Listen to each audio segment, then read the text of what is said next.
Hello, everyone. Crypto Bahamas will begin in 10 minutes.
Hello, everyone. Crypto Bahamas will begin in 5 minutes.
Hello, everyone. The program is about to begin. Please take your seats.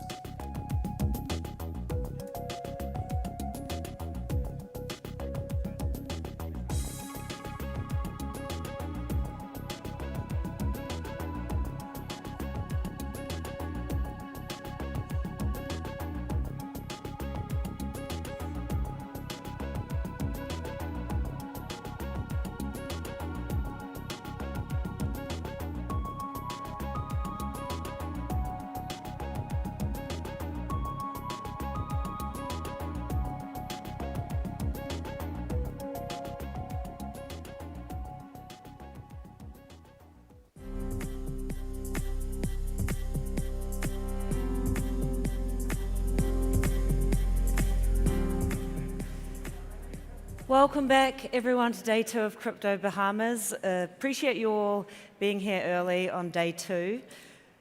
Before I introduce the first panel, I do just want to give a quick shout out. Tom Brady mentioned yesterday in his closing session, he said that great things can't be accomplished without the help of a lot of people. And so much work has gone into the behind the scenes into this event. So the events teams at FTX and SALT, not to mention Ray Block, the production team, and all the men and women backstage on lighting and sound and production that haven't really seen daylight for the past few days. So if we could just start by giving them a show of appreciation and a round of applause, please. All right, so the first panel of today, I think most people in this room would agree that the digital asset ecosystem is one of the greatest megatrends of our time, my time, and probably most of your time. So I'd like to introduce the first panel on crypto alpha, investing in megatrends. Dan Keeler from Blockworks will be the moderator, with Su Zhu from 3 Arrows Capital, Raymond Wan from CTH Group, and Jihan Wu from BitDeer. Please welcome Crypto Alpha.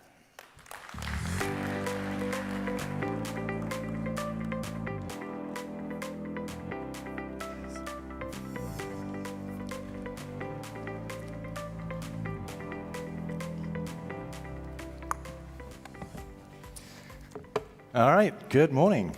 Wow, last time I was here, it was standing room only. 15 hours ago, Tom Brady and SBF were talking about leadership and winning. And I have to say, it was one of the most moving panels I've seen. If you guys saw it, that was really lucky. If you didn't see it, you won't be able to see it because it's off the record. So, sorry to bring that news to you. Today's panel, on the other hand, is completely on the record. You can write down notes, you can record it. It'll be online in perpetuity. If we can get it on the blockchain, we won't even be able to edit it to make ourselves sound more intelligent. So yeah, it's going to be out there forever. But I'm delighted to be here. I think it's going to be a really interesting discussion. We've got 3 panelists with quite different viewpoints, vantage points. So they're going to bring a different perspective on what's happening in terms of the mega trends in crypto. Based on our pre-conference discussions or pre-panel discussions, I'd actually like to rename the panel as what will crypto eat next? So I think that's what we're going to be talking about. So first off, Jihan, love to hear your thoughts on what are the biggest mega trends that you're seeing in the next year or 2? Yeah, I think in next coming few years, we will be more and more clear that the blockchain will become a new financial fundamental technology that to transform the financial network, and it will provide high efficiency, low cost, and easier to do innovations on all those financial markets. More and more real-world connected assets will be reflected and traded on the blockchain. And we will see much more higher efficiency financial service institutions will come up. Not so about TradeFi giants will start to absorb or acquire crypto firms into their companies and to gain the access to the blockchain financial network. So we, because of the innovations in the blockchain financial world is much more easier, faster than the TradeFi world. We will see a huge impact that crypto starts to bring to the real world. Right now, it's I think for the past decades, the success of blockchain or crypto is mainly on the native assets of the crypto world, Bitcoin, Ethereum, and other new crypto assets that basically come from the crypto itself. But right now we have seen the stable token, the linked or pegged to the US dollar. It's become a very significant phenomenon.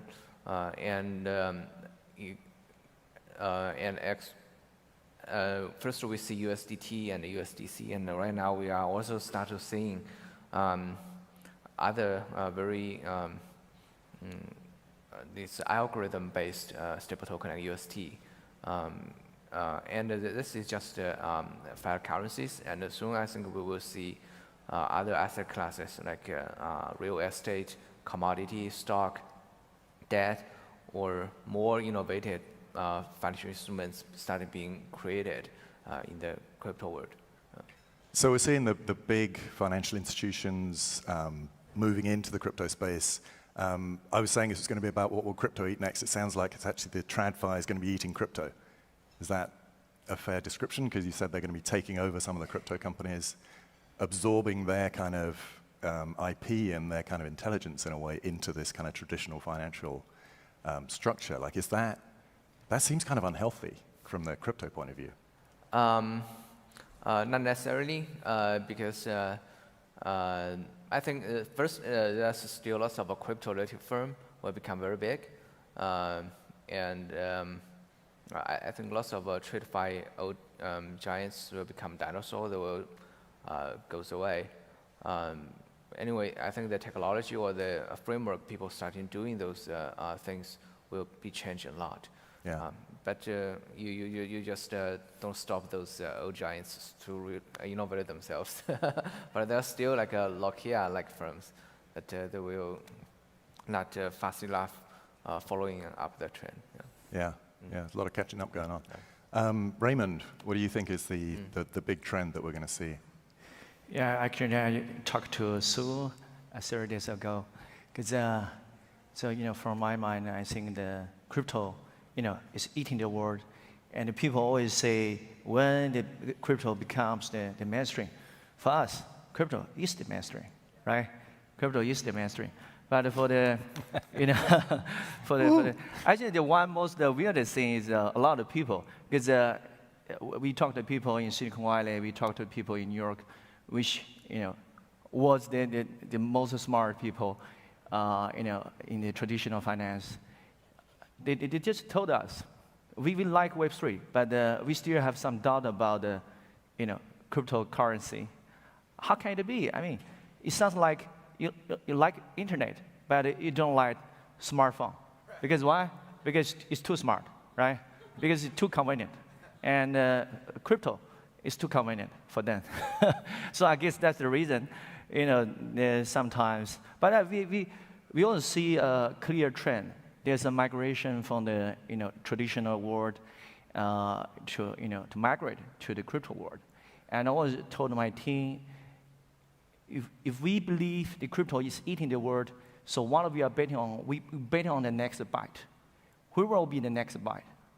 Finance, obviously, we talk about, before crypto, we talk about the switch cost, right? You switch from the old framework to a new technology, then there will be some switch cost.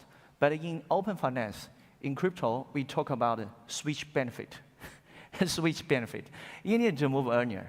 Even the biggest bank, you see JP Morgan, they did they buy the NFT, Goldman Sachs, they did everything. So it's just I think for the traditional investors, traditional firms, they don't want to be the first one, but they don't want to be the last one, to be honest.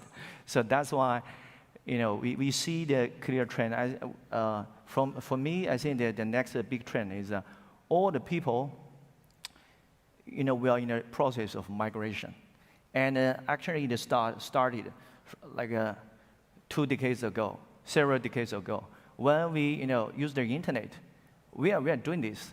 It's not like Elon Musk want to move people to Mars. But at least you need to move people from the traditional world to the digital world. And we begin from internet. It's just not done, not finished. Jobs is not done. We are still on the way as a process. But sometimes Elon Musk is, for our crypto company, crypto people, his attitude is a little bit suspicious sometimes. He said, people talk a lot about Web3. Then where is Web3? I can't find it. But it's based he cannot find it. If he find it, he want to take it private. So be careful, right? If he find it, he want to buy it. Of course, he's Elon Musk. He can say everything. Not you, and now he's take Twitter private, so he can tweet like anything he want. But we see the clear trend. So to summarize, the migration is the trend, and we believe the crypto is the mainstream. Yeah. Yeah, the migration's definitely happening. We see it all the time in the news, just the people jumping from TradFi into DeFi, and obviously the capital and the investment coming across from that side. I have to say, having read Twitter yesterday, I feel like there's a lot of people that would quite like Elon Musk to move to Mars right now. So if that happened, there'd be some joy in that space. But we're going to have a whole separate discussion about Elon Musk, not in this panel.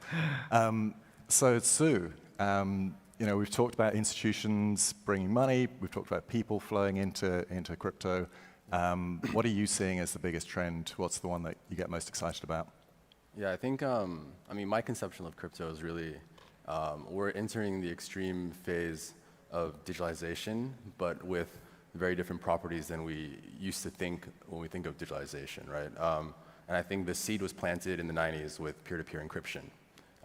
And with the advent of newer models and newer ways of doing things, we are digitalizing many things that we thought not possible before, whether it's art, whether it's the way that people interact with each other and come together to form business organizations, whether it's even how we store value and how we think about what is valuable. I think really when the internet first came out and peer-to-peer encryption was invented, people reacted against it and they wanted to say it's weapons-grade technology, right? The military said this, and I think we are entering a phase now for crypto where you are seeing a lot more regulatory we're pushing toward the edges, right, of disruption, and people are wondering, should it fit into the old paradigm or should it be given its own room to flourish? So I think we'll see a lot of regulatory battles. I think the unhosted wallet battle is a big battle. I think there's also going to be both collaboration between TradFi and crypto, but also a lot of tension in terms of who gets to own the things that will be valuable in this world. But I think a lot of these trends are also inevitable. I think thinking from the point of view of how is the internet structured, it is fundamentally decentralized. And I think thinking about the structure of societies as well, I think we've already seen the political impact of the ability for people to communicate with each other, peer-to-peer encryption, right? It's impossible now to suppress information the way that it used to be possible even 30, 40 years ago, whether it's for Russians sitting in Russia seeing what's happening around the world, or people in China as well seeing what's happening around the world. So I think crypto is part of that mega trend, and I think crypto is the sort of all the new businesses that will be built will be crypto native by nature, because these will be the things that are the most interesting and also the most compelling for builders as well as for investors.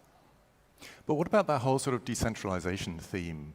So much of what's been talked about, what's being planned, what's being built on the crypto side is based on this concept of decentralization. But then you get something like, Elon Musk buying Twitter, that is an absolute centralization. It's the reverse of that. He's taking something that was distributed and open and saying he wants to keep it open. But this is happening, talking about institutions moving in, you get the big banks moving in. They want to centralize stuff. They're attracted by the decentralization, but they want to centralize it. So Sue, how do you see that playing out? Yeah, I think that'll continue, right? There's an interesting book called Sovereign Individual, and they actually predict that private companies will trade higher than public companies in the future. And so I joke often that, taking public to private is the new taking private to public. And because some of the reasons for that are private companies, you benefit from the consolidation of power, and you're not part of the stakeholder capitalism that is a prevalent concept now, right? You're beholden to fewer forces that want to say what you can do and what you can't do.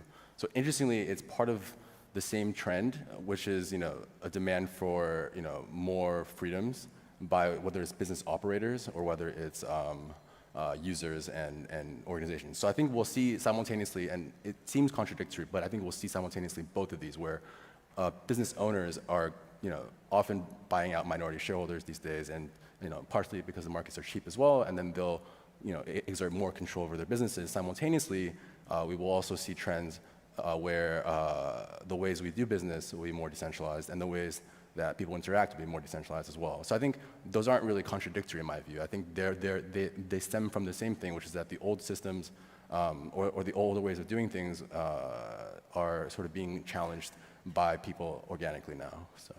Yeah, I mean, there's some really exciting developments out there, and thinking about like freedom of speech and the crypto enabling money to kind of flow around the world in ways that it's never done before without government control.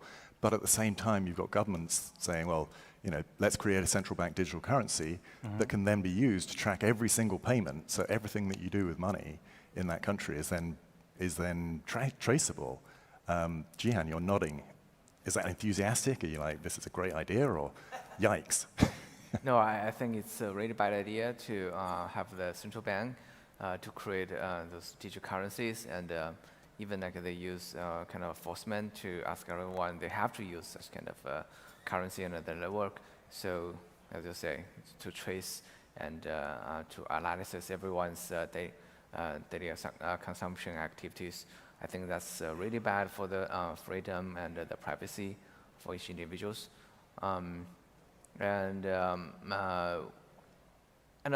I think fortunately we are saying that we're thinking that the central bank net digital currency innovation is far falling behind the decentralized blockchain network, and I also don't see any reasons that the legal framework will not be able to accommodate the blockchain network to fit into the financial network activities in terms of payment, investment, financial transactions, or other things.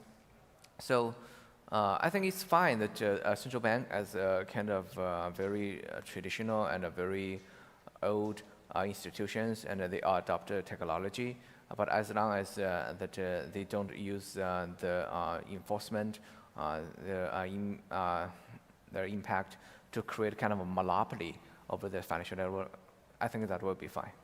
Yeah, but do you think, as we think about currency and the adoption of Bitcoin as a currency, and obviously El Salvador's adopted it officially, there's questions over whether Central African Republic might be in the process of doing that, as other countries that are looking at it. That starts to look like a global currency to me, like a single global currency. Do we see that as a possible mega trend, that we could have a universal payment system? I think because of people's mentality and mathematical reasons, in the end, I think there will be kind of currency that in the middle of all transactions, because it's just simpler. The liquidity is better. All currencies or assets are exchanged with this kind of a currency. Right now, basically, it's US dollar, and this currency or assets just exchange to other kinds of assets. Even though, like in Uniswap, any SSA and SSB can exchange with each other, but usually those liquidity pair are built up by a very important or widely used assets or currencies. In the usually it's such kind of mechanism. I think it's natural, but such kind of like a world currency, I think it's really means that it's a kind of monopoly, because people have to use it. It's kind of we can call it like a natural monopoly because it's much more effective. But the blockchain is bringing people to be able to build their own assets, their own currency among its own communities. No matter how small the community is, they can create NFT. They can create a governance token among themselves. Even like those communities are like thousands of participants there. They will be able to create a kind of a liquidity assets or currency for themselves. I think that's important. Like a worldwide, most widely used currency, I think eventually there will be one. That's not bad for the freedom for people to associate each other. Yeah, it's going to be really interesting. I mean, that sort of leads into this concept of utility. Like, one of the trends that I'm thinking about and hearing about and interested in hearing from you guys about is use cases. Like, we've got all of this technology, we've got all of these ideas, all of these amazing concepts, and it's sort of like, well, it's lovely, but what does it do? And I'm interested in hearing from you what you think the use cases will be that we're going to see. So Raymond, like, what would you think? Yeah, I agree with Jihan. Just said, actually, for the next few years, what crypto need to do is bring more impacts to the real world. First is about the low friction, improved efficiency, and we can see a lot of use case in open finance, in DeFi. And the second thing is social network effect, because it's a new industry. If you need to roll up, why the NFT is so hot, why the GameFi, the metaverse is so hot, because they simply have the social network effect, and the third thing I think is about the digitalization.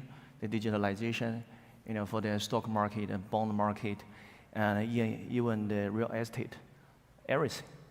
I mean, they need to find a way, to get a benefit from the new technology, and help to represent the value. Like you talk about this, the global currency, but you need to think about what's the nature of a currency. I did it. I really did it. If you do the Google and find a definition of a currency in a dictionary, you will find out currency is like actually the nature of a currency is a social contract. A social contract. That means you give up some rights when you own some property or some asset. You give up the rights, and to change another right, and that right is a buying power. Then you can trade it, and to get the buying power, basically you can buy everything. So that's the nature. That's the definition of a currency. So that's why the Bitcoin. We always say Bitcoin for now is the most successful use case, and it brings a lot of real impact. It brings a lot of real impact. So I have no concern about a global currency. Bitcoin plays some kind of role of a global currency, but there's still a lot of, it's open world, there are a lot of competition, and I mean, that's fine. Yeah. But at the end, if we want to, the whole industry want to achieve a sustainable development, we need to bring more impact to the real world. Just like I say, from different perspective, how to leverage, how to get a benefit from the new technology. That's the most important thing. I will not say which area, but as an area aspect, every sector, no matter it's finance, it's media, it's a social network, it's the very, very traditional industry. There you can see a trend of a merge. They will merge with crypto. So for now, we talk about this traditional and this crypto. In the future, there's no traditional. Yeah. There's no tradition. But how close are we to some of this technology being usable for normal people that don't want to jump through all the hoops that we all... Like, I'm thinking about, I got super excited recently. I was in Costa Rica. I found there was a restaurant where I could buy my dinner with Bitcoin. So I was like, went to the restaurant, had my dinner, and then spent half an hour going through this giant, complicated process to actually pay for it with Bitcoin while people were coming and going, paying with their credit cards and walking away. So, that's an example of this technology is fantastic, and it's amazing that we've got this currency that you can use anywhere, but it's really complicated. Same with the GameFi stuff. The games they're nowhere near as good as like Call of Duty or, Fortnite. And people are putting up with that because they want to be in this space. But how close are we to this stuff being just seamless and easy and for normal people to adopt it without having to kind of understand and get different wallets and so on? That's why sometimes we need to roll up, sometimes we need to roll back. That's why we need a bear market. Because in the bear market, there are more builders. In a bull market, everyone is investor, speculator, everything. What you only care about is the price, right? In a bear market, then you cool down, and then you think about the long-term future. You think, I always told my people, this is wide ways. If you want something to happen, you don't need to wait. You just do it, and make it happen. Make it happen. You never get 100% prepared. So you want a bear market? Can you make that happen? Yeah, I mean, if you want to, make it more convenient for the crypto payment, and a lot of companies they're doing it. They're doing it, and I'm very optimistic about it will happen very soon. If you ask me how close, to the real use case, and it matters a lot for the average people, I think it's quite close. After the bear market, you will see a lot of more practical use case. So in a way, you're saying that the fact that this is not a bear market and there's just money flooding in is actually kind of obscuring what could be created. It's actually muddying the waters in a way. Is there too much money? No, I mean we have an institution, because for the last round, 2017, 2018, the people think, yeah, we're good, but we have all the the retail investors. Now we need more institutional investors. But in this round, in this period, you'll see all the institutional investors. By the end, you find out, damn, we don't only need investors, we need more builders, more developers, and that's it. So it's not only about money, it's about how you create value, right? How you create value. If you generate more real use case, there's more real transactions happen on different blockchain, and then the people will all the capital will based on the real transactions. So we need institutional investors, but that's not enough. I think that now the most important bottleneck for this industry is tier one talent. Tier one talent. And sometimes they still they get a little bit struggling because for the traditional industry, they pay them very high. So we need more entrepreneur and tier one talent, and to build more use case, and also to just be brave and do more experiment. But so when you're talking about the mega trend of the movement of talent, the movement of people, is that wishful thinking, or is it actually you really think it's going to happen? We're going to see that talent arrive? It's happening. It's happening. Good. All the people from the Facebook, Meta, or from Google, they're moving into this crypto industry. I think the capital coming in too. I mean, it's important. It's useful for incentivizing founders to go to these, to this industry, right? And so I think also, unlike last time in 2017-18, I think institutional capital is very patient this time. They're deploying into long-term funds. They're deploying with a long-term mindset.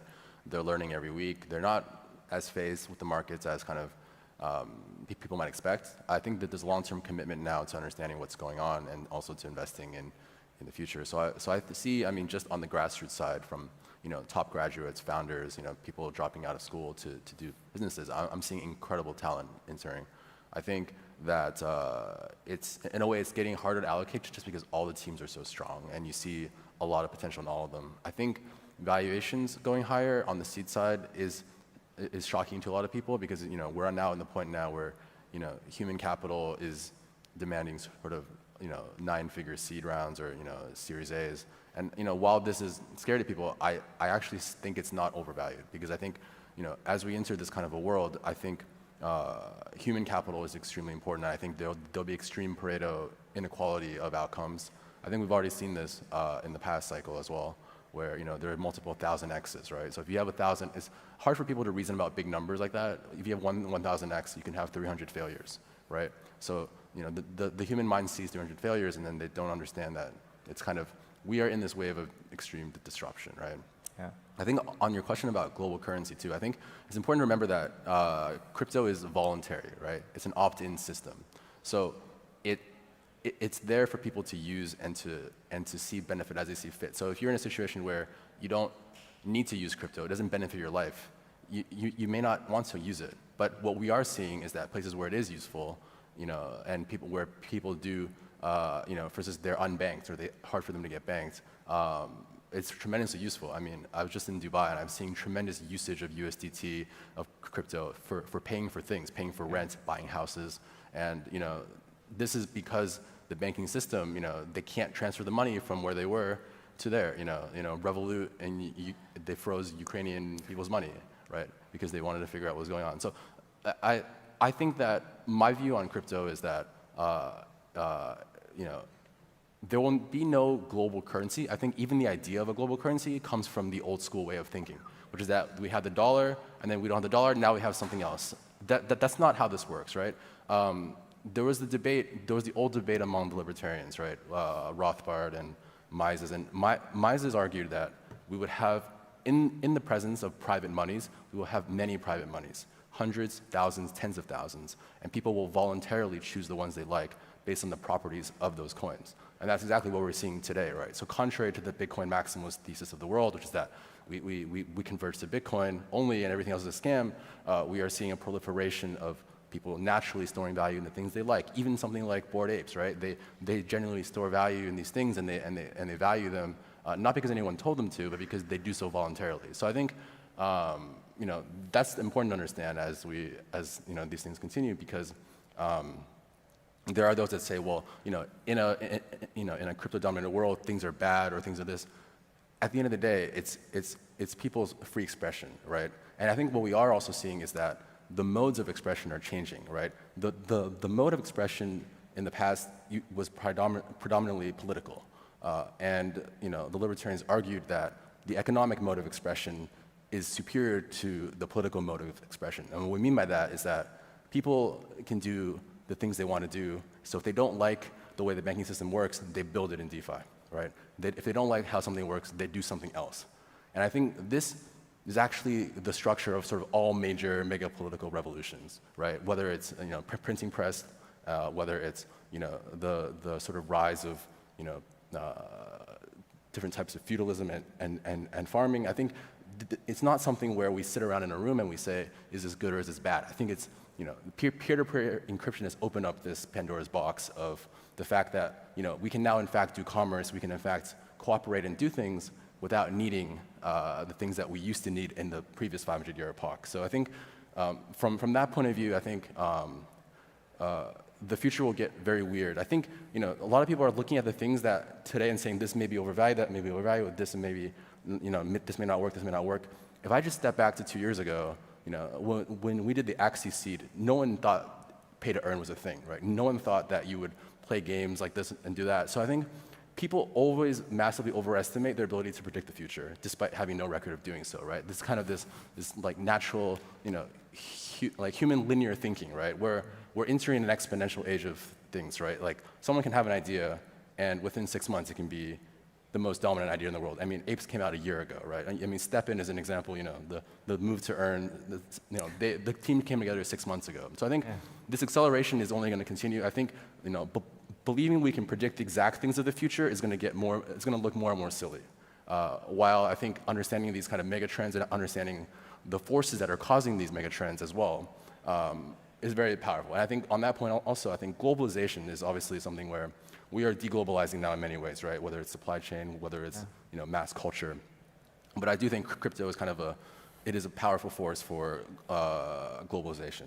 And I think it's a naturalist form in the sense that it's not command culture, right? No one is commanding you to do things that you don't want to do, right? And so young people are sort of coming to it and doing what they want to do, finding the communities that they like, and this I think is a sea change in the way that people think about commerce and think about how they'll do things. So we like investing in teams that are very weird, doing stuff that are kind of outside the box and sort of they haven't been thought of before, and so it's almost like the more weird the idea is, the more we like to invest in it. And I think and that's how we try to be ahead of the curve as well, right? Because I think like you said, institutions they like to try to centralize. They see like, okay, how do I capture rent in this model? How do I do this? And so there's a lot of interest in equity of companies, but still, they're like, I don't know how to hold tokens. I don't know if I can vote. I don't know if I can do things.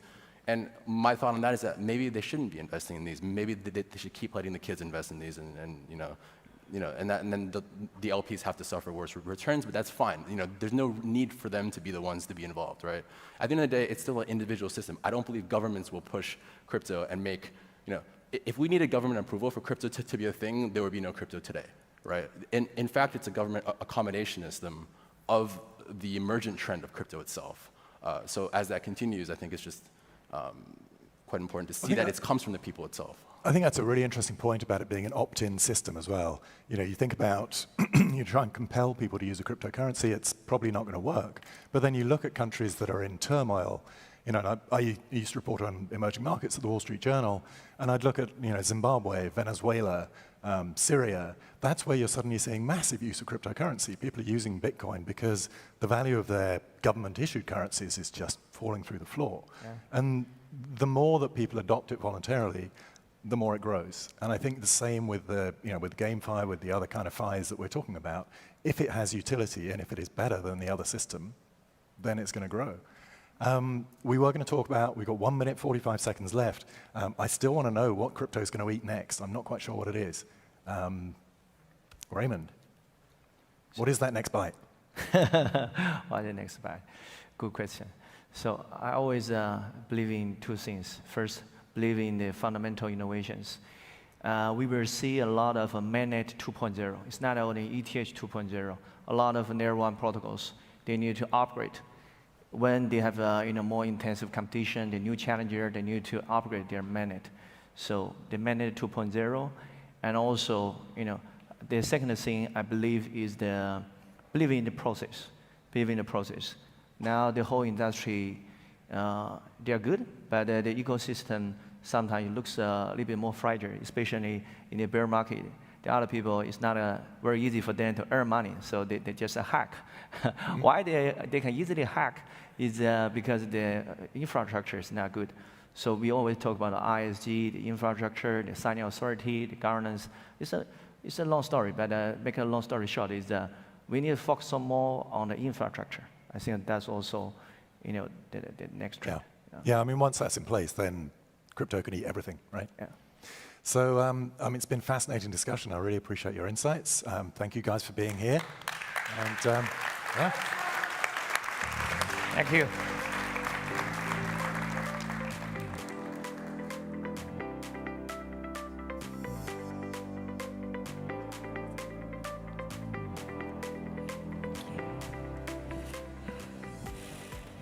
Thank you so much. Not only was that an interesting panel discussion in and of itself, but it also conveniently gave a really good foundation for our next panel. They spoke about the migration being the trend, so from TradFi to DeFi, from Web 2 to Web 3. And next up, we're going to be looking at how to scale Web 3 projects efficiently, how to make them faster, stronger, more transparent. So I'd like to welcome the next panel on multi-chain Web3 scale-up. We have Nikhil Viswanathan from Alchemy, Brian Pellegrino from Layer Zero, Tegan Klein from The Graph, Stephen Goldfelder from Arbitrum, and it will be moderated by FTX's Amy Wu. Please welcome multi-chain Web3 scale-up.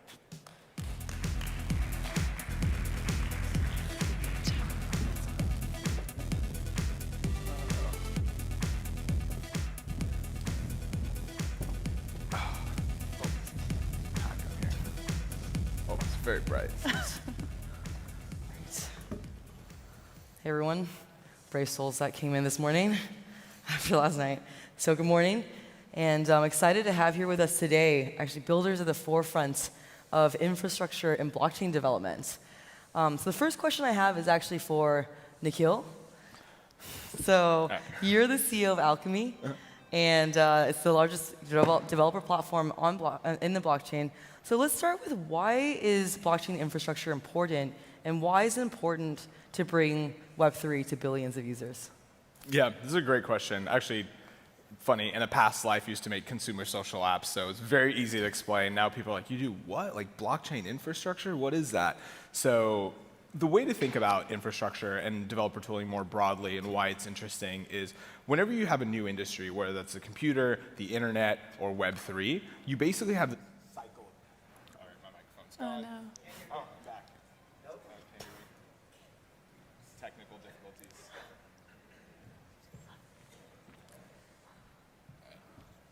All right, I got upgraded. So you have this cycle of life, and what that cycle of life is not a scientific term, it's a term we made up, Basically, any new industry, you have people who build things, right? And those people build, in our industry, it would be applications. So let's take the computer. There's developers who come in, and those developers build applications, so things like Excel, Word, Chrome, whatever apps you use on your computer, and then users like us will come use those things, right? And the reason it's a cycle is because once you have those users come, more developers get excited because there's more consumers of their product, they have new ways to monetize, so more apps are being built, and so on and so forth, right? So when you think about this circle of life, the key part of the circle is how do developers build products? Like, how do we make that easier for them to do? And the state of Web3 today is kind of like any early industry, right? When the first cavemen started building like mud huts. What do they have? They have a little stone, and they maybe like hit the stone and cut a piece of wood, and they're able to build a little mud hut. And today, we're able to build things like the Empire State Building or the Burj Khalifa. Why? Because we have construction equipment. We have cranes, we have front hoe loaders, we have back hoe loaders. I really like construction, so I know a bunch of these names. But basically, we are in an era where the most important thing we can do to bring Web3 to the world is enable developers to have those tools that they need to build applications. And the reason it's important is because that accelerates the cycle of adoption, and it ultimately makes it possible for people to build apps that anyone around the world can use. Speaking of, so following on to this concept of like growing developers on the blockchain, the next question is for Tegan. So you lead business at The Graph, which is a decentralized index and query layer for Web3. So can you describe the state of blockchain development today? So how many developers do you think there are, and how quickly is that growing? Yeah, great question. So we've actually seen explosive growth when it comes to the number of developers within the ecosystem. So within the Graph, we also provide kind of tools to allow developers to build and to improve the user experience, because we want these applications, these decentralized applications, to be better than the applications that are centralized on your smartphones today. And so within the Graph's hosted service, there are over 32,000 developers, and on the decentralized network, there are over 25,000 developers, so 57,000 across the two, and we are seeing like 35% quarter-over-quarter growth. So it's really exciting, and that growth on the Graph really speaks to the growth within the Web3 space across layer 1 blockchains like Ethereum, Near, we're working on Solana support, so really this 360 view across the different networks that exist within the space. So let's say there's like between 50,000 and 100,000 developers currently building today. There's millions of developers, currently out there. One of the things we hear repeatedly is that it's still difficult to develop on chain. And actually, for Brian, since Layer 0 is trying to make it easier for developers to build cross-chain, what's some of the root causes of the difficulty? Yeah, when you're talking building on a single chain, I think there's a couple of things. One, it's just like a huge paradigm shift when you're talking like EVM and Solidity, going from the ability to like upgrade things to having it be immutable. Like you go from needing 95% correct is like probably fine, and we'll just like fix it and upgrade it, like 100% correct or it's entirely broken, and that is like really hard to design for and just like do in practice. So I think like that in itself is a challenge that like new people coming to the ecosystem struggle with getting right. And then the other thing is just like tooling. Everything, even now, compared to building anything in Web 2, like even EVM systems are okay. Tooling's getting better. Like everything else is very, very early days of like developing. So I think Can you actually go a level deeper? What kind of tooling do you 100%. So like any like dev tooling, like take Hard Hat, for example, like helped local development in EVM so much. And then like you just don't have that when you're building in the majority of other systems right now. So I mean, there's a ton that needs to be done. I think it's being done, and all the right incentives are there to like make that happen. But yeah, I think just generally it's a shift, like a pretty significant shift from building in Web 2. But resources are getting better. There's a ton of people super excited about it, so it will continue to get better. It takes time. Early internet development tooling sucked as well. So. Takes time. And moving on to scalability. So Steven, you're the CEO of Arbitrum, which has the most traction of any layer 2 on Ethereum today.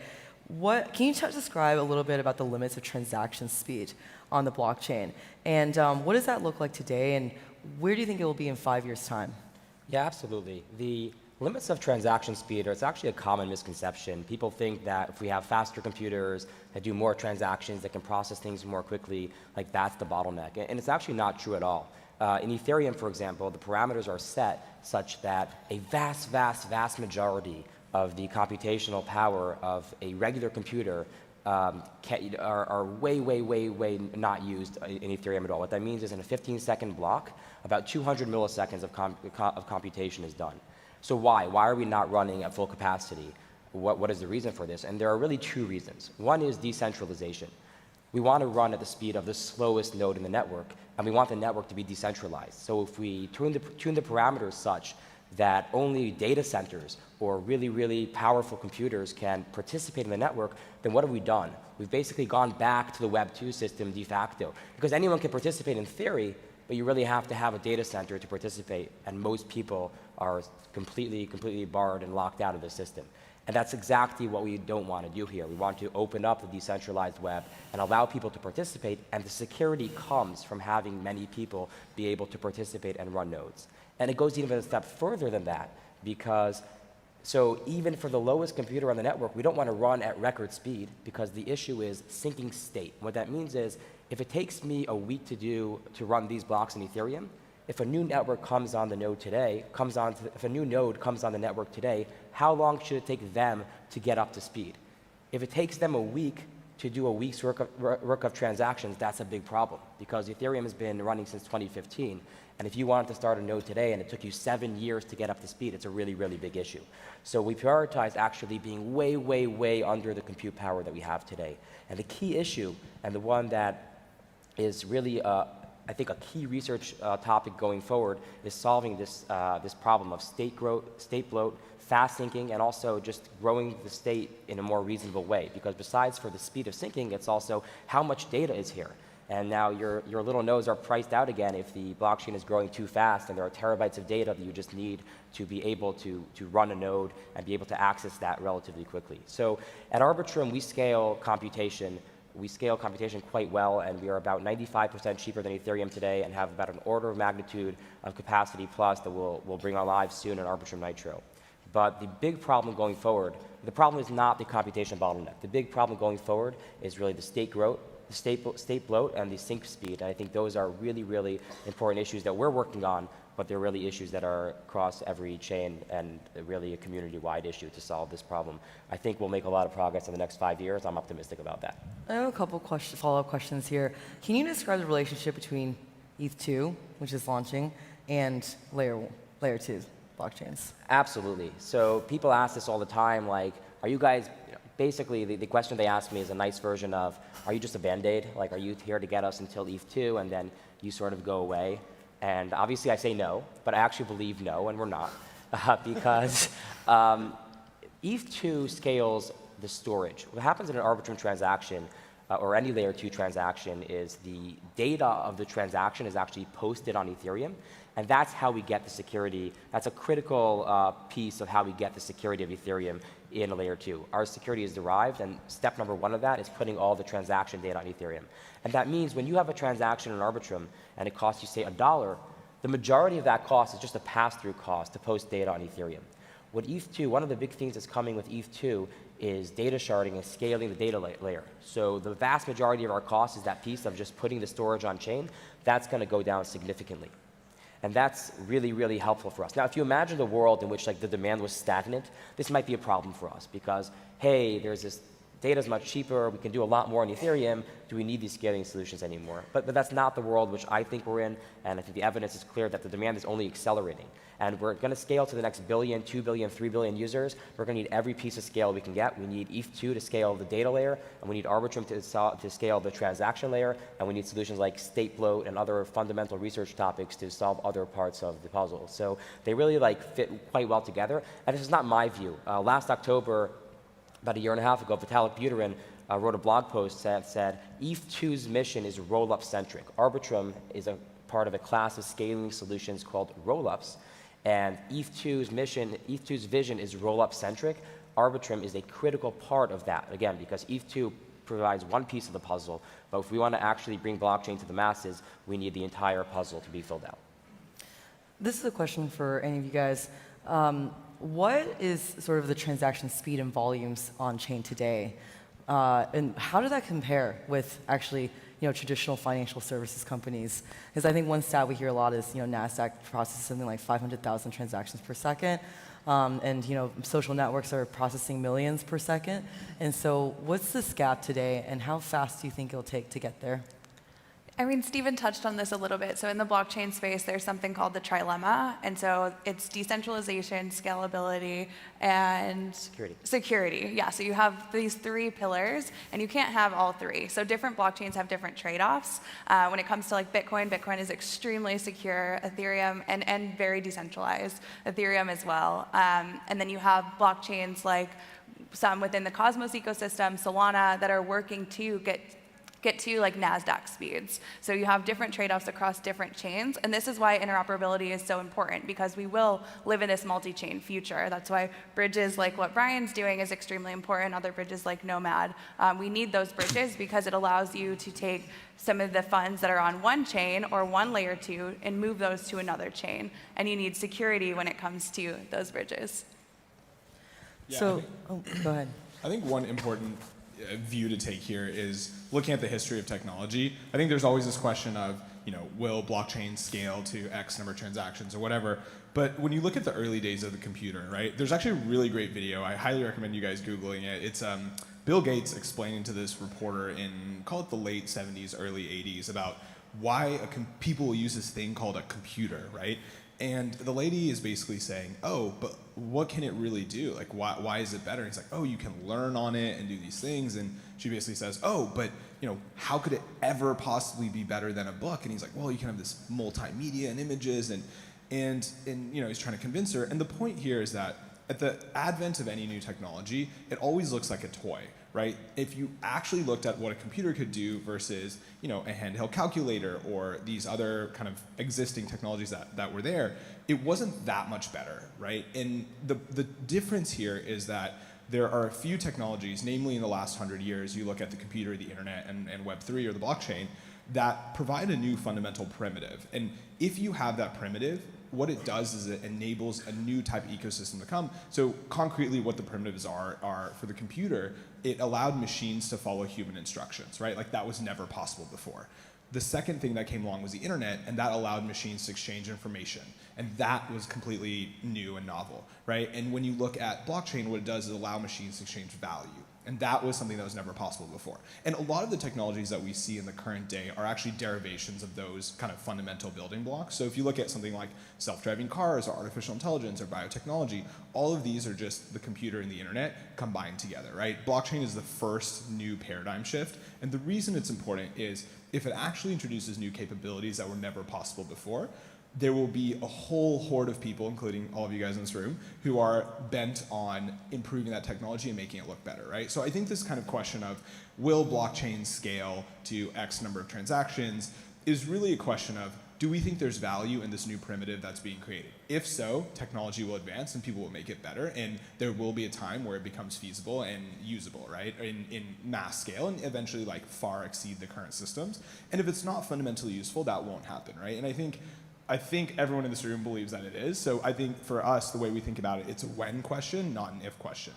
Yeah, absolutely agree. And I think it looks like a toy until it like changes everyone's lives. And we're really close to Web3 doing that, I would say, close to the end of the year, early next year. How do we drive more killer app development on chain, to Nikhil's point? Should I take it? I feel like I'm talking a lot. All right. I think there's a couple things, right? I think there's two really important pieces. One is this kind of developer infrastructure that we already talked about. I think the other thing is you need to have use cases that people get value from outside the fact that it's a decentralized product or outside the fact that it's blockchain, right? Because inherently, whenever you say, I'm using a blockchain product, I'm using a decentralized product, you're indicating that there's not enough value in the product itself to be talking about the value. So concretely what this means, I'm willing to bet none of you guys went to dinner like last week and said, oh, I used an internet application to call a car to take me to this restaurant, and I used a computer application to pay, right? And you're like, oh, I called an Uber and I just used like Apple Pay. So when the technology is abstracted, it's almost ironic. Like when you never hear about blockchain ever again, that will be when it has mass adoption and real usage, right? So, and not that it doesn't right now, but we're on a path to get there. So the two things in my mind that are actually very needed in order for the ecosystem to be used by every person on the planet is, number one, amazing developer infrastructure, which we're very lucky to get to work with all of these guys here, and they're pushing the envelope of technology forward. The second piece is you need concrete use cases that provide value to people's daily lives. One of the ones that I'm personally very excited from, like we have this, so a little bit background alchemy, you power like a huge chunk of the entire crypto ecosystem. Whenever you open it and look at an NFT, that's actually powered by Alchemy. So one of the things that I'm very, very bullish on is NFTs. They look like a toy right now because whenever you have a new technology, you kind of have this like skeuomorphic phase where you take the paradigm of the existing technology and bring it to new technology. So when you look at websites, right, what were the first websites that happened on the internet? It was taking your cookbook and recipes and putting them online. It was taking your yellow pages and putting it. How many people know what yellow pages are? Okay, this is a little. In our team, it's like our team's like, what's a yellow page? What's a phone book, right? So you take a phone book and put it online, and these were great. It made the phone book marginally more useful. You didn't have to carry it around. And you can access it from anywhere, but that's not really what the internet enabled, right? That was just scratching the surface, right? And internet enabled things that were internet native, like Uber and Facebook and DoorDash, that were never possible before. So when you look at NFTs, people are taking that skeuomorphic era. It's kind of the phone book era. We're taking digital art and putting it online, right? And that's interesting for sure. But what's really cool is that NFTs aren't just like digital art. It's actually it's kind of like a web page. You can program it to do anything you want. One of our friends, investors, customers is this guy, Justin Blau. He's a DJ. They have this company called Royal. This is just one concrete example. And what they do is they let artists, so let's say you're the Chainsmokers or Diplo or whoever it is, you can sell your song and everyone here can buy a piece of that song. And when Diplo makes money by people, Spotify paying him or whatever, you get paid out. So it's like you own a piece of the song, right? And like that was something that was never possible before. So long tangent, but the idea here is like when we have concrete real use cases that anybody in their daily life can use and don't even know it's crypto, that's what it's going to need to take off. So diving back into the infrastructure layer, one thing that Tegan had mentioned was the multi-chain world. And want to actually spend some time on layer 1 blockchains. There seems to be a new one that's launching probably every month, and they're raising some hundreds of millions of dollars. So why are there so many new blockchains launching? And what's your guys' prediction on whether there's going to be consolidation in that space? And what's going to drive that? Maybe let's start with Brian. Yeah, I have like a reasonably strong opinion here, such that I think most of, right now, early on, there's just like one chain that anything happened on, and like that was Ethereum. And then you had a bunch of like iterative shades of that where maybe you were like 10% in this direction or 10% in that direction. And I think that over time, like as Ethereum scales, as other solutions scale, like that clearly is going to wash away. You're going to need like a stronger differentiator. So I think long term, like it's pretty clear that kind of the strongest orthogonal trade-offs will be the things that kind of get used the most. So the way that I think about it, I think about chains more like microservices these days than anything else, where like it fundamentally changed the way applications were written online when you had microservices. Like originally we were just designing applications that like lived on a computer that sat in my house, and if I was lucky, maybe I would put it on a data center. And then you design something today and you have things that are hyper optimized for storage and for compute and for everything else. And like this really opened up Netflix and like this huge brand of like consumer applications that we have today. And so you're getting the point where you have all of these chains that are really starting to specialize. You have things that are specialized in storage. You have things that are specialized in throughput. And if you add in a layer, like clearly I'm biased towards like interoperability, obviously, but like I think if you add in this layer, you have this ability to do something that's significantly more complex than you were ever able to do before. You have the ability to store, like you'll never be able to store everything you need on Ethereum for like a very complex like modern Web 2 application, but like you could put a bunch of that storage on Arweave, and you could take that and bundle it up and do this very complex computation on Solana and like roll the result back, right? There's the ability to leverage each of these chains for these strengths rather than basically just using one and saying, based on the constraints of the system, like what can I do? And so I think there's this really interesting design space basically as all of this evolves, but I do think kind of either things that are like Like it has to be something that another chain is not going to do easily. I think it will lead much more towards hyper-specialization. Stephen was giving a great example before with like Ethereum and Arbitrum is a perfect example. So yeah, I do think we will see kind of an expansion where things are less similar and more focused on like their strongest differentiations. And you had mentioned, in a world in which, if I have a MetaMask wallet and I can actually just buy an NFT directly in the Solana ecosystem, for example, that you're starting to abstract away that infrastructure layer and just have a better user experience. Do you feel that layer 0 is accelerating us towards that path? Yeah, very much so. So, I think originally, like when people started thinking about bridges or started thinking about communication, it was purely like just on value transfer. Like some user has a bag of money and like, let's bring it over there. But I do think the thing that I spend most of my time on these days is absolutely thinking about like abstraction at the consumer level. So right now this is when you do a transaction over layer 0 from chain A to chain B, like the user doesn't need to think about gas on chain A and gas on chain B. So you don't need to say, have Ethereum, sign a transaction, switch your wallet to Polygon, get Matic in that wallet, claim the transaction, do all of these flows, right? For the consumer, it's one single transaction and everything happens. So this sort of opens up the space of wallets where you're not connecting to a single RPC, but you sort of have access to every RPC. You can sign a single transaction and have the layer below of chain, gas, all of these things sort of ultimately abstracted away from the end user, assuming you can do things like move gas on their behalf and all of these things, which is, again, all already bundled into kind of what we're doing. So I think working with developers, like one of the things they care about, like almost at like, we started in DeFi with like focusing on these really interesting financial primitives, which is like, what can we make? And that was totally fine. But like most people developing now are coming in to build consumer apps, and like what people building consumer apps care about is the fact that consumers use them, right? They want the application to be used. They want that to make that process as easy as possible. So if you're talking about how do we get the Robin Hood of crypto or Robin Hood to come to crypto and like do things here, right? Either of those outcomes, you need to be able to make that consumer experience, the difference between, using your standard brokerage and like calling somebody up and asking for stocks and opening up your phone and just being like, yeah, I want to, go buy GameStop options or whatever that might be. So I think it's a huge inflection point of what people are looking for moving forward, and I think a focus on like UX and consumer apps is wildly underserved right now.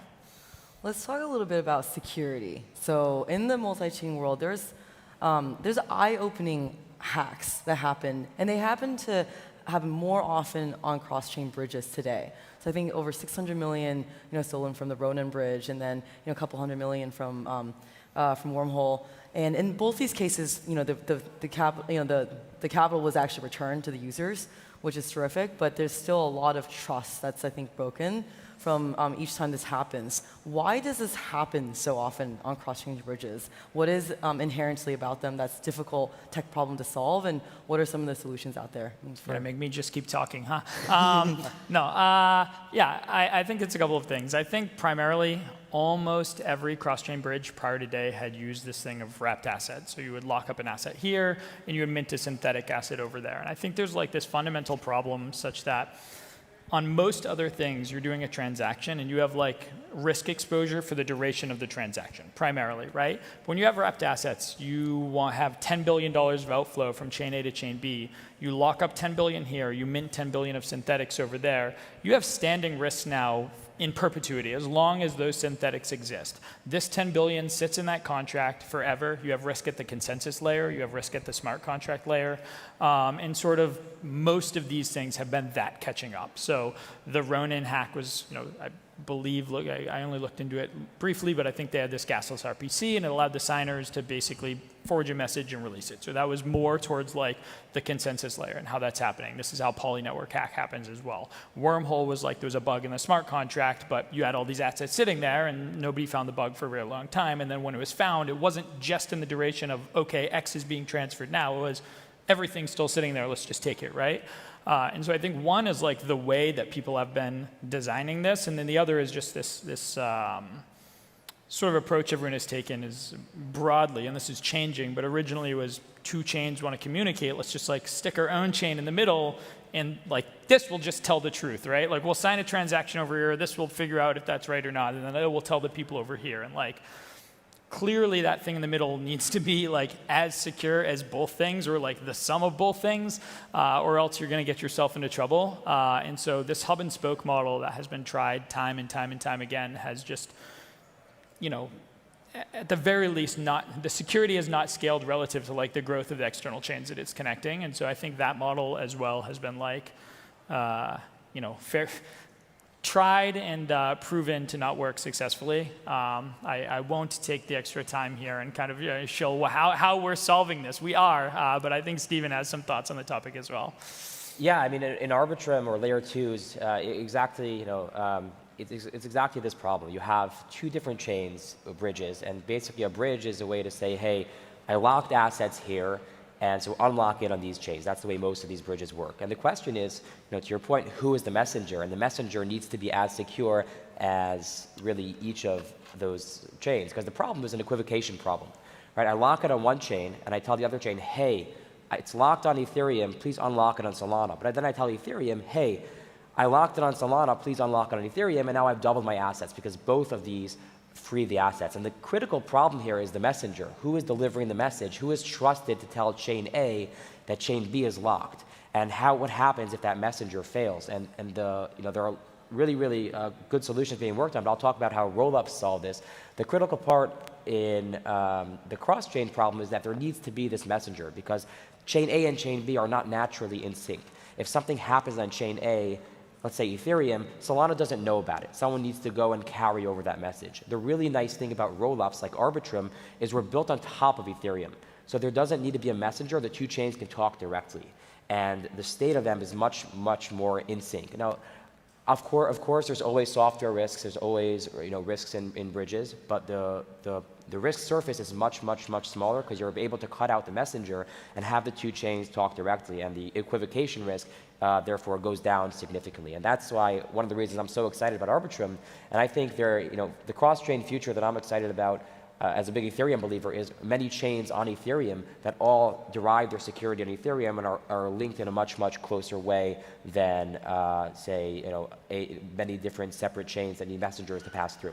That doesn't mean I think in the short or medium term or even the long term necessarily there won't be other chains. So I think solutions like Layer 0 are really critical to solving this problem. But thankfully in Layer 2s like Arbitrum, it's a problem that we solve at the very root. Can you theoretically extend the rollup technology for Ethereum to speak to another chain, like a Solana or a Near or someone else? So we are, like, the Arbitrum technology, people ask me this all the time, like, you know, I'm a very big believer in Ethereum, but that's a decision I make every single day because our technology is not super coupled with Ethereum. We could launch on any other chain, but the question that I ask ourselves is, you know, where do we believe the future is? Where do we see the innovation? And we're strong believers in both the Ethereum technology, but also equally important in the Ethereum community. That's where the innovation is. Sometimes other chains will say, hey, I have this VM or this technical design which is better. And my response to that is, it might be better actually. Let's grant that it's better, but it doesn't matter because so much of the code and so much of the developer knowledge, if you're a company that wants to hire a blockchain developer, you'll easily find a Solidity developer. You're not going to find a developer for something that's much better. If I had a clean slate today, I would not design Ethereum or the EVM like it is. But that doesn't matter. What matters is it's ingrained. If you're a developer, you know, lots of developers, you know, half their job is Googling and, you know, pasting together code snippets. Those code snippets, that corpus of code exists for Solidity, exists on Ethereum. So yes, we could take Arbitrum and launch on really any chain, you know, with minimal or no differences depending on the technology of the chain, but we just are really strong believers in Ethereum, and as a small team. And I get really concerned around the security when it comes to a validator because the validators need to have more value locked than is being transferred across the bridge. Otherwise, their incentive is to collude. And so that's like one piece that I think is critical when you do review the bridge space, kind of look to that trust model. So the Ethereum ecosystem is the largest developer ecosystem in the world. Today, actually, by a large margin, although there are a lot of other blockchains that are competing in this space. Like, can you guys talk a little bit about how are these other layer 1 blockchains, what are they doing to compete for developer attention? And in particular, a lot of them give token grants.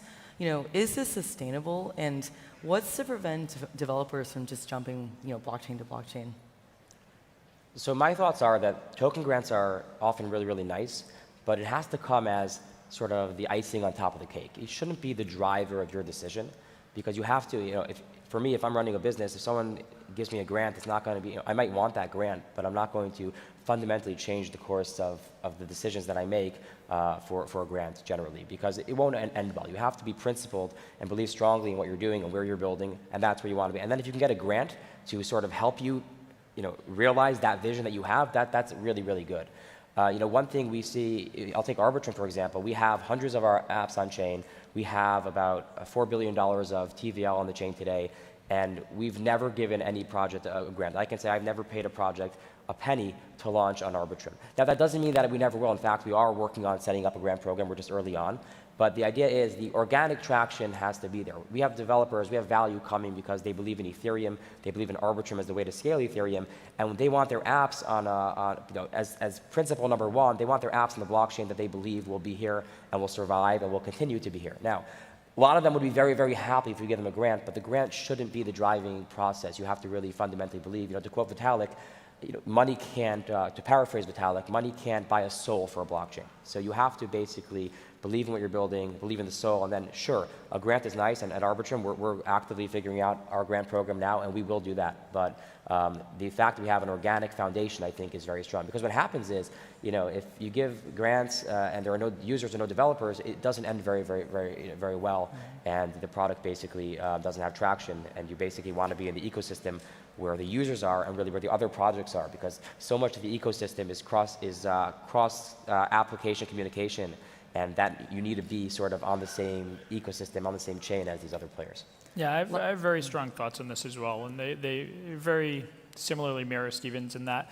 I think one of the big problems, like Ethereum has done as well as it has and created like such a diehard community because everybody in it, like early, it was just like pure ethos, right? Like everyone was just excited to build this thing, to build on this thing. And one of the issues you see now with every single ecosystem giving these huge grants is you get extremely mercenary developers who are like, I'll just take the most popular thing there and like fork it and like I'll just run this thing here and that's great and I'll get paid $5 or $10 million or whatever it is to do that. But like those aren't the people who are going to move your ecosystem forward long term. So like we've very intentionally chosen not equally. We've given $0 to anybody. Again, eventually maybe we will. But I think the people you want early, like you have people who come and very strongly believe in what you're doing in the technology, and they just get drowned out by everybody else who's just building and where everything is sort of money focused. And so I think the people you want building are the people who like believe early in what you're doing and also like are doing it because it meaningfully changes what they're doing and makes it better, right? It makes the thing that they're trying to do better. They're doing it because it's a value add to what they're doing rather than they're getting paid to doing it. And I think it's very important to like highlight those people early on and enable them and make sure it's not just complete noise. Makes sense.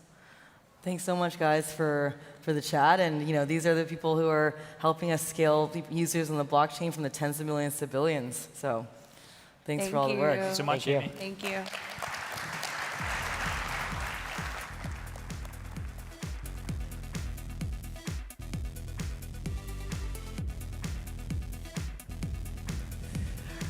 All right, thank you very much.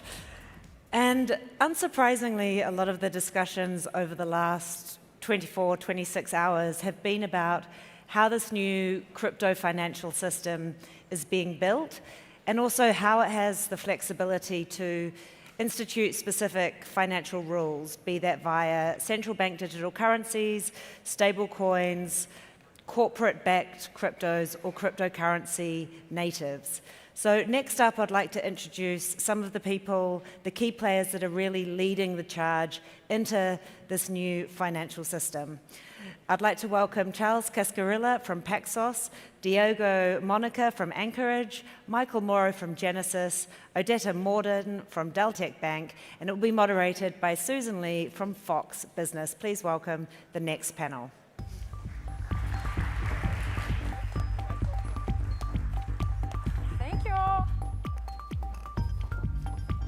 Good morning, everyone.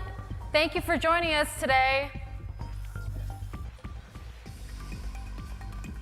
So I'm really excited for this panel because I think it's really emblematic of the explosive growth in cryptocurrencies and the melding with traditional finance.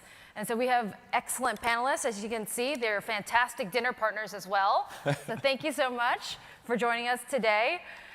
And we're just talking about the new financial system and how we can build out, first of all, usage, banking, lending, and then the use of stable coins.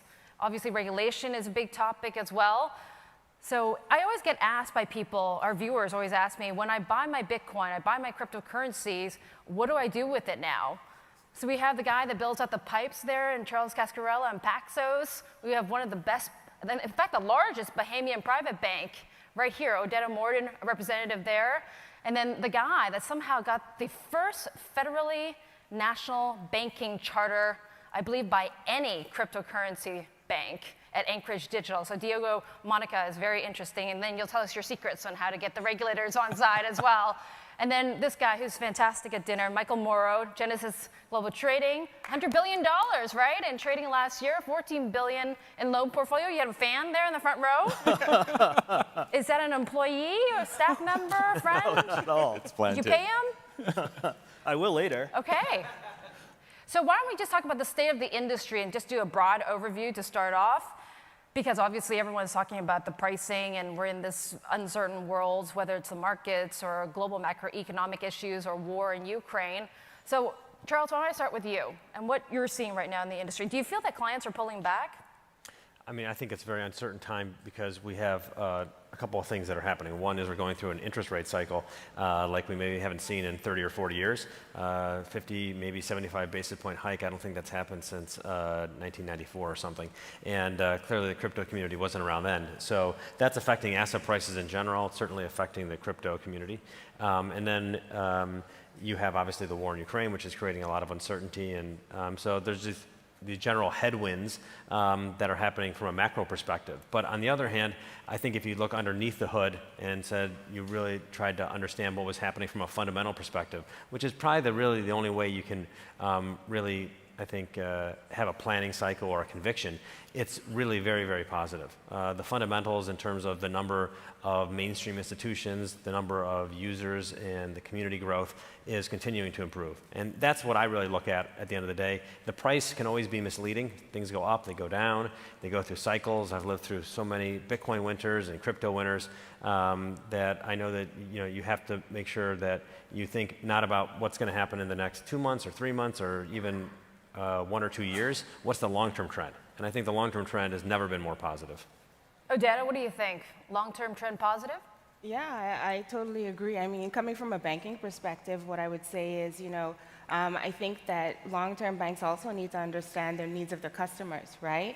And how to service them, because, they need to understand and appreciate that there's value in harnessing the data that relates to their customers and to have, more intuitive experiences with their customers. And so I definitely think that, long-term there's a positive impact there.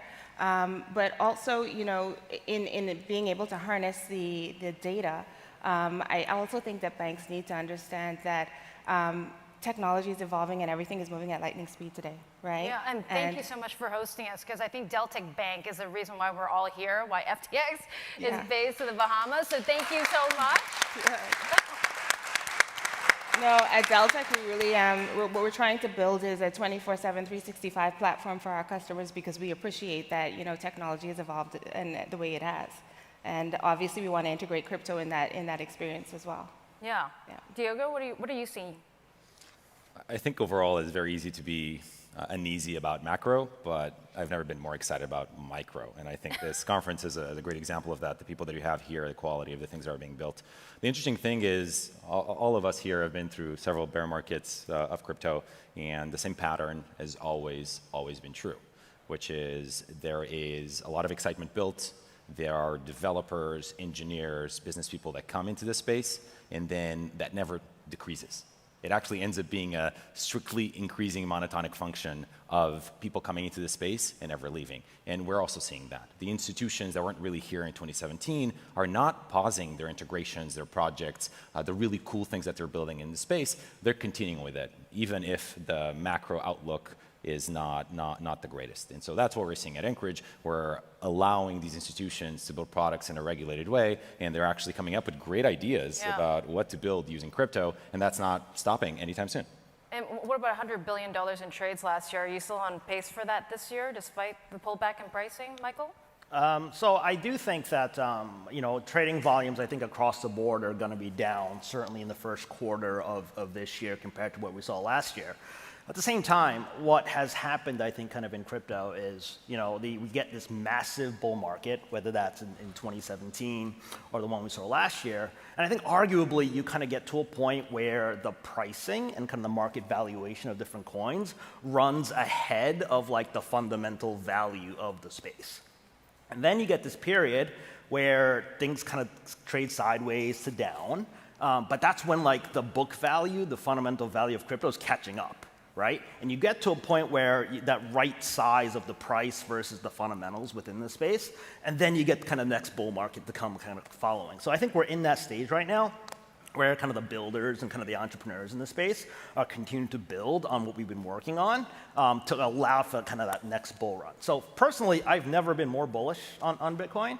But it's also one of these times where I tell everybody, stop looking at the price every day, because it's probably not the best thing for your health. But no one ever listens to me.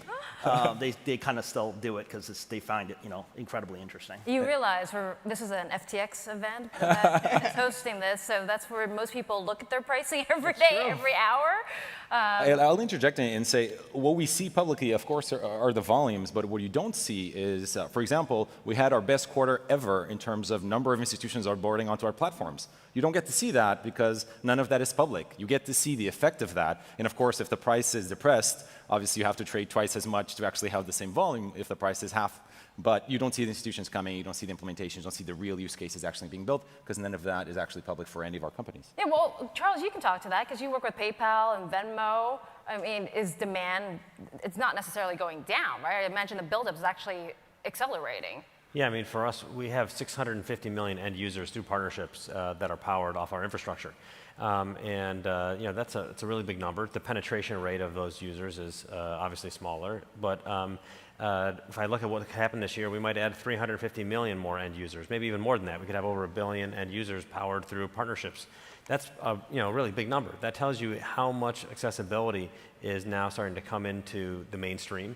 And I'm quite confident even next year it'll be even more than that. You're talking about billions of people, and there's only about 150 million wallets maybe or something like that in the space. So there's a huge possibility here for there to be a mainstream adoption curve that radically changes how this affects people's lives, and that'll get reflected in the price. It might not get reflected today, might not get reflected tomorrow, but it's going to get reflected, and it's not going to get reflected evenly. Some assets are going to go up, some are going to go down. That's the whole idea here. But I think in general, if you just step back and said there's, I don't know, $1.5 or $2 trillion of market cap in the space, what is that going to look like in 5 years? I mean, that's definitely going to be 5 or 10x. For sure, and that's the important thing. That's what it's really, the underlying trends are showing. Yeah, so Odetta, you come from a mainstream banking background, and given that this panel is talking about the new financial system, I don't want to name names, but I think you've heard certain banking CEOs, certain banking executives, I would say they're skeptical on cryptocurrency. Yeah, I think publicly they have been quite skeptical, right? I think that we've seen all of the big banks hesitate as it relates to cryptocurrencies, but definitely behind the scenes we've seen, key talent acquisitions of persons with crypto experience.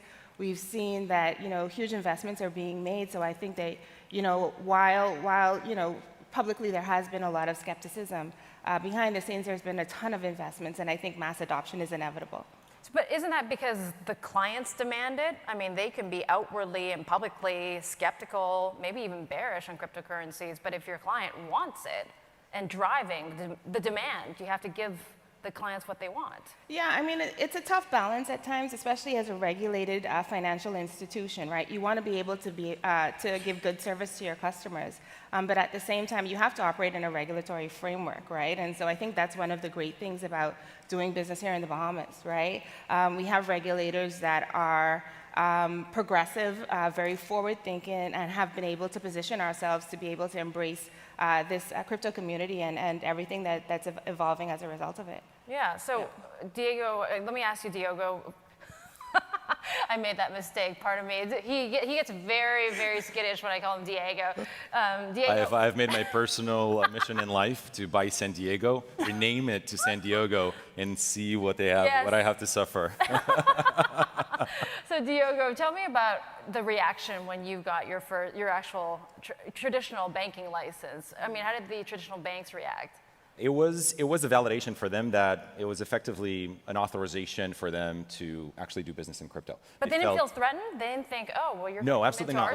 Let me point out that Anchorage does not take deposits. We do not take fiat. We are exclusively working in crypto. And yes, we have the same exact charter that they have, and so we are regulated by the OCC, and we were the first ones to do so, but we are an extension of their business. And in fact, we partner with traditional banks for the actual fiat side of the leg, and we help them extend their businesses onto crypto. Mm-hmm. And to the prior comment, it's interesting to think if you're a traditional financial big bank CEO, your best game theoretical move is be outwardly skeptic so you don't attract undue attention, but internally they're saying go, go, go. Yeah. And so there's not one thing that they're building. There's multiple things. Their corporates are interested, corporate treasury. They have their ultra high net worth teams very interested because of the client demand. They have their capital markets team very interested in crypto companies. They're very interested on their prime businesses, on these lending businesses that obviously are very high revenue generation. So there's a lot of things that are happening that are not stopping in teams that are very excited, and that doesn't necessarily reflect with the excitement on the outside. But for us, we've been able to enable them to come into the space with the same charter that they have right now. And so that allows them to build products with confidence and obviously use the technological sophistication of our platform. So we have the best of both worlds. Yeah. You have the best technology and the best regulatory clarity. So flip that around then, because you know a lot of these banks are trying to get into custody as well. Do you feel threatened if a JP Morgan does the same thing or tries? These are all partnerships. There's very few of them that actually, well, many of them have tried to actually build these internally, and the majority of them, let's say, have actually pivoted very quickly to partnering once they realize the complexity of the task that they've actually set themselves out to do. These are extremely, extremely complex products that are all cybersecurity related. These keys make transactions that are completely irrecoverable, and that's just not something that the banks are used to doing. And so all of these things that are happening with technological partnerships or sub-custody relationships. If you think about a traditional bank, they don't know how to actually custody gold. They have sub-custodians that have armed guards and armored trucks and have the vaults, and they subcontract this to the experts. The same thing is happening in crypto. They are subcontracting this to the experts. Yeah, well, speaking of experts, let's talk to Michael about regulation, because you trade, what, 100 billion each year, lend out 14 billion. Do you feel that DC gets it? So I think the regulators have a fairly strong understanding of the asset class. Policymakers and the lawmakers, not so much. And so... Any people in particular? You trying to name names? As an SEC and FINRA registered broker, it's probably not in my best interest to name certain people. But at the same time, I think the challenges of certainly working within the confines of the U.S., for instance, is kind of the turf war that's kind of happening right between the CFTC and the SEC as to who ultimately runs crypto. But at the same time, the lack of that federal regulator today puts the onus on us to kind of follow state-by-state guidelines, which is actually a complete nightmare, right? To kind of keep track of which state is doing what and whatnot. And so, in a way, there is a part of me, and I may regret saying this later, but wishing for that one federal regulator where we just kind of follow one set of standards, and then all the state-by-state stuff can hopefully sort themselves out. But in the meantime, It's a gray area, right, of trying to figure out what the right thing to do all the time is. And oftentimes, I think we find ourselves trying to apply existing rules of other asset classes, and it's like, how do we apply this to crypto?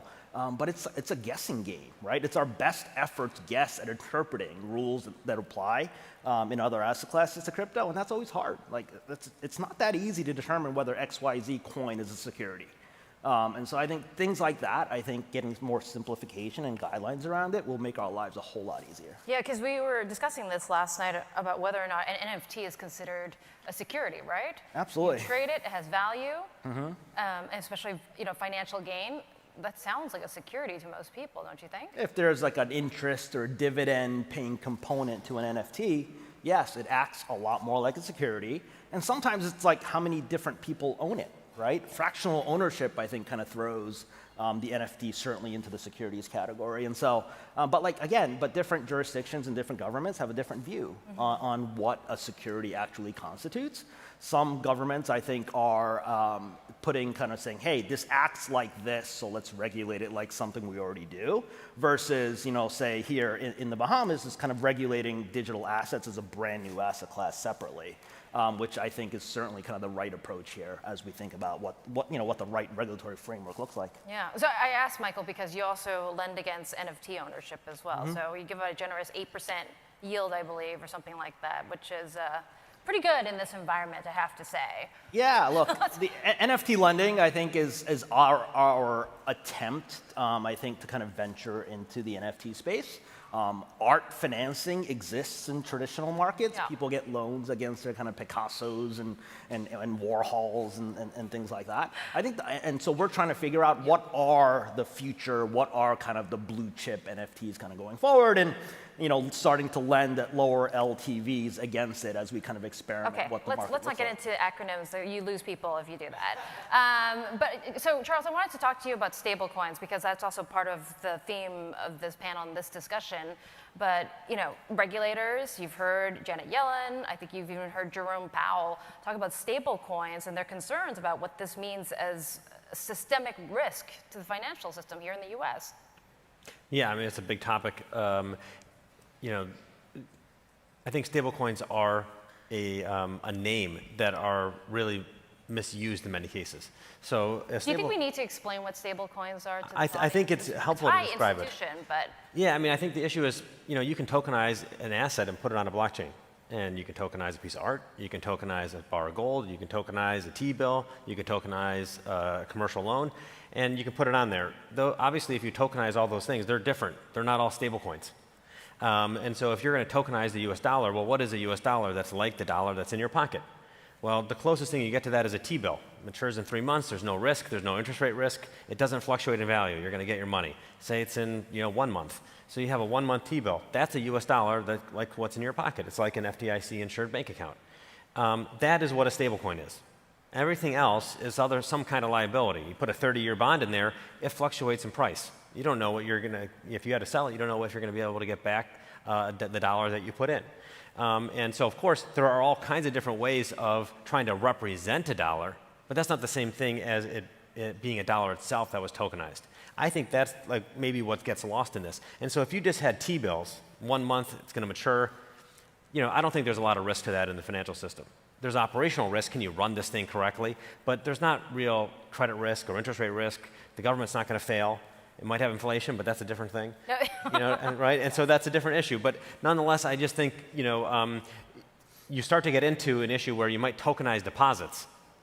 You have commercial loans and you've tokenized them and said they're worth $1. That, they might be worth $1, but they might not. That's why you have banking regulators. That's different from tokenizing a T-bill. Okay, I'm going to take the counter argument, and the panel can come back at me with this, but I'll argue on the side of the regulators, because I'm sure we've all read the stories about Tether and whether or not they're backed dollar for dollar. People would bring up Terra as well. If you're buying Bitcoin to back the actual value of the stable coin, I mean, Bitcoin's pretty volatile, as we know. And then there are some stable coins out there that are purely backed by algorithms. I mean, that would be concerning from a traditional, I guess, Washington, D.C. perspective. Well, maybe I'll jump in. Look, I don't envy the job of the regulators, and I have a lot of empathy. The space moves so fast that it's very hard for you to actually have these policies that apply to everybody evenly. Well, the reality is that not all stablecoins are the same, as you're pointing out, and many of them have different characteristics. But as Charles has said, it's actually very possible to build something that does not present systemic risk. And in fact, I'll turn it around and say, I think we run a bigger risk of not taking advantage of the accidental expansion of the dominance of the US dollar that we've created. All of DeFi, 98% plus, is stablecoins that are backed by dollars or track the dollar. And we have a real opportunity to extend the dominance of the US dollar, and we should take advantage of it. Obviously having regulated stablecoins, obviously having and condoning stablecoins that are operating the right way, and making sure that it's clear to the industry which ones are which. That needs to be done. And not all the stablecoins are the same. So we can't put them all in the same bucket, of course. Right. Oh, I'll take the slight counter argument to Diogo. So you're absolutely right about the dollarization of whatnot. But it used to be that you had to have a US dollar bank account to be accessed to US dollar, right? And that was one way for the Fed to control monetary policy and supply and who owns what. Now, a farmer in India, if he has an Ethereum address, can hold US dollars, right? And that's applicable everywhere in the world. Yes, you're right that I think the proliferation of the US dollar, I think, is certainly one aspect. But is that good if you're the Indian central bank, right? Where you're already worried about inflation rates and whatnot, kind of value of your own currency. If anybody can have access to the US dollar, what does that actually mean for central banks kind of around the world? And are they likely to crack down on the US dollar stablecoins because they see that as a threat to their own currency, right? That's where my head goes. This is absolutely a very US-centric view of the world, but we are also talking about 50% plus of the market in crypto is in the United States, and the majority of the regulators that the world actually follows in terms of standardization regulation are those regulators. And those specific regulators in the United States have this opportunity, which I agree, other central banks don't have. But there's a little bit of an interesting take there, which is those regulators have also been the ones that we engage on a more regular basis that we're requesting clarity from. Okay, maybe the one thing I would add is I think people want the US dollar. You go to Latin America, you go to Asia, the reason why dollars are tokenized, people want US dollars. They can't get a US dollar bank account. But now the problem is if you really constrict innovation, we're not going to necessarily be able to create that dollar that people want. Money is a product. The dollar is a product. The dollar in your pocket is a certain type of money. It's a distribution. Going through banks is a certain type of distribution. Going through a stablecoin is a certain type of distribution. And it's actually far more ecumenical to have a tokenized dollar that anyone can hold in any country in the world. And if the US dollar doesn't do it and someone else does, that's going to be a real issue. It's going to be a real problem. I think it's a problem for freedom. It's a problem for our country. And I also think it would even be a problem for the space. So if you don't construct that dollar correctly, you have it backed by something that isn't really worth a dollar. Maybe it's just an algorithm. And people don't realize what they have. You could have a real issue. The disclosures are crucial. People have to know what they have. So you call something a dollar and it's a stablecoin, it's not, and it starts to be used globally, you're going to have a problem. And so that's really the position that we've taken. We have a regulated dollar stablecoin, the only one that exists, where you have a primary regulator over it. And by having those right type of protections, you can really then create mainstream adoption. That's what we're trying to do here, not just be for an early adopter community, but how are you going to affect everybody's life? That's how you can affect everyone's lives. Anyone can get a dollar anywhere in the world, and it's trustworthy. That's awesome. Odetta, your perspective from the Bahamian side? Yeah, I think that Mike makes a good case, right? So while my friend here, Diogo, your views are quite U.S.-centric, but I do think that we have to look at the rest of the world and the impact that stablecoin can have on the rest of the world. I mean, we have countries from Mexico to Turkey looking at how to integrate stablecoin into their economies, right? So I appreciate your perspective, but I also think that there's another world out there that maybe we'll be able to build a use case for. Yeah, use cases for stablecoin. Absolutely. But it sounds like you guys are all saying that there should be some sort of ground rules. Somebody should set some sort of ground rules, and then we can all work from there. Right? That's what I heard from you, Charles. That's right. And by the way, everybody can benefit from this. So yes, it's US-centric from the point of view of regulation, but it's not US-centric from the point of view of use. I think, in fact, many South American countries, African countries could very, very benefit heavily from having access to these types of international currencies, because they might have issues. There's issues of hyperinflation. There's issues of seizure. There are issues of freezing assets. So this is actually, it's a global phenomenon, and DeFi is available to everyone, and these stablecoins are available to everyone. I just think that we do have an opportunity in the US to lead, and we have an advantage by being the first ones to do so. And I am very welcome to EU regulator to do the same with Euro, right? I'm actually Portuguese, I grew up in Portugal, so even though I have a US-centric view, I feel like they're the ones that actually have the capabilities of doing this the best, but I would also welcome a Euro version of this that has clean regulation, that has, that implements and integrates with all of these different ecosystems. That would be beneficial too. Okay. Go ahead. Did you have something? No, I was just going to say, I feel like we're in a little bit of a purgatory, right? Because there is a call for, greater, like we're in a holding space right now, right? Where there's a call for greater regulatory clarity as it relates to stablecoin. I think it's coming. And I do believe that, regulators are just trying to wrap their minds around stablecoin and grapple with how to create that framework that stablecoin can exist in. Yeah. Now, can I ask do you think if a digital dollar is introduced in the next 3 to 5 years, do you think that changes the picture at all, Charles? I think if it's constructed correctly, it could change the picture. On the other hand, the government tends to not be great at innovation. It tends to work with the private sector, right? I mean, it's very hard to innovate. If you think about even stablecoins at this stage, it is so early. The product market fit seems like it's there because we have early adopter community using it. But could you really have it scale on a societal-wide basis the way it's constructed right now? I don't think so. There's features around privacy and anonymity that still haven't been worked out. How do you get the technology to work at a payment system level? That's still not there. So I'm not sure that we're in a position where a central bank could just go and issue this. There's so many policy implications. And so I understand why they would want to move slowly. But really, they should allow the private sector to innovate and see what works. And that can lay the real foundation, I think, for deciding what should be done at a much larger scale and a government backing it.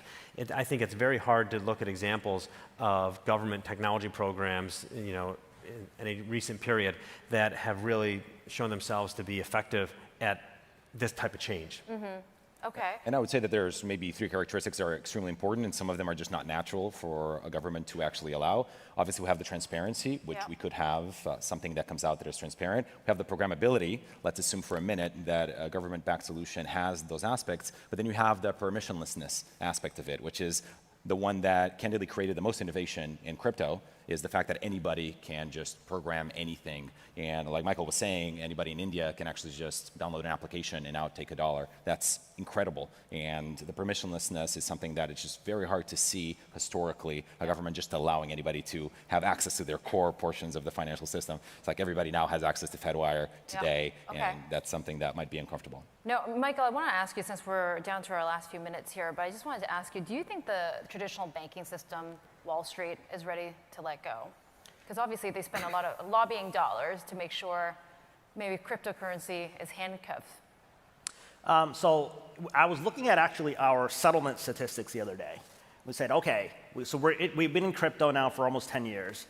And stable coins has certainly gotten a lot of traction in the last few years. If you look at all of our trades and our loan volumes, how much of the US dollar settlement is still done via the Fedwire? And how much is now done by stable coins, right? And it's funny, it's still 70-30 Fedwires, as opposed to stable coins as kind of the primary method of issuance. And the crypto native guys are the 30%, right? Yes. They're the guys settling USDC and whatnot kind of all day long. It is the traditional large institutional players that is still sending the Fedwire, right? And so the legacy systems and the old way of doing things, as we broaden the pipes to include like the traditional asset managers and the biggest banks, are very much used to kind of sending the Fedwire. So it's not going to go away simply because that's kind of the modus operandi, right? That's kind of what they do to run their ordinary course of business. As it relates to, what will they be, block innovation? How they ultimately feel about it? Tough luck. Like, you kind of have to, right? Like, it's one of these things where you either... But they can throw dollars at it. Maybe they're not willing to let go yet. I don't think so, given the amount of interest and activity that I think we're all seeing from kind of the banks. that are creating products and services and hiring like hundreds and of people into various crypto activities. I think that's why part of my rationale about never being more bullish on the asset class kind of comes from the fact that we're now kind of getting the support of the banks. Yeah. And frankly, we got to $2 trillion without a single bank really doing anything, right? But like for me, to go from 2 trillion to 100 trillion and beyond is kind of where I think the traditional banks will really play. Okay. Charles, let me ask you, just using a baseball terminology, Odetta, should I use a cricket terminology here in the Bahamas? You can use baseball. Okay, I'll use baseball then. But just in terms of innings, and you can even say we're in batting practice, but where are we in innovation for cryptocurrency? Batting practice or ninth innings? Obviously not ninth, but... I think the game started, but maybe only the first pitch of the first out of the first inning. I mean, really, it's very early. And this is the way I would dimension that. So there's, say, $2 trillion of crypto assets. There's $700 trillion of assets in the world.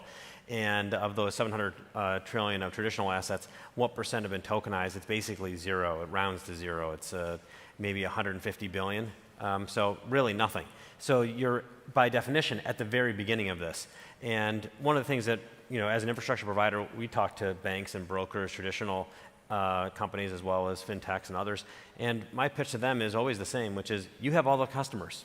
You have all the businesses. They're already using you. They might want something different now. And so you need to adapt to that, but it's your position to lose. And so you shouldn't be afraid of this. What you should be afraid of is continuing to use the old infrastructure, the old pipes, the old ways of moving assets around that are creating lags and not allowing there to be products that meet people where they're at. If you just closed your eyes for 1 second and imagined a financial system based on the technology we have today, the fact that you have an iPhone, and you just closed your eyes and thought about what it would look like, would it look anything like what we have now? It's almost implausible. It's completely crazy. Settling stocks in 2 days, money takes 5 days to move around. Yeah. It's absurd. The whole thing doesn't even, it's illogical. And I think everyone is starting to recognize that as people are coming up and growing up and having iPhones and getting everything immediately, and then having a financial system that's not meeting this new economy where it is at, which is moving at the speed of the internet, that there has to be big changes. How to do it, what's the right way, how do you keep the right controls in place, those are all worth talking about. But the idea that you're not going to have a radically different financial system is just, I just couldn't imagine it, because we're going to have a radically different economy. And the point of a financial system is to help the economy. The whole point of the economy is not to help the financial system. So what does the financial system have to do to change? A lot. Yeah. And I think they know that, but they're incentivized to change it too. They want to keep their customers. Once you start losing customers, you really get your mind focused, and that's what's happening now. Okay. I would also build on that and say that companies like Square and with Square Cash have actually demonstrated to the traditional players a couple of things. Number one, it's a profitable business for them to be in, which they're obviously motivated by. Yeah. Number two, at least a few months ago, too, right? Yeah. I mean, that counts for That's a right. lot. The multiple that these companies with a coherent strategy in crypto were getting were higher. But number three, and the most interesting one, is whenever you add crypto to your traditional consumer business, these players realize that they have 10 times the engagement. And 10 times engagement, well, part of it because maybe volatility is the feature. Since you open the application every day to actually check on prices, you end up engaging with the rest of the products that you have on a consumer app. And so every time somebody adds crypto to their consumer products, they see a lot more engagement on across the board all their other products. And so that is the feature that they want. They want more engagement. So that has been a fascinating one that has been driving a lot of our clients to participate in this ecosystem. Yeah. is the engagement. Okay, final thoughts. We have 2 minutes left. Michael, where are we in the evolution? I feel like, take Bitcoin for instance. Is it a risk asset or is it a store of value, right? That's kind of the two polars of, you can't have it be both. And so it's like, which one is it? And I feel like we're in this world where the speculative stuff is starting to transition ultimately to the store of value. And whatever the final price of Bitcoin is, and whether Novogratz thinks it's $500,000 and Cathie Wood thinks it's $1 million, whatever the actual number is here, as we get to that final number, we're going to transition, right? A lot more from the risk asset to the store of value, and we're in that transition. Every time you see these huge drops in volatility, it's kind of those guys, the traders, the speculators, selling to the hodlers that will never sell. Right? And so over time, I expect the float of Bitcoin to actually decrease on the exchanges. More and more people just will buy and will never actually sell. And I think that market dynamic we'll actually see that so that like when the next bull market ultimately comes, you'll see a lot less liquidity actually on the exchanges in terms of number of coins. And I think that'll be a huge driver in the next bull market. Great, and I think it's appropriate to get our final thoughts from our host here in the Bahamas, Odetta from Deltic. And last night, I was at a dinner with your wonderful Bahamian securities regulator. I think everyone was employing her. She's in the front row. Yes, there you are. She is amazing. Yeah. And she's the reason why FTX is here. And I think a lot of people were imploring her and more Bahamian officials to go to DC and maybe talk to the regulators there and to give them a sense of how to actually operate in cryptocurrency. Yeah. No, like I said, our regulators have been very, very forward-thinking and very progressive, and I think that that's exactly why we're here at Crypto Bahamas today. It's because of our great regulators like Christina Roll. Yeah. So hats off to the Securities Commission of the Bahamas. I think that we're at the tip of innovation, right? And I just hope things keep evolving. Crypto innovation, banking innovation, and I believe that the Bahamas is really well positioned. I'm really happy that you guys are all here to experience what FTX is building and what the Bahamas is building as it relates to being the hub for innovation. And thank you so much. Thank you, you, Bahamas, and thank you so much for having us today. Thank you.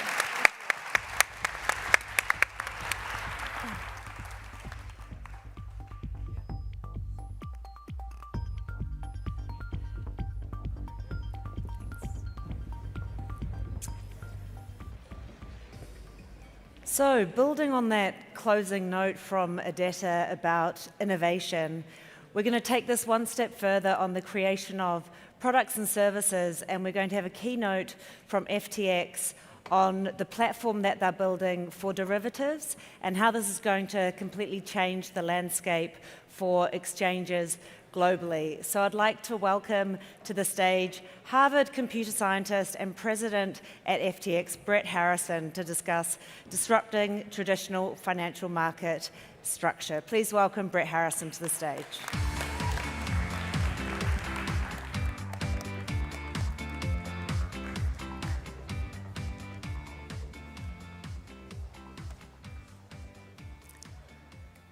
Good morning, everyone. We're going to talk about derivatives.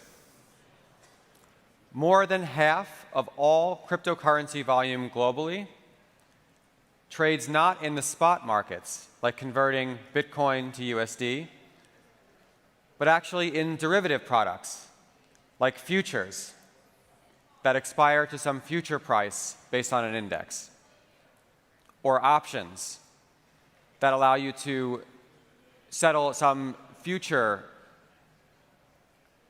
underlying contract based on whether the underlying asset has gone above a strike price or not.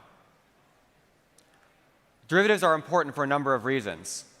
They give you opportunities for hedging risk, for providing capital efficiency, for a form of insurance, transferring risk between two parties, and being able to put on spread trades, for example, between the underlying asset and the actual future.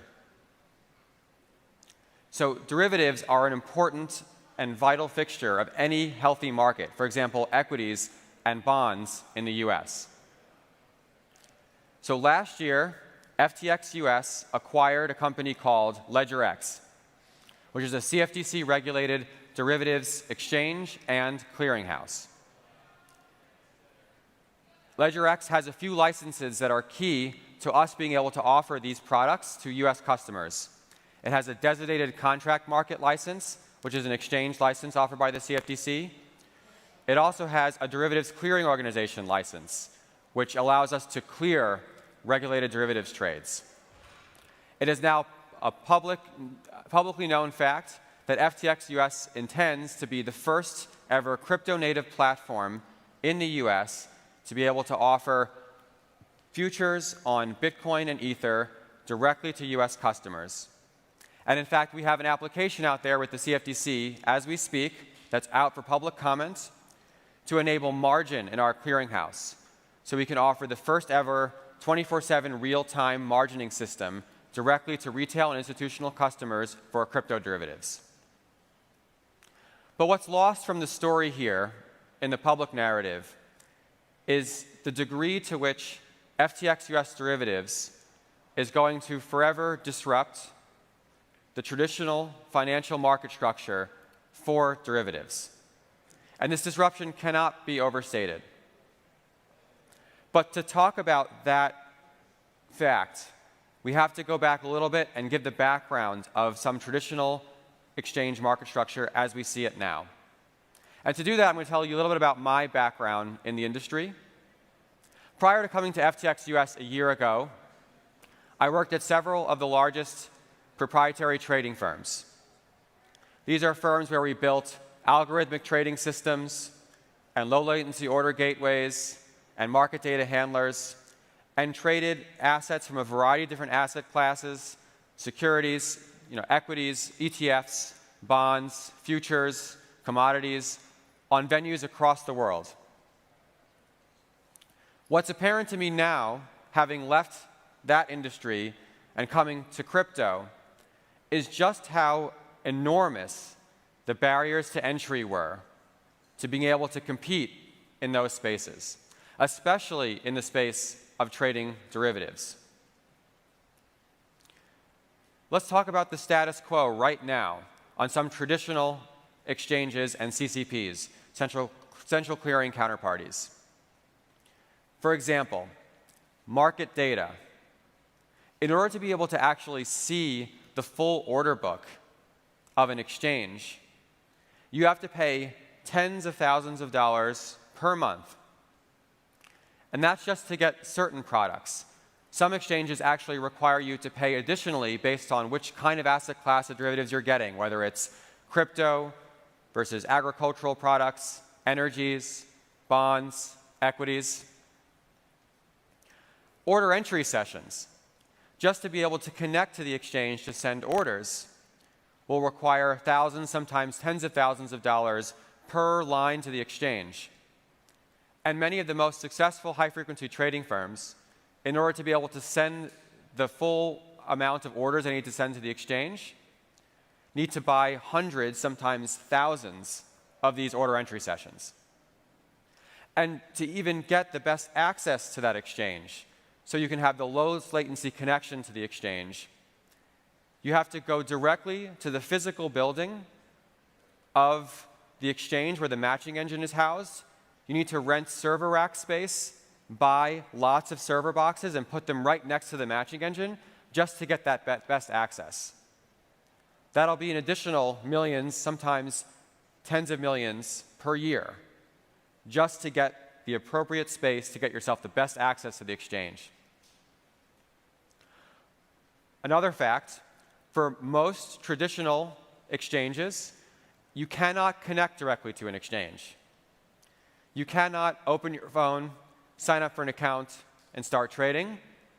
You have to go through an intermediary and pay fees to that intermediary to get onboarded and start being able to connect to the exchange, unless you go through the lengthy process of getting the appropriate license to be able to become a clearing member of that exchange yourself. And lastly, it is now publicly known that for many of these trading firms, in order to create the best pricing models to be able to trade on these exchanges, you might have to pay for microwave market data, a series of microwave towers that go from New Jersey, where US equities trade, to Illinois, where many derivatives trade, to pull those equity market prices over a series of microwave towers along the Great Circle from New Jersey to Illinois to get yourself the best pricing models close to the exchange. Now, for some of you, I can see your eyes are glazing over. Maybe you think this is boring, or it's insane, or some of you who are used to working in this space are exhausted by it, because it's what we have accepted to be the fact of markets. It's where the competition has brought us to. It's where the exchange market structure has brought us to. It is just now a fact of those markets that you have to have this enormously capitalized entity with all of this money to spend just to be able to compete at those high levels for trading derivatives. Now let's talk about FTX. On FTX US derivatives, and the rest of the FTX platform, market data is free. Anyone can connect through public access over a WebSocket or through our mobile app or our web UI and get the full order book for any product for free. Yes, free. Order entry is also free. Anyone can connect to the exchange, and if you're onboarded through our process, you can send orders for free. We don't charge per line. We don't charge for rate limits. Of course, we charge per trade fees, as all exchanges do, but we don't charge for this particular access, which means anyone can receive market data and send orders to an exchange entirely at zero cost. To actually onboard onto the exchange, we can take customers directly onto the exchange. To sign up for an account, all you do is you go onto our website, you go onto our app, you go through our onboarding process, and that's it. For most people, it takes around 60 seconds to finish getting onboarded onto the exchange. Intermediaries are optional. There are many reasons why, especially large institutions, can benefit from having intermediaries that help manage capital efficiency across multiple exchanges. But for the average retail customer, they can just onboard directly onto the exchange. And lastly, FTX's actual technology is housed in the Amazon cloud.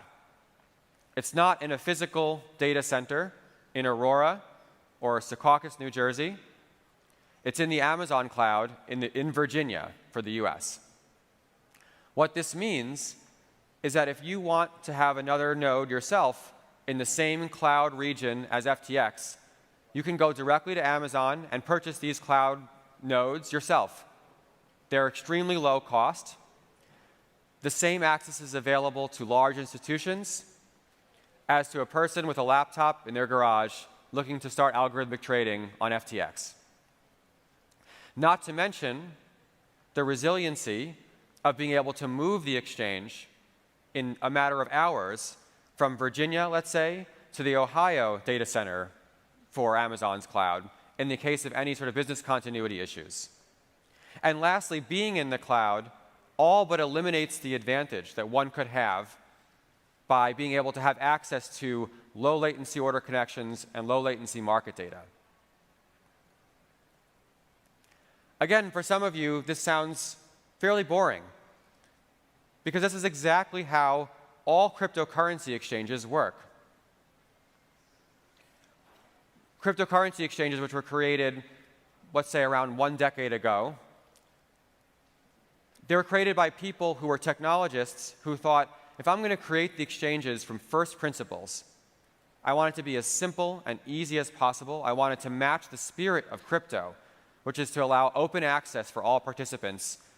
I'm just going to make one program on one server where the only participants in any trade are the buyer, the seller, and the exchange in the middle. But for FTX, it takes a visionary like Sam Bankman-Fried, who has that knowledge from working at a place like Jane Street to see how that traditional market structure works, and can step outside of it and say, how do we actually rebuild this as first principles? How do we not anchor ourselves to the status quo and burden our users with needing to go through intermediaries if they don't need to, from paying large amounts of money just to be able to access the basic market data for the exchange, to be able to connect to the exchange? And how can we completely turn the existing market structures on their head? And not just for crypto, but also for traditional products like futures and options.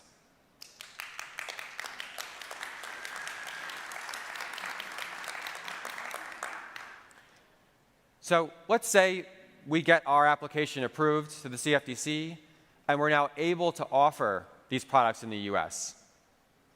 Besides for these technological differences and differences in costs, the most significant difference between FTX and traditional CCPs is the way that we handle margin.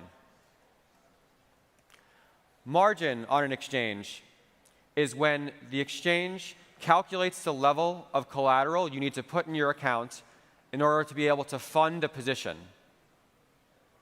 You might think if I have to buy $100 of Bitcoin, I need to put in $100 to get that $100 of Bitcoin. But on most futures exchanges, that's not the case. Sometimes if you want to put on a $100 position in a future, you only need to post $20 to be able to fund that position. And then as your position value starts to go down against you, the exchange might come back to you and call for you to put in more margin. And eventually, if you're unable to do that, they might have to close down your account, close down your positions, and liquidate you. It's this setting of margin levels, the ability to call margin, and the method of liquidation that creates the risk profile of any exchange. On traditional CCPs, margin is usually calculated once per day, 5 days a week, and not on weekends or holidays. What this means is that if on a Friday at 3 p.m. you put on a big futures position, and then world-shocking news happens on a Saturday that could very well move those markets a lot, the exchange will have to deal with 2, sometimes 3 days on long holiday weekends before being able to actually remove that risk from the system, before being able to properly call those margins back into the system, before being able to properly liquidate customers. The result is that after 2 or 3 days of volatility, Monday or Tuesday comes, and there's huge price dislocations. People can't post margin in time, they get liquidated. That moves the price of these assets. That cascades to more liquidations, further moving these assets. And suddenly risk is increasing at a rate that can't be controlled. The FTX system computes margin every 30 seconds, 7 days a week, 24 hours a day, 365 days a year. So we're, yes, margin, real-time margin. We compute margin in real time, which means we only have to worry about how much prices move within a 30-second interval, as opposed to a 48 or 72-hour period. It enables us to have much greater confidence in being able to remove risk from the system. Another difference is that for FTX, all the collateral in the accounts are required to be posted directly with the clearinghouse. This is different than the traditional model, where we're relying on intermediaries to be able to put that margin back in the clearinghouse when they're called. And they might be extending credit to their customers. And so you can't actually measure what is the full risk in the system. With FTX, you can measure the full risk based on the collateral posted at the clearinghouse in the margin model down to the cent at any given time. The differences between these two models are not just theoretical. There are real-world examples, recent real-world examples, where the differences between these two models show the inherent risk in the traditional system. On March 7th, on the London Metals Exchange, largely as a result of the conflict in Ukraine, the prices of LME nickel forward contract prices skyrocketed. There was one or possibly several accounts that were highly leveraged short against this market. Their accounts went so negative, and they were not able to be called to get that margin back in the clearinghouse, that the LME had to actually shut down. They took the unprecedented step of shutting down the entire market. The next day, when they tried to open back up again, they realized they had a multi-billion-dollar hole to fill, and they couldn't fill it. So what do? They canceled $3.9 billion worth of bona fide trades. So all of those traders who were betting on the long upside price of nickel suddenly had their profits completely wiped out. For arbitrageurs who were long nickel against a short ETF position, for example, who thought they were perfectly hedged, had one of their legs completely wiped out and suddenly found themselves only short against this high, skyrocketing price of nickel. And these externalities created by exchanges that are continuing to run these old-fashioned versions of risk, they're not just localized to London. They affect global markets. And we have to ask ourselves, who bears the cost? Who is bearing the cost of these models that are putting the risk and the requirement to cover these losses on all the participants? FTX now has an opportunity with our application with the CFTC, with our bringing of FTX US derivatives to US customers, hopefully this year, to follow in the long tradition of technology, which is to say that no status quo is unable to be disrupted. It's our job as technologists, it's our moral duty as technologists to always be challenging what's happening, to say, if we were going to build this from first principles again, how can we do a better job? How can we create a fairer market? How can we create a more open access market that enables participants to safely interact with the products that we require to be able to run a functioning and healthy US and global market? We're looking forward to working with the CFTC on completing this application and bringing these products to the US customers. And thank you all here for being part of the crypto ecosystem, which is challenging the status quo in a million different ways. Thank you all very much.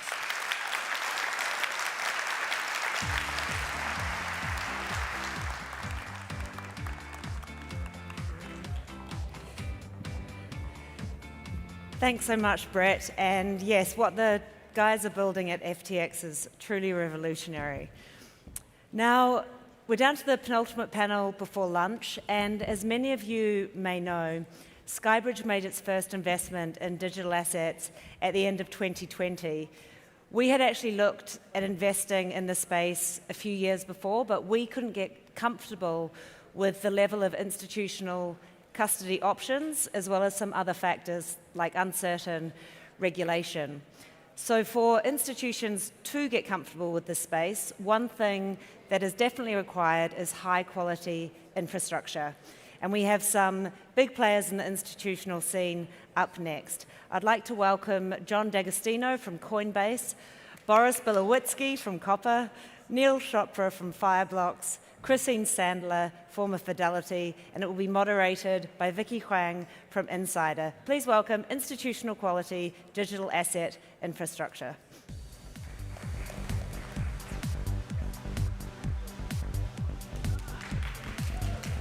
There's like 7 people. Yeah, I know. Great. Hi, everyone. Thank you so much for coming to our panel, Institutional Quality Digital Asset Infrastructure. So to get started, let's just go down the road and introduce ourselves. How did you get into crypto from TradFi, and what do you do at your respective firms? So I'll get started. My name is Vicky Huang. I am an investing correspondent at Business Insider. Christine? Hi, I'm Christine Sandler. Up until recently, I was responsible for sales, marketing, and research at Fidelity Digital Assets.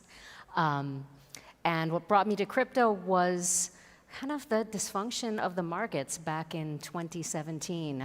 Looked at the market and thought, you know, these are volatile markets with a lack of diversity, and thought perhaps something that I've done in the past could potentially be influential in the space. Hi, I'm Boris. I'm the Chief Revenue Officer of Copper. How I got into the space, I'm basically in charge of all things sales, trading, and account management, so all things front office for the firm. How I got into the space was 2017, so I'm not one of those crypto fanatics that was in early on. I bought my first Bitcoin in 2010 situation. I was in asset management and traditional finance all the way through, and 2017 I started to get calls in, and that's how I stumbled upon it, and we wanted to solve it on the custodial level to start off with, and Copper is doing much more nowadays, which I'm sure we're going to talk about. Hey, and Neil Chopra, I lead solutions and advisory at Fireblocks.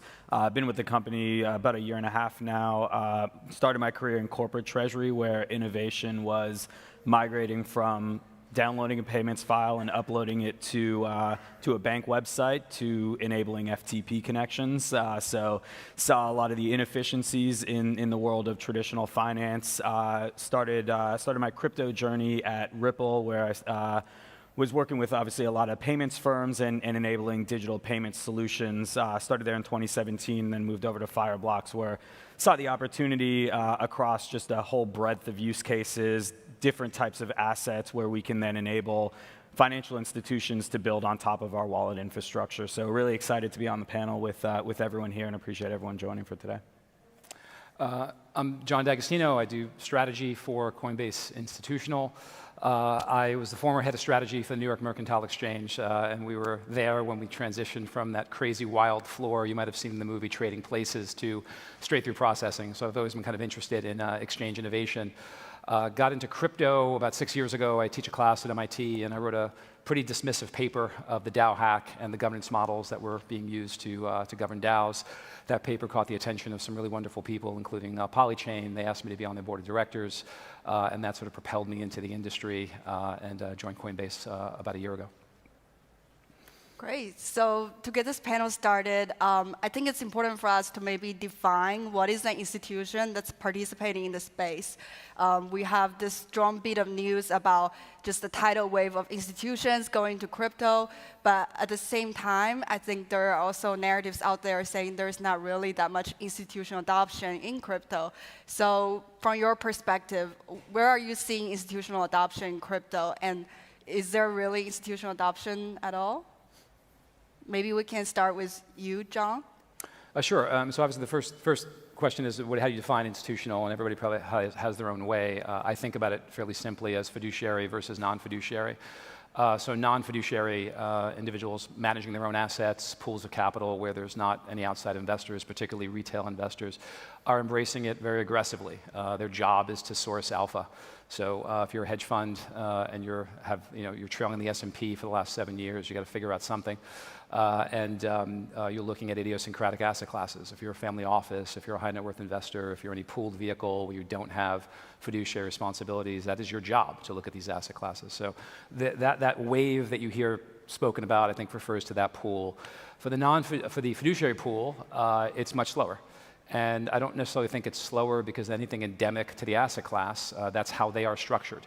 If you walk into a pension fund and you make an argument that they should invest in anything because it's A, uncorrelated to broader equity and debt markets, and B, has the potential to go up a lot, they'll smile at you and then think you're stupid when you leave the room because they've heard that story before, and correlations are negative until they're not. And there's lots of things they can invest in that can go up a lot. So they don't need that sales pitch. If they don't believe it can be a core position and the market infrastructure is in place, they will wait out that asset class. I saw it in commodity futures 15 years ago, and that's what we're seeing now. So it will take time, but the infrastructure is building, and that trickle will come in. The good news is it's such a large asset pool that even a trickle is extremely meaningful.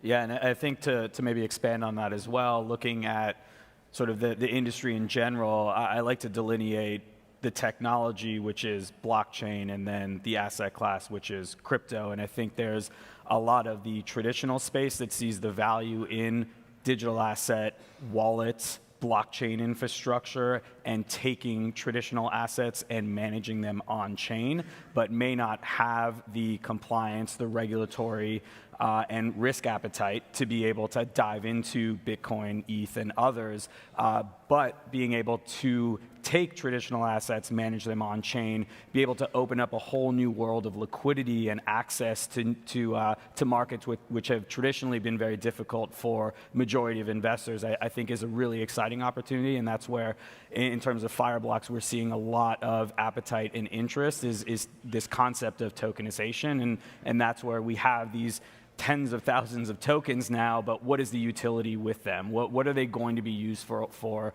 in the real world? And I think that's where we're going to start to see the cream rise to the crop in terms of which asset classes, which assets, which protocols are actually going to be leveraged now and going forward in the future.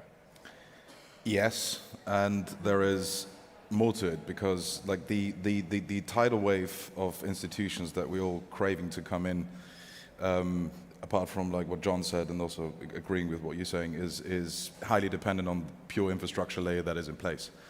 And that has still a lot of work to be done. I mean, if you're dealing with BlackRock, Millennium, Capital, Schoenfeld, whoever it is, you will find yourself in a lot of meetings with compliance and a lot of meetings with middle and back office. And those guys have very, very specific questions. First and foremost, if you are rocking up and say, well, we would run this strategy and this is how much the strategy is spitting out, everybody is ready to crack the champagne corks. But if you then go to compliance and you have to explain that you have to open an account on an exchange somewhere that is maybe not regulated, and you need to pre-fund those venues, the conversation normally stops quite quickly.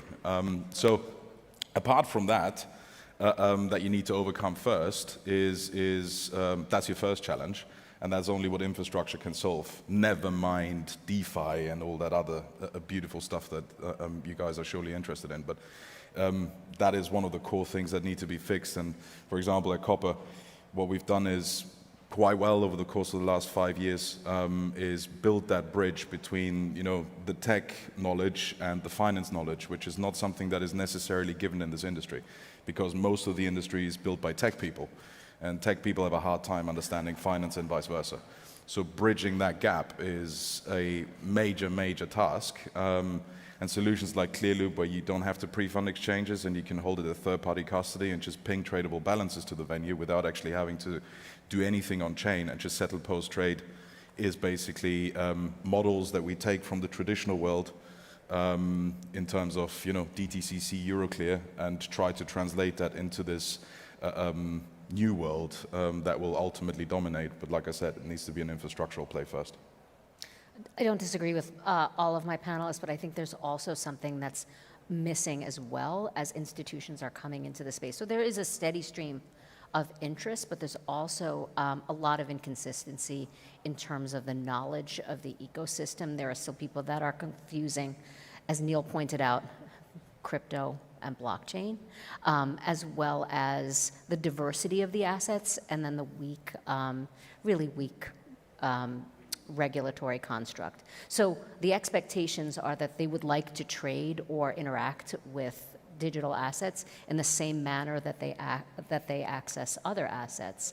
But there's a lack of connectivity and access from an infrastructure standpoint. So we're very few connectivity options with traditional user interfaces, and then there's a missing practice management piece. So Boris alluded to the fact that once you get into a conversation with a large institution, or even a medium-sized institution, you are interacting with a broad group of folks that are not necessarily practitioners, but that have a diverse set of questions, and you're managing that as well. So the educational piece is really a pretty strong core value proposition for any infrastructure providers. It's not just the tech, it's also the educational piece.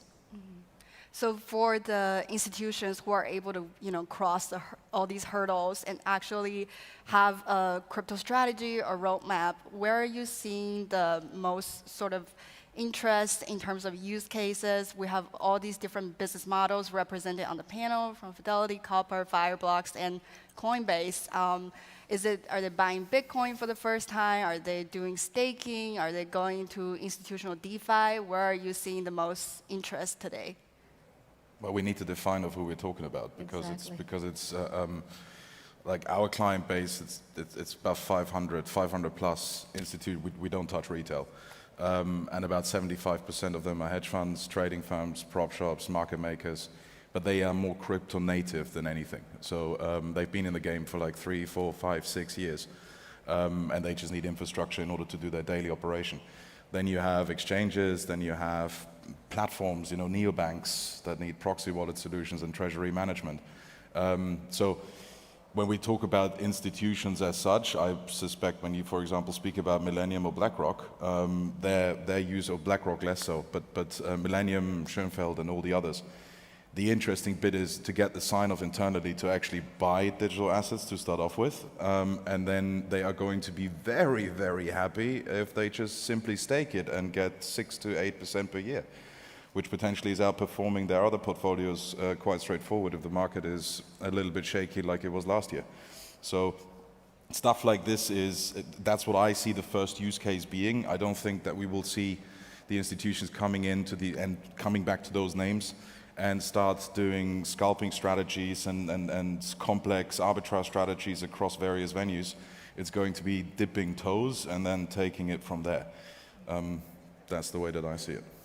Yeah, and I think over the past 4 to 5 years, I see this sort of fintech revolution, and when we talk about institutional money and high net worth individuals, I think a lot of these fintechs have now developed products and services that are taking away the share of wallet from what we call traditional financial institutions. And I think that's going to continue to accelerate. And so when we look at what we've sort of built as an ecosystem and a network at Fireblocks, it really started as the core sort of sell side of the crypto ecosystem, the exchanges, the market makers, and the brokers. And now it's really evolved to saying, okay, well, we've got the neobanks, the fintechs who are really stepping in and filling the void where traditional institutions are failing retail investors and customers. And so that's where we're seeing, I think, a lot of adoption around just enabling trading services, getting access to DeFi and yield products. We then see this whole NFT and Web3 space where we're very focused on enabling sort of this next generation of the evolution of where this market is going. And I think the really exciting part that I'm seeing within the customer base is the fintechs are now pushing these traditional financial institutions, and so we do have the likes of Bank of New York as an example, who is going to be offering up institutional Bitcoin custody, Cross River Bank, which is a fintech forward banking partner of ours who really focuses on banking as a service for these fintechs to provide that back-end infrastructure, is now expanding that to be able to offer crypto services to those fintechs. And so I think we're slowly starting to see this, but I do really think that in the market we're seeing this shift again over to more fintech-focused consumers because of the ability that they can move and the pace at which they can move to actually enable these services that they want and need today. Yeah, I mean, I'll speak to, so I spent a lot of time speaking to very, very large pools of fiduciary capital, so very, very large pensions, sovereigns, et cetera. I think the narrative was, oh, when they come in, they'll dip their toe, and they'll come in, they'll take a smart beta or straight beta exposure to Bitcoin or something. And I didn't believe that, and I think it's borne out to be true, which is, again, it goes back to if they're going to take a position, they have to envision it being a core position. So imagine you're a PM at one of these large institutions, you're in your investment management meeting, you've got 15 minutes to pitch your grand idea. Mm-hmm. If the capacity limit of your pitch or the strategy limit of your pitch is beta or smart beta and up to a couple $100 million before you run into problems, you're just laughed out of the room, right, if you're sitting on a $100 billion pool of capital. So unsurprisingly, they came in hot. They allowed that individual to go and do the research and come in with a broad-based strategy. So they're coming in on equities, they're coming in at every level of the cap structure, they're doing yield, they're doing lending. Now they may be dipping their toe individually into these sectors to learn more about it and prove out the risk model, but they really are taking a broad-based approach, which again, they have to justify that as a, call it 2.5 to 4% potential position in the portfolio. And I would be supportive of Neil's comments as well. What Fidelity is seeing is some significant interest in intermediaries that are serving retail investors where they feel they can incorporate crypto positions into broader portfolios, and they're looking to establish and create an infrastructure that would support that so that they could begin to win balances back from more fintech providers and also provide the client with kind of a more comprehensive view of a portfolio. So that definitely is a trend where we do see continued adoption from intermediaries that are serving large groups of either family office money or pools of capital in that respect, as well as continued adoption on the family office side as well. So the closer you are to that end consumer, that is definitely a trend that Fidelity is seeing. But bear in mind, the traditional side is going to come to a Fidelity as opposed to perhaps an unknown fintech company. The one thing I'll add is that they're all really interested in asset fragmentation and tokenization of real assets, because why not? You've got these things locked up and you think you're going to magically create liquidity because you decrease the friction associated with the buy and sell. The problem with that is that that doesn't just magically create liquidity. It unlocks latent liquidity. If there's interest, decreasing the friction works. But if no, like my 4-year-old daughter draws amazing photos, pictures that I love, but they're awful. And if I just decrease the friction associated with buying them, you're not going to want to suddenly create a market for them. So good assets will be successful in fragmentation and tokenization. Bad assets will stay bad assets, and there'll be no developing market. But of course, everybody's super interested in that. You will? I'll buy it. Done. Yeah. Okay. That's a great example, John. Yeah. How much? I think speaking of that, can you paint a picture for us? When an institution agrees to be onboarded, when you reach an agreement, what do they want from you? I know that you have Copper has the agreement with State Street, and then Fireblocks recently added supports Terra-based assets. Can you paint a picture for us how that works? So, so the State Street. So what we were talking about before is like. Maybe very much buy-side centric. Like the sell side plays a massive role in traditional finance, which is simply in terms of reach and distribution, it's unmatched. Let's put it that way. That includes retail. What the journey looks like is that basically the question. Mm-hmm. All right. So first and foremost, you have conversations, high-level conversations with senior executives that get very excited about the tokenization bit, and then subsequently need to figure out what blockchain actually means. So you then have to go through a big cycle of educational pieces that you need to do in order to make sure that you get all the right people in the room. And at that point, what you do is you speak to middle and back office, and that is the big one that you need to drag over the line. What that means is, from a compliance, from a risk, from a operation standpoint, those are the ones that are actually calling the shots, because for a bank like State Street, this is systemically huge, which I have to commend them for, to the extent that they have been moving from run all the way down, moving extremely fast, to get this over the line, because they have massive demand on the other side. So what you need to do is have a structure in place that actually shows them that it's very much mirrored to a lot of things that they do, and ease them into the stuff that is new, which is, like we said earlier, a massive educational push in order to kind of, that nobody runs around like headless chickens being all scared. It's a very, very careful approach, and extremely detail driven. And it has to be, because if you look at State Street and peers, those are the most highly regulated institutions in the world, and everything is being looked upon very, very carefully. So, at the same time, of course, this is a massive stamp for the space as a whole, because those guys might start offering, Bitcoin, Ethereum, and 8 other currencies to start off with, all pending regulatory approval. But the big piece for them is the tokenization piece, where you can take your liquid assets off balance sheet, and suddenly your whole capital requirement structure on the regulatory side looks different. So that's the interesting part, and those institutions have to be commended, as well as Boni, of taking those steps, because they know and see that this is coming. You can't stop that. So.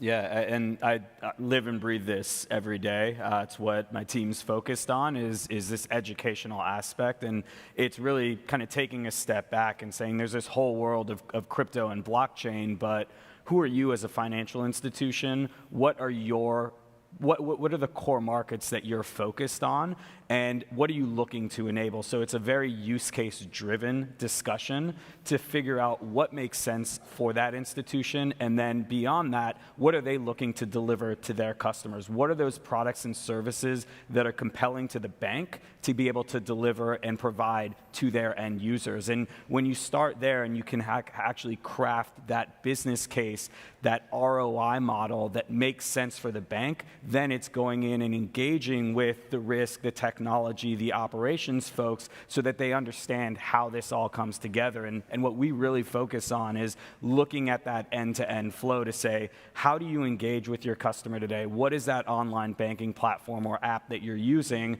How can you create a digital asset or a crypto product and service within that? And then how does that then feed into your operations, your core system, and then on the back end being able to integrate into the Fireblocks wallet infrastructure, tap into the network and ecosystem, and not just saying what's our use case on day one that we're looking to enable, but how do we build out a strategy and roadmap to get from day one long Bitcoin or offer up a Bitcoin buy, sell, hold offering to evolving into yield generation products, potentially a permissioned DeFi pool as an example, then expanding into these tokenization use cases. And a lot of them can be done in parallel, to be honest, but it is a lot for these institutions to chew on. So let's not boil the ocean on day one, but let's think about a strategy and a roadmap that makes sense, that you're actually providing value to the bank and to your end users as well. Yep. What about you, Christine? I know that Fidelity has been around since a long time when it comes to the digital asset arm. I'm curious to get your perspective on this. Look, I think agree with everything that my co-panelists have said. I also think that it's not just presenting the strategy or articulating the value proposition.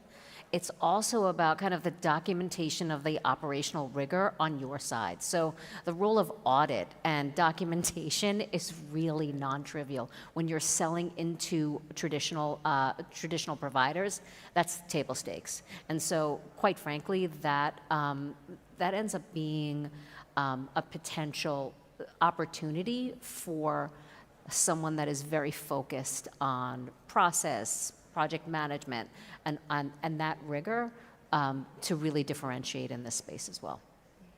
I want to dive a little bit into tokenization as well. Why is this such a big deal for institutions? What are the potential advantages and disadvantages? They have stuff they want to sell and they can't sell it. And so there's a belief that if you decrease it. So why do grocery stores place candy at about 3-foot level right before you check out? So your kids will start screaming, and that creates friction, and you'll want to decrease the friction by buying that product. So it's the same fundamental principle. So the belief is if you decrease the friction associated with a transaction, well, every time there's a new advantage in wearable technology, payment technology, what two stocks do well? Visa and MasterCard. Because again, we believe if we decrease the friction associated with a purchase, we'll do more of it. So the thesis is fairly straightforward. There are capital advantages to having a QSIP assigned to something, especially for property and casualty insurance. So it's this sort of manna from heaven if you've got these locked-in assets that you believe have more value broken up, and you can sell these things to 1 billion people on their phones versus when we did it at NYMEX, I maybe 85,000 traders to push new products we created to on Bloomberg screens, if I was lucky. I would love to go back in time, and I built products at NYMEX that failed miserably because I had a small sample set that I believe if I had a larger one would have succeeded. Probably wrong, but that's my story, I'm sticking to it. So why wouldn't you be a huge fan of that if that's where your assets lie? Yeah. Sorry, just to add in there as well, like I look at something as simple as a stable coin. That is tokenized fiat. And so you can, on a day-to-day basis, see the value that blockchain brings to the traditional space. And so from a Fireblocks perspective, we actually have about 40% of our customers paying invoices to us in stablecoin. We're working with the largest payment processors globally who have crypto native merchants who don't want to wait a few days to receive a US dollar international wire. So if I've got the wallet infrastructure in place as a crypto native merchant, why wouldn't I just be able to process that payment directly to your wallet using a stable coin? The concept of merchant acceptance around payment for goods and services is just simple examples of tokenizing something as easy as a US dollar and saying, here's how we can now move and transfer value seamlessly, efficiently, in real time with little to no cost. And I just have this sort of open up a whole bunch of access and liquidity to, again, users that haven't actually seen that value previously. This is where we are different because we are very much focused on the liquidity piece. And what I mean there is why tokenization is interesting is the infrastructure that needs to support all this from a settlement perspective, from a access perspective, and how you do this. Like sending stuff from A to B is relatively straightforward on the blockchain, right? So that's straightforward and it's faster than sending fiat via SWIFT. I agree. But it now comes to the point of like, okay, if I have tokenized Apple shares and I want to trade them against a tokenized mortgage bond, which by the way currently is not possible, you then need to figure out a way of like, where can I do this? How can I do this? Is it count, like never mind going into DeFi where it's like, because it was mentioned a couple of times, permission DeFi where you know who your counterparts are. Because without that, when we talk about tokenization, especially securities, this will not happen without regulation. So if this is regulated, it will look and smell and feel like everything else that we currently see in the traditional world.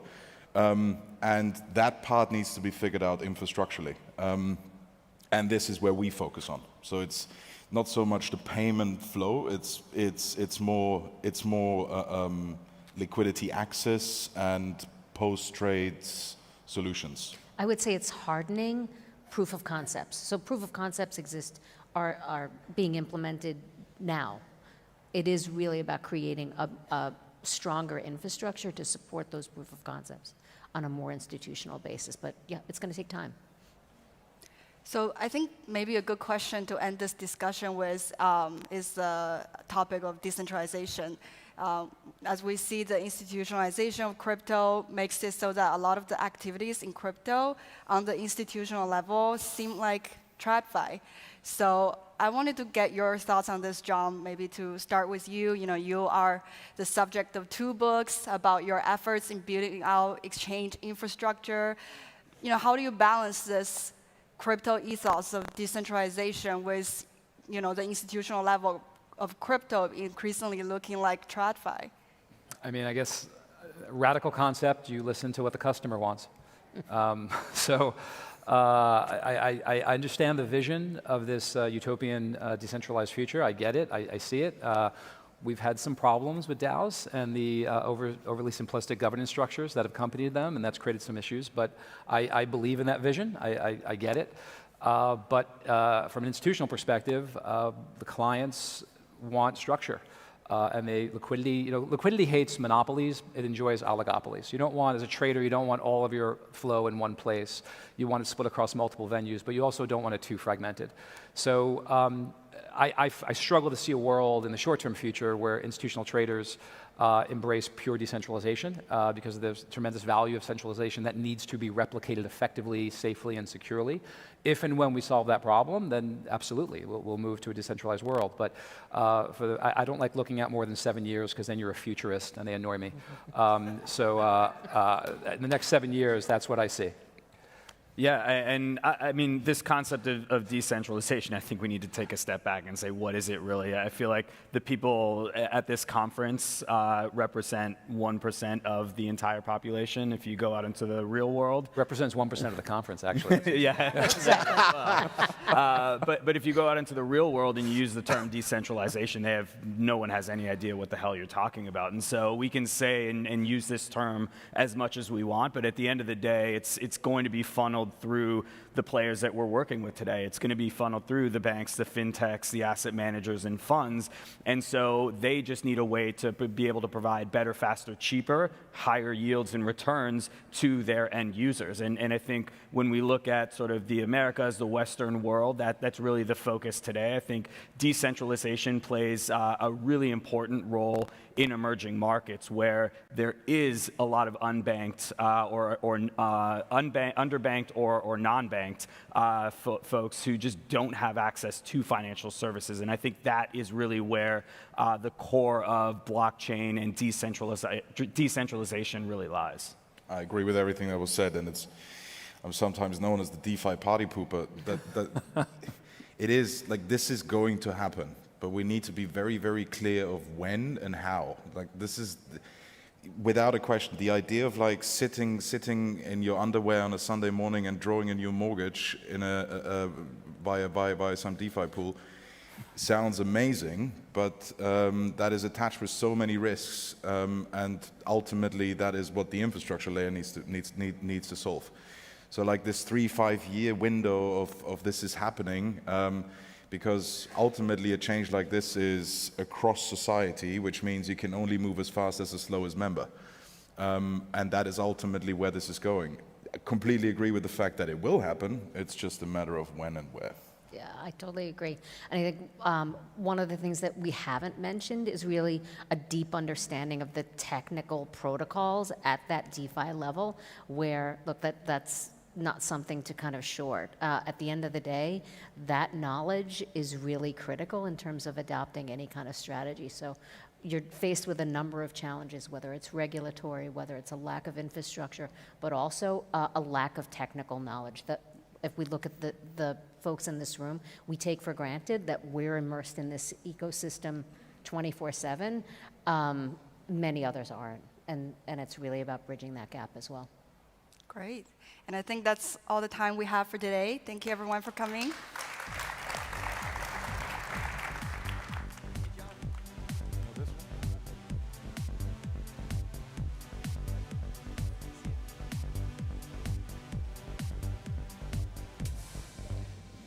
Got a fan club. All right, thank you so much, everyone. We are down to the final panel before lunch, and I'm not going to be doing a closing after the panel because I know you'll all just want to take off to eat. So as per yesterday, lunch will just be outside on the Jasmine lawn. So to take us into lunch on day 2, we're going to be looking at crypto mining. And there are some market constituents that label Bitcoin as a dirty asset. But the environmental impact is certainly nuanced, and many people consider this a feature, not a bug, of the proof of work system. So to close out the morning on day 2, we have some of the largest miners in the world on the panel. So I'd like to welcome Marco Streng from Genesis Digital Assets, Mike Levitt from Core Scientific, Brian Brooks from Bitfury, and Jamie Leviton from Hut 8 Mining, with Adam Jin from FTX as the moderator. Please welcome, it's a hard slot, the final panel before lunch, Crypto Mining, Maximizing Efficiency and Sustainability.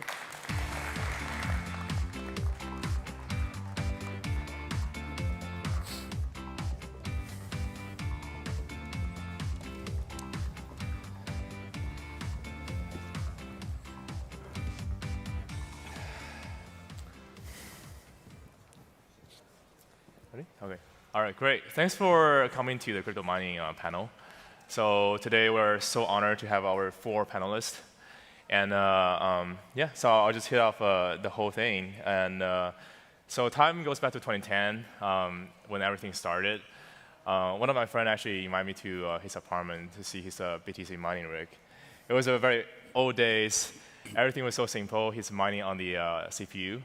And later time, things changed to GPU, to FPGA, and to ASIC. So what has been changing? What are the advanced technology been helping the mining industry to improve the efficiency? So first of all, I'm very thankful to be here. It's great to see so many people here and having such a big conference. All the people from the crypto industry coming together. I really remember back in like speaking on a panel in 2013 and 14 where there was like 20 people maybe in the audience, and that was like really considered as like a big success by that time. And the industry has really come a long way. So I think to answer your question, I think the major milestones and the improvements in the mining space throughout now more than a decade of history has been in many ways. I mean, obviously, on the chip side, a lot of things have happened. Like Satoshi, literally, he mined like on his CPU, as you mentioned, and he had like 1 megahash of hash rate. Now the newest chips, they have like half a terahash. So like from the hash rate capacity, like we basically went 1 million times further from like Satoshi times of mining to now. And the total hash rate has gone like from 1 megahash to like 200 exahash. So we're talking about a factor of 10 to the power of 12, how we improved. And obviously this is just one component, but yeah, the others are obviously the mining data centers are highly, highly specialized and highly, highly optimized for high density SHA-256 algorithm. And the data center designs have emerged and have improved over iterations and iterations over the years. And obviously, I mean, there's other components like algorithmic optimization. There's the software, like how do you maintain really the massive scale mining facilities. There is a lot of solutions out there for like small open source, like hobby miner setups, but like there's also a huge, huge improvement in the whole rally on really the large-scale monitoring system. So, and then of course also it's about like electricity at scale, like finding ways how to get really lowest cost of power.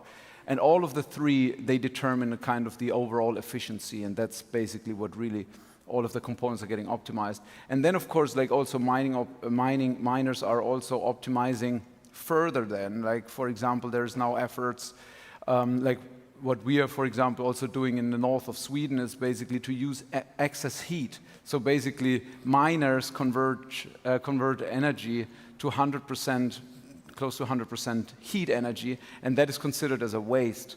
So, but you could actually use that. So, for example, you could use the excess heat to channel it to a greenhouse and grow local vegetables and make use of it that way to increase further the efficiency. There's a lot of innovation on that front also, and I think those are milestones for the industry that drive the efficiency overall. Yeah, I remember the ASIC was hot and loud. It was running nonstop. Yeah, so a lot of things change, and including the regulation as well.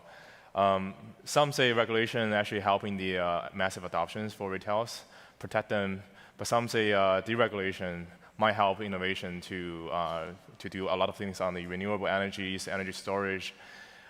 So what do you guys observe from that perspective?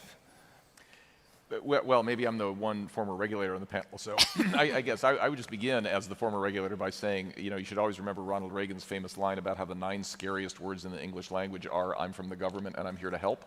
So, on the one hand, it is true that lacking some kind of regulatory framework sometimes causes investors to pull back from a sector. On the other hand, it's almost always the case that regulation has all kinds of unintended consequences because regulators are fallible human beings like everybody else.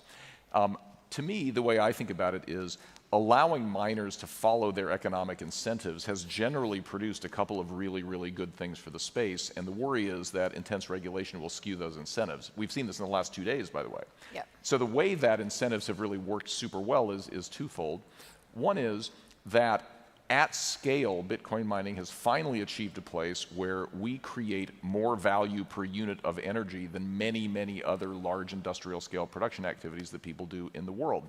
So for example, the amount of energy required to produce $1 billion of value of Bitcoin is much, much less than is required for an airline company to produce $1 billion of value, a chemical company, a lot of other things that are industrial uses.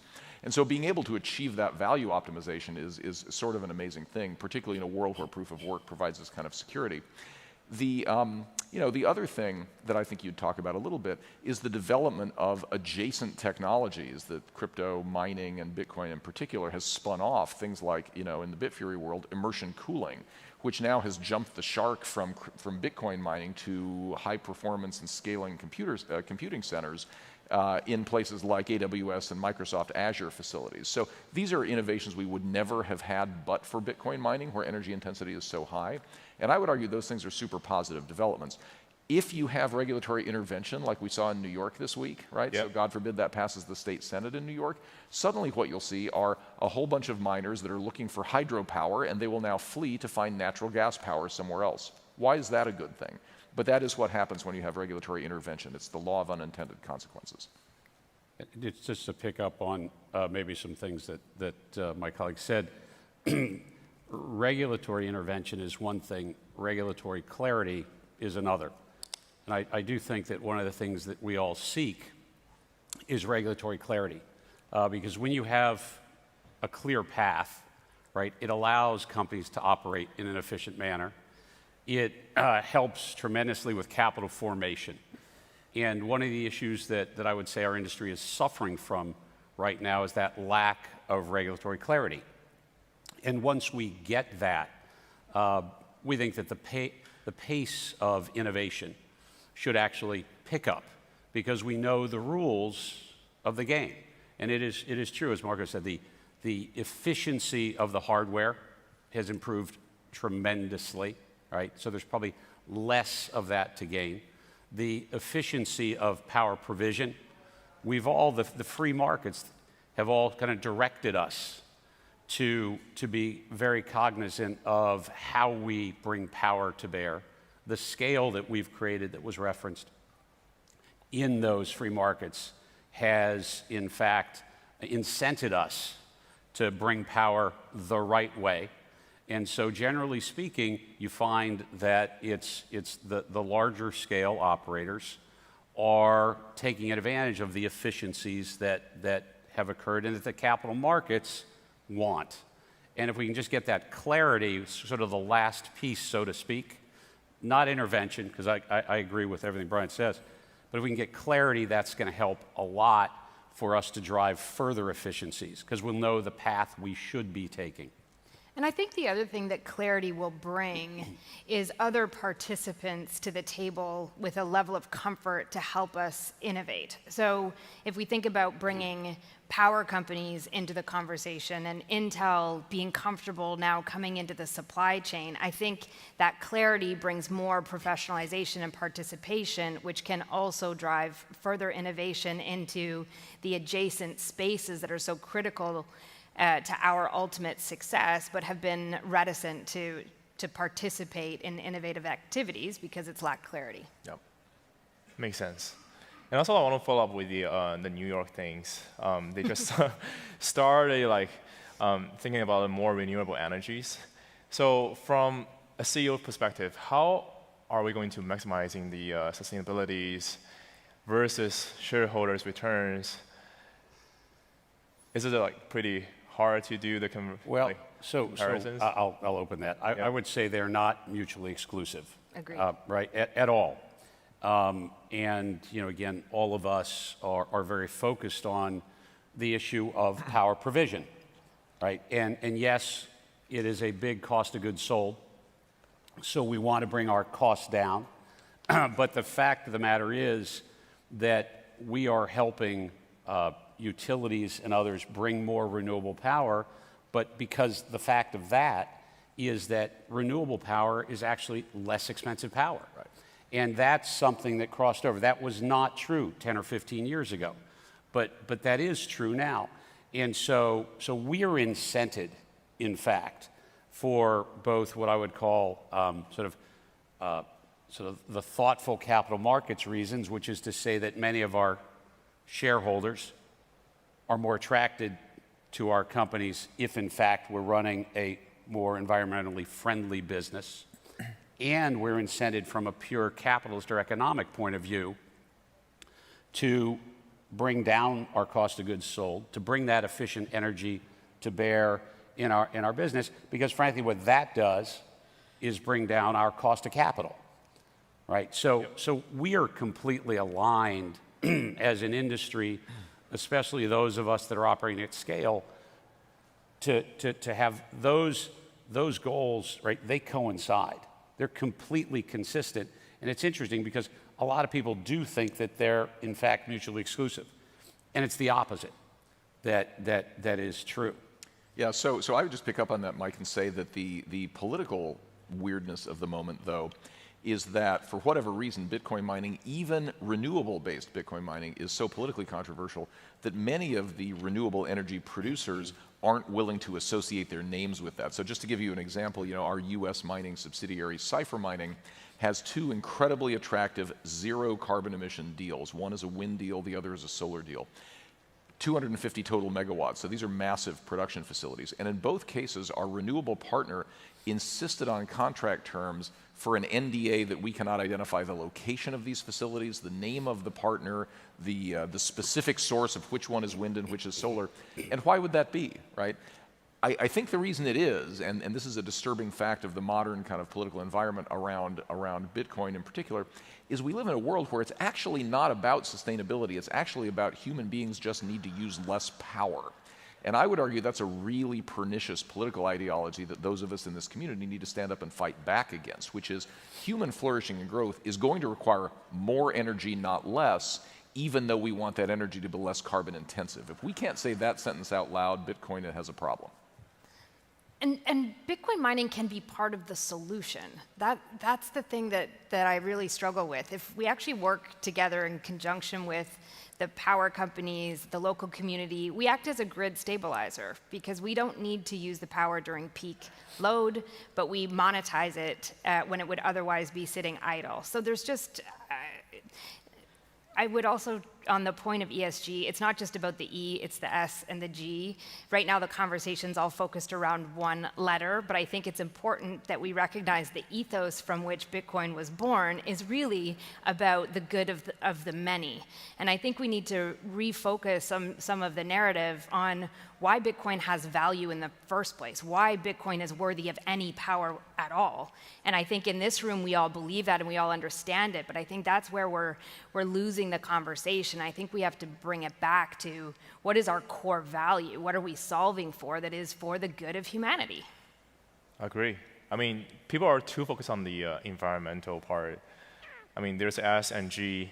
We can all working on making it more efficient and better world. How about Marco? What do you think about this this topic from the private sector's private market way? I think that there's a lot of, I think this is a topic for the whole industry, and here really the players, larger players, also smaller players need to really work together to really correct the public perception on that field.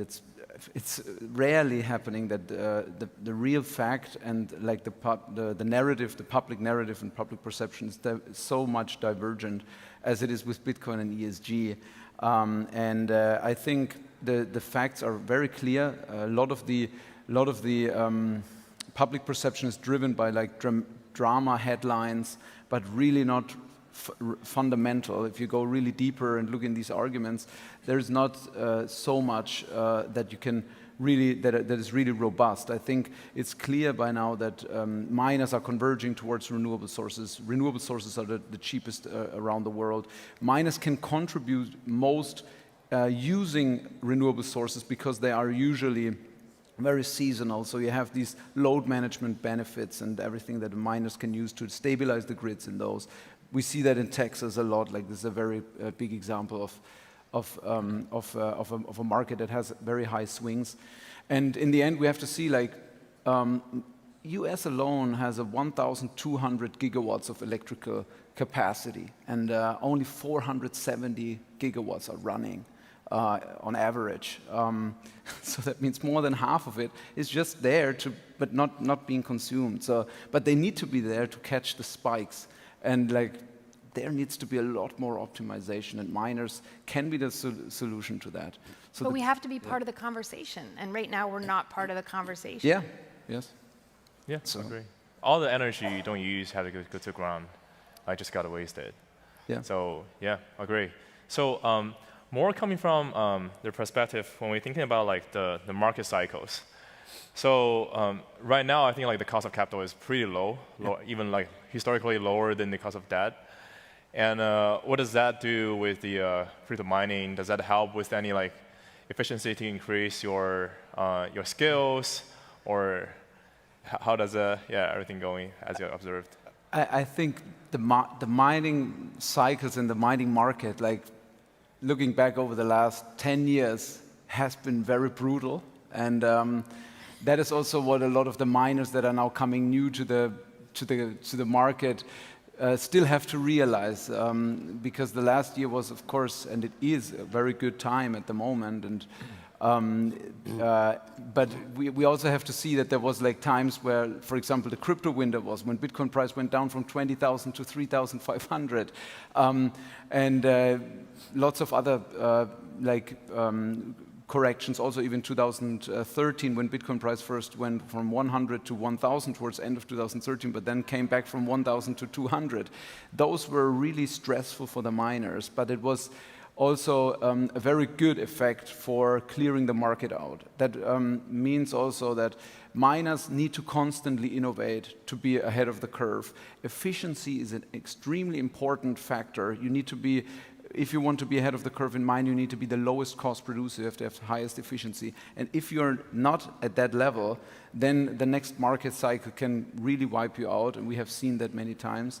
So I think in that regard, now coming back to basically debt or equity financing, I think debt can be a very good source of capital. It is quite expensive at the moment still, but I also like a lot of miners are going towards equity because they also feel basically that they can be better, they can be more secure.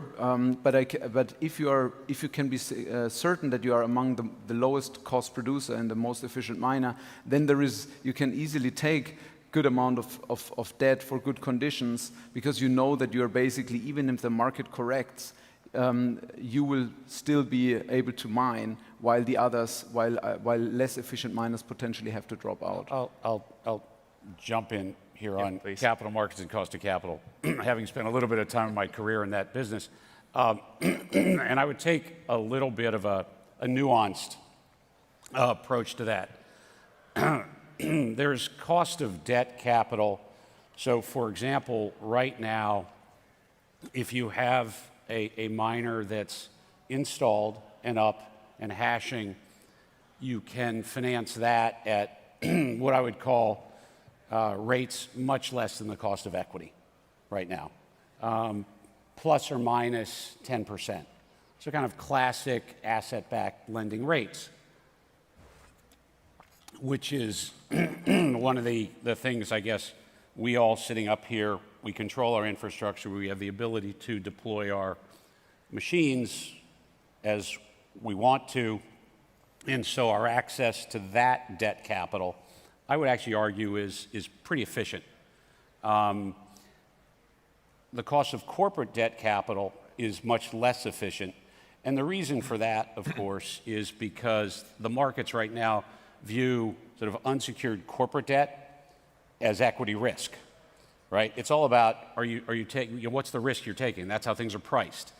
And right now, I would actually argue that the cost of equity is high.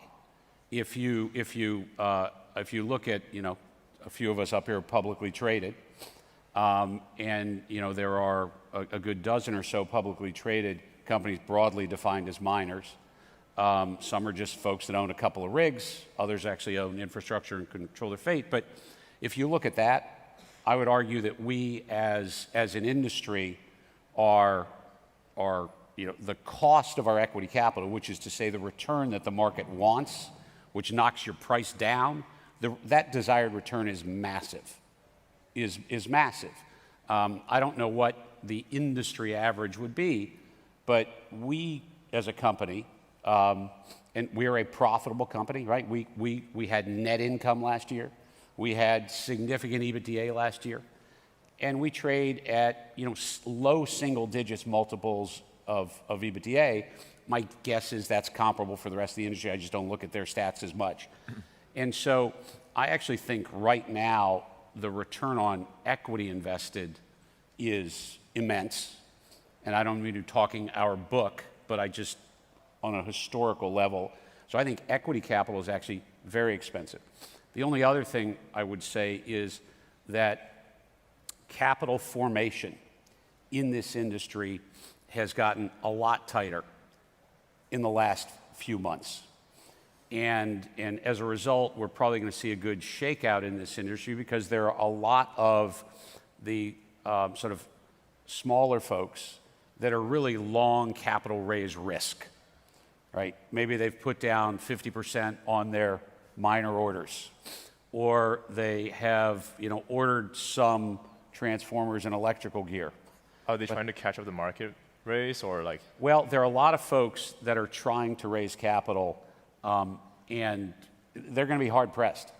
Right. And can I mean, as somebody who has sort of been in that situation, let me just give you a theory as to why. So what's been really interesting over the last 6 months is, I think for the first time ever, minor stocks and Bitcoin price have completely decoupled, right? So it used to be that people looked at minor stocks as a way to get exposure to Bitcoin price movements without having to own the asset, right? And all of a sudden, over the last 6 months, Bitcoin fell back 40%, but miners fell back 80%. And why is that? Not clear, but I would argue there are at least two reasons for it. So one is ESG pressures became more and more intense, and the SEC in particular, with their ESG disclosure rules, made it harder for public miners to succeed in the equity markets, which is why people would rather buy Bitcoin than buy, Core Scientific, Marathon, Riot stock, relative to what they would have thought 6 months ago. So that's one thing. But I would also argue, Mike, that the relative lack of corporate debt financing is the other thing. It's the cost of funds has gotten inordinately high. Right. And that's not only because of the underlying risk of the asset or because of the ESG issues. This is one thing I saw very much when I was running the banking system, which is there is a belief among some large chartered lenders that they can't touch crypto any more than they can touch tobacco or pawn shops or whatever. It's a species of Operation Choke Point. And I know this for a fact because, we're doing an asset sale right now, and there were a couple of bulge bracket banks that turned us down, not because we don't have billions of dollars of value to sell in this company, but because their management committee or their board has said we can't touch Bitcoin miners. These are, again, things that radically skew the way markets would normally function. But that's one reason debt capital is not as available. And I agree, and it kind of goes back to Jamie's point, which is that we we're viewed, if you will, because those are what in investing parlance is viewed as a sin industry. Yep. Gaming, smoking, tobacco, etc.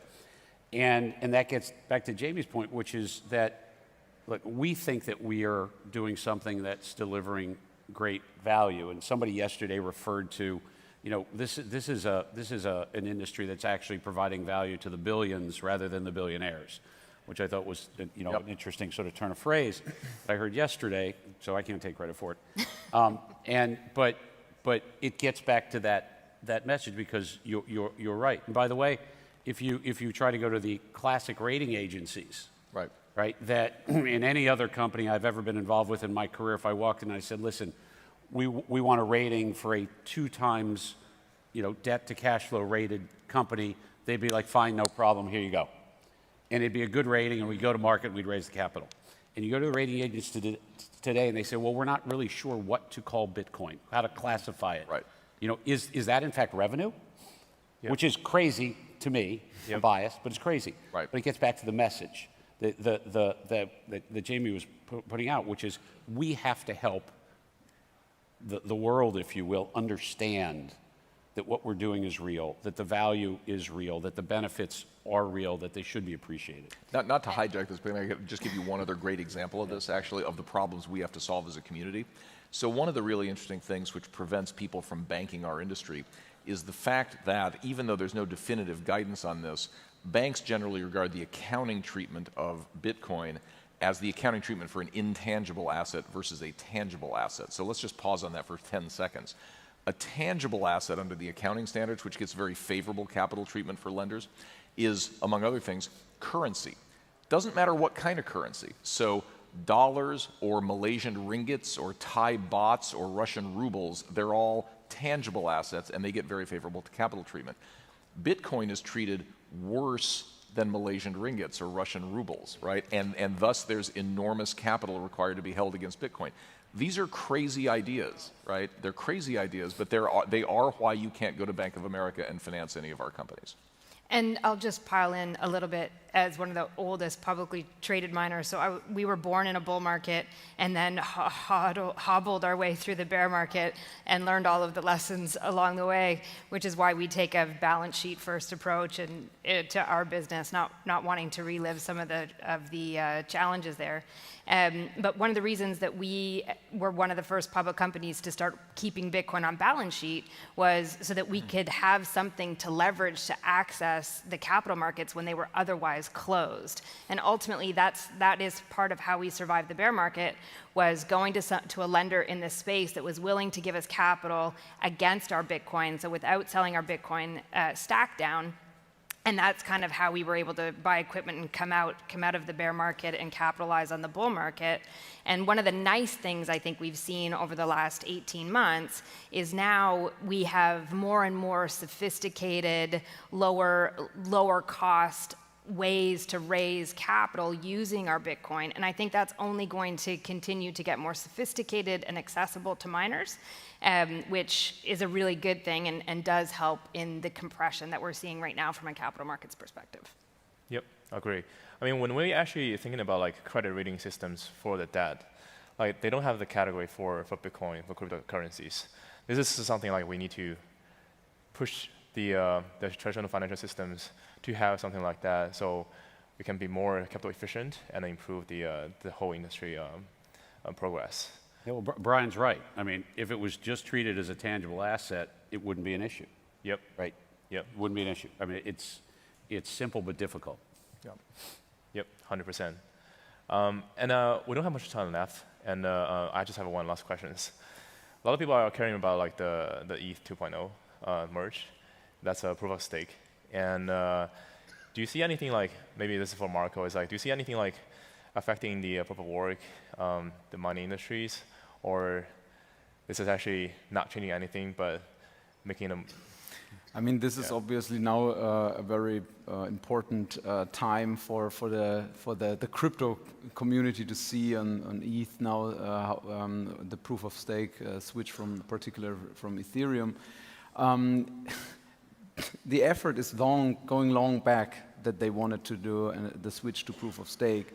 I think at one point it will happen, but I think one thing is for sure, there will definitely not be any effect on Bitcoin and proof of work. Proof of work is extremely tied to the store of value for Bitcoin, and that's very important. And that makes Bitcoin so valuable also. So I think there is no chance that anyone will convince the community of Bitcoin that it would be better to change the consensus mechanism. So that is very clear. Ethereum doesn't have that store of value character. So they are more in like the decentralized application direction.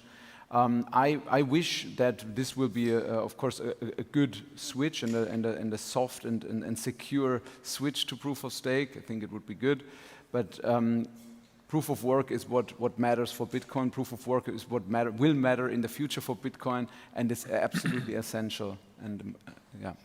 And I think it's important to remember that all of the rest of the ecosystem needs Bitcoin to be successful, and it needs Bitcoin to be successful as a proof of work blockchain. Yep. It's really fundamental for everything. So yeah, cool. I wish we could have more time today, but really appreciate all the panelists. And thank you, everyone. Thank you. Thank you, FTX. Thank you very much. Thank you. Appreciate it. Hello, everyone. Your lunch is now being served on the Jasmine Lawn. Our program will resume promptly in 1 hour. Thank you.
Hello, everyone. Crypto Bahamas will begin in 5 minutes.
Hello, everyone. The program is about to resume. Please take your seats.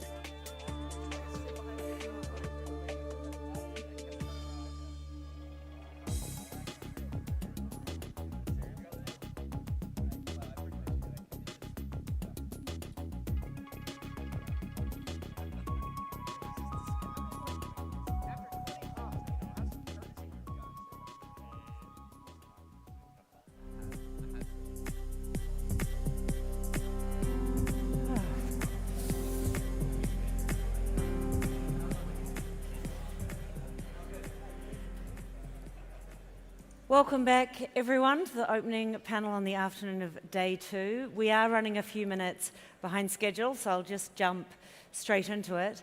I read a quote from the head of Playful Studios, which I think is very applicable to this. He said, "When the new wave of technology washes over us, it's not necessarily that we'll need to create a brand new type of game.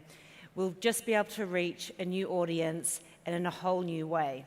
So to discuss into the metaverse Web3 gaming, I would like to introduce Alex Paley from Faraway, Matt Sorg from Solana, Michael Wagner from Star Atlas, and Shitty Mangani from StepIn, moderated by Steve Sadin from FTX. Please welcome into the metaverse.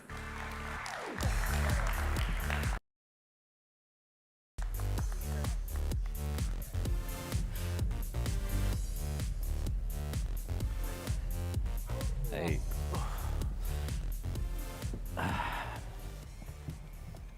Hey, good afternoon, everyone. Thanks so much for joining. Hope everyone had a great lunch and that you've been having a great time this week. Today, we're going to talk a little bit about Web3 gaming. So kick stuff off, we'd love to get introductions. Alex, want to get us started? Yeah, I'm Alex Paley. I'm one of the co-founders of Faraway. We make a game called Mini Royale Nations. It's a shooter built on Solana. Has over 2.5 million registered players right now. So just scaling the game and having fun doing it.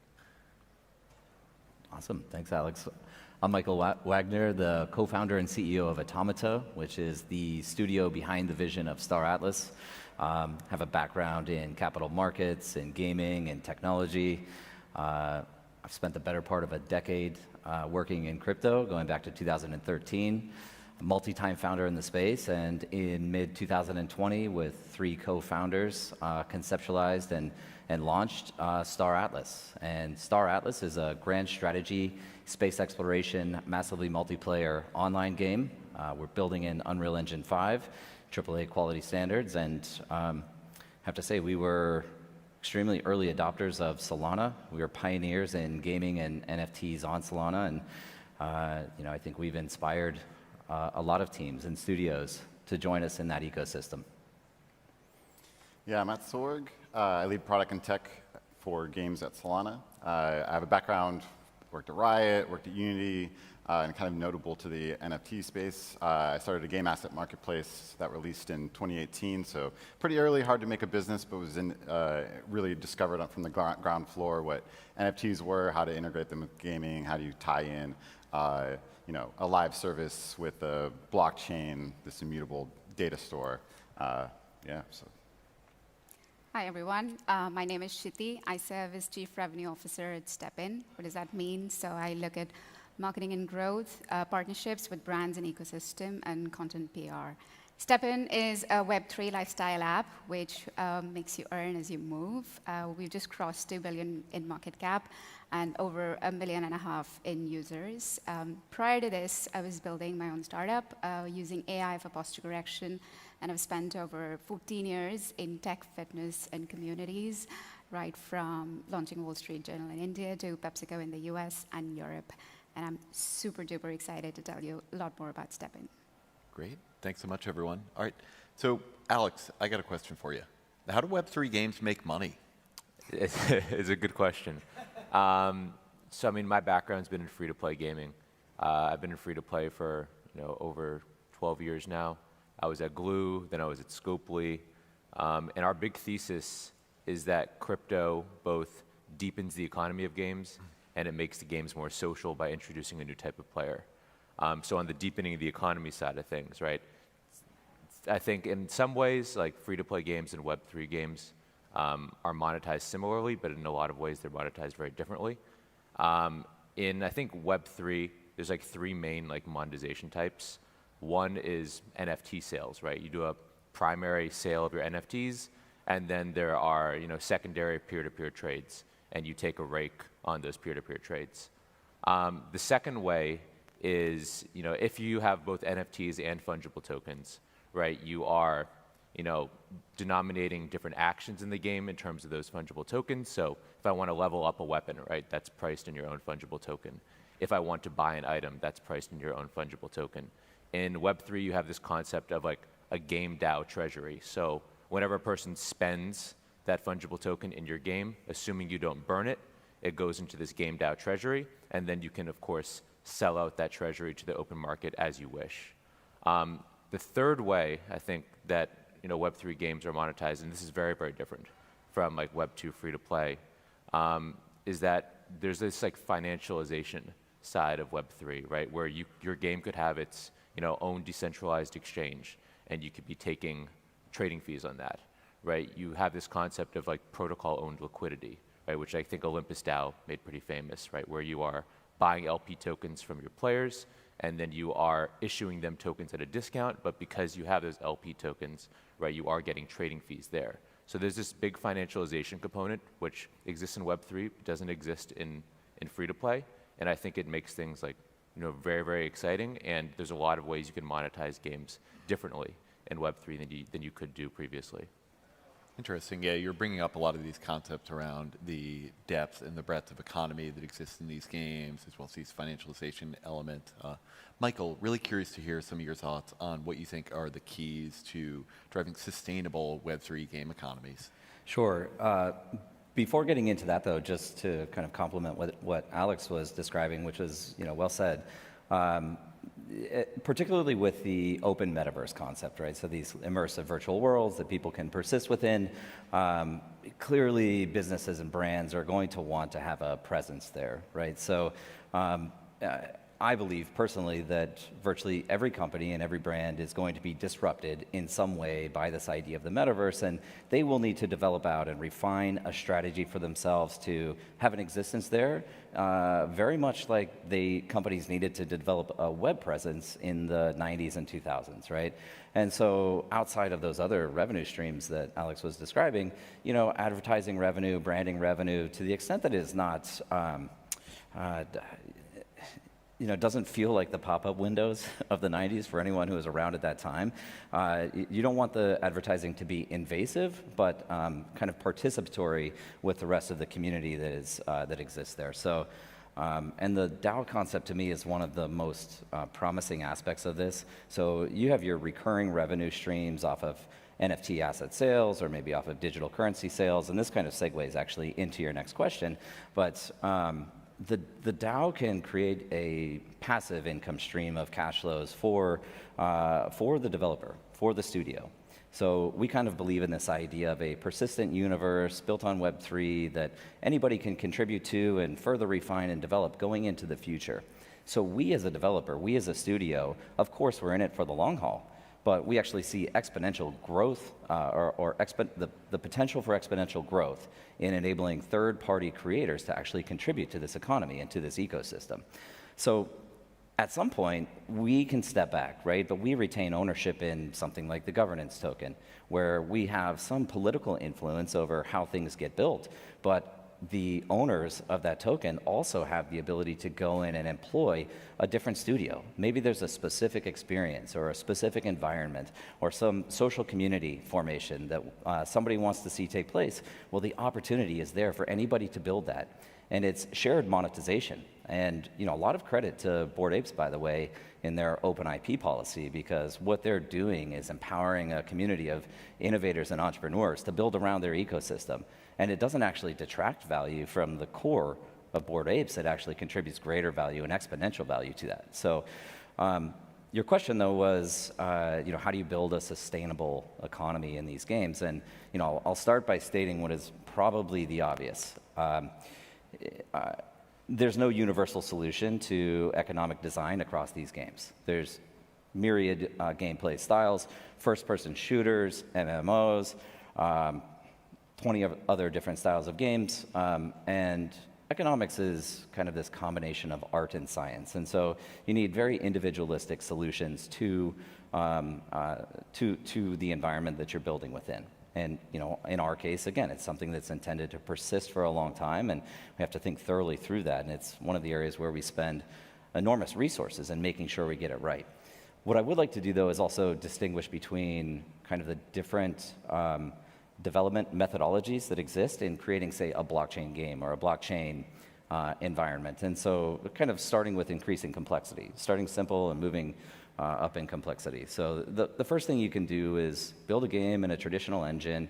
Unity, Unreal, those are popular computer-based game development engines, or any of a number of others.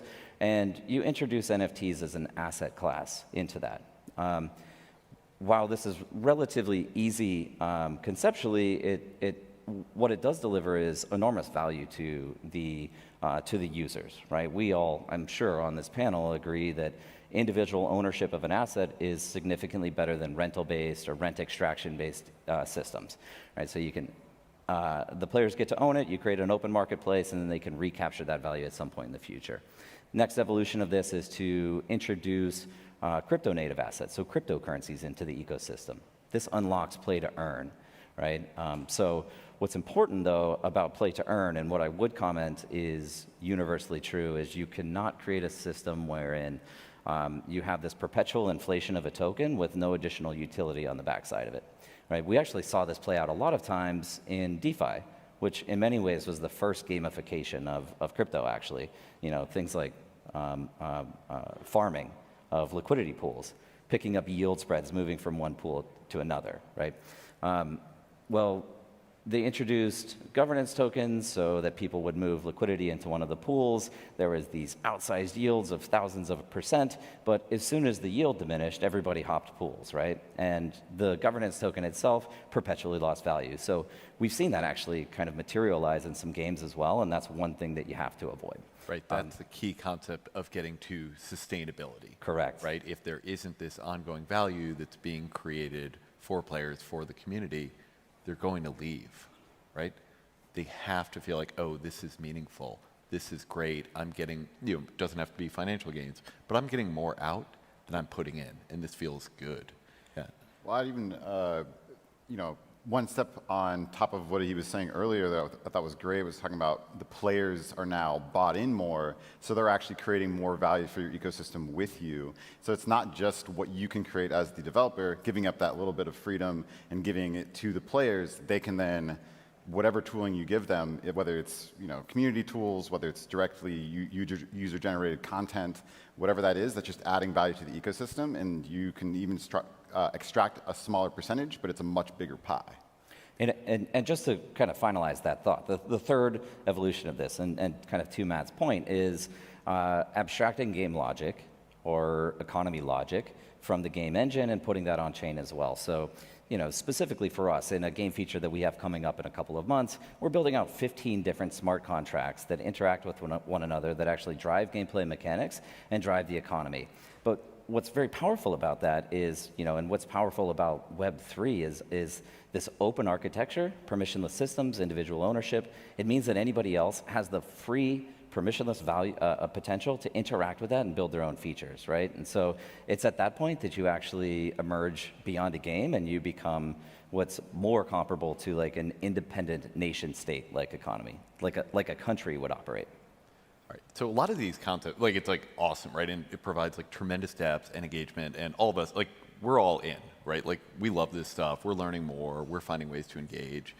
I guess, how do we get the next, 100 million, 500 million, billion people into digital asset ownership, into Web3, into blockchain? Shruti, I would really be curious to hear your thoughts on. That's a big one for us, right? So our thinking model on this is based on 3 pillars. The first one is tokenomics. I mean, just launching a coin or its price action doesn't create value. Users using it creates value. And that's what we focus on. So building as many use cases as possible, whether it's sinks to sustain growth, demand, or whether it's burn mechanism to sustain supply. Then we actively monitor liquidity and sustainability, to which Matt and Michael have spoken a lot. And if that means taking hard calls, we do that. So as a lot of Stepners would know, we've actually had to put back activation code system. What that means is that today nobody can just download the app and start using it. We've actually slowed the growth down to make sure that system is sustainable, long-term, and doesn't crash and burn. Like the new users don't become liquidity for old users. The second pillar of mass adoption is tech. I mean, SBF here yesterday was talking about outcomes, right? Outcomes are noisy, and you really need to distill success and the reasons for that. And that really resonates with us. We believe that a lot of our success has to do with the world-class product that we are building. And this is where best of Web 2 and Web 3 is coming in. We have invested several months in building this app. And whether it's proof of distance, proof of movement, digital ownership, decentralized wallets, or hack prevention, we have built top-of-the-class, cutting-edge technology, which even incumbents in this space like Strava are still struggling with. So whether it's our AI/ML models, or GPS degrade, or gravity-based location, LBS monitoring, we're doing that. And the third and the final piece of the puzzle for us, and probably the biggest, is community. And this is where we truly believe that execution eats strategy for lunch. And this is where our founders are setting the tone. I mean, Jerry and Jan, they're two of the most smartest people I've come across. And they have this unique ability to think at 30,000 feet, but then really come down for our community, whether it's 30 minutes AMA, answering the questions, talking to them, just making sure they get what they need, or giving back. So we just gave away 45 million tokens, which is roughly like $140 million to our trailblazers. So really giving back, but... Wait, I'm sorry, how much did you just give back? $140 million Oh in our trailblazers scheme. So really rewarding our early users. So giving back has that true meaning for us. And this is where cause eats execution as well. So purpose of giving back to our community takes a whole new meaning. So yes, technology, tech, and community. So interesting. The concept of community has always been important in games, in every type of entertainment product, but it seems to have reached just a whole other stratosphere in the Web3 space. Alex, I'd be curious to hear some of your thoughts on how you've approached growing the Mini Royale community. Yeah, so I think in Web3, right, you have this concept of a governance token, right? So players definitely have different expectations in how much they're involved in your game. So, I mean, all of these discords, these Web3 discords are exploding at all times. Players need to know that their thoughts and their feedback is heard, because eventually, right, the feedback that they have could very much like influence how the game evolves over time. So the way that we build community is constantly just listening to our players, and then we do weekly releases. So if a player says like, hey, I have this piece of feedback, or I want this feature, they know that there's a public board where all of their suggestions are. We take their proposals, and we say, okay, this feature is gonna go into X upcoming release, and they love it, right? They love the fact that, you know, their feedback is heard, their feedback gets implemented into the game, they know when it gets implemented. And I think it's just very different than how I'm and Steve is probably used to making games, right? Where in free-to-play, you sort of went into a hole for a few years. You made the game that you thought was going to be amazing, but then whether the players actually thought it was amazing when it came out 3 years later, it was a very different story. So this is much more organic, building with the community, and I think that just is the expectation today. I'll just add on to that, you know, community in Web3 is not only about enabling kind of the feedback mechanism and contribution, but actually encouraging co-creation, right? So like being very interactive. And what a lot of us are doing in the space is pulling back the curtains and giving people access to a development process that they have never seen before, right? A lot of times People want, when they see a game, they want it yesterday. Cyberpunk, right? This is a great example. Always. but what we're doing is actually pulling back the curtains and saying this is what the process actually looks like. You're going to see this in its roughest form. But at the same time, they have the opportunity to contribute feedback on, where they believe there should be improvements or whether or not they love it. And another part of this this is more specific to Star Atlas, but I'm fortunate in that we have a very complementary leadership team of co-founders. We all have our expertise, and one of the things that our chief product officer brought to the table was a great vision for the space exploration game. We worked with Jason Silva early on, pretty well-known futurist, in our Rebirth campaign, which was a digital art campaign. But he said this quote, and I think it was, "When we dream of space, we dream of transcendence, and we dream of what we might become." People love the idea of exploring the stars. Elon Musk is fascinated with bringing people to Mars, right? And in the digital realm, we obviously have the opportunity to do so. We don't have the physical capability of doing so today. So all of those things allow people to get immersed and emotional about the product that we're developing. Yeah, peeling back the curtain in that way, it can be scary, but if you really are truly transparent, right, and as you've seen with the Star Atlas audience, right, people love it, right, and they want more, and there's great anticipation for, both learning more and ultimately getting to play what they believe can be, one of the best games on the planet. So it's very exciting stuff. Steve, I will add one thing, right, because the blockchain is this open ledger, this distributed ledger, this open database. When you issue items to players, they can do all these cool things. So for us, right, we issued NFTs. Those NFTs are needed for specific quests, right? People are building lending protocols that enable this. People are saying, if you want to be part of my clan, you must have this NFT with this attribute. So people can build all these interesting things. And I think when you have this UGC narrative, and a person can just build something when they want, I think that strengthens the community because they feel even more ownership when they're building on top of something that you created. It's actually really interesting. Matt, really curious to get some of your thoughts on that, about what are some of the things that are possible in Web3 and Web3 game development that just weren't possible or weren't viable in Web2? Yeah, it's really funny how things can feel really normal until you look back on them and you say, that was ridiculous that I did that. So for 10 years ago, I was driving all the way to a store to buy a CD that was just digital, bits, and then I was driving all the way home to put it into a player. Nowadays, you just download it, I think the same thing's kind of happening with your identity. To prove who I was, to get on the stage, I just showed a photo of myself. All the information's right there. On a printed thing, online, I have to type in the actual numbers that represent my credit card, and then the security is my 3 numbers that are on the back of the card. And even worse, to prove who I am to the government, I have a social security number that I have to give just the number. So that all is going to feel kind of ridiculous, I think, not too far in the distant future, because cryptography, I have a private key that I never have to expose to anybody. I can just sign for who I am. I can prove who I am with a cryptographic signature. And what blockchain it puts on top of that is, we've talked about several times already, data and functionality on top of that data with these open standards. So I can prove who I am, which assets on which of that data is mine. I can sign that I want to execute functionality against that data. And today, we have these, we call them primitives, but these fungible tokens and these NFTs. It's a very, very simple base of just simple, representations of items. But what we've already said, several things that have been enabled from that. I can now certify that this community that I want to have in my event, I can certify everybody's part of that community just through code. I don't have to have some weird force a game developer to make an extra API and then certify all the individuals versus it or anything like that. It's just all there, visible on the blockchain.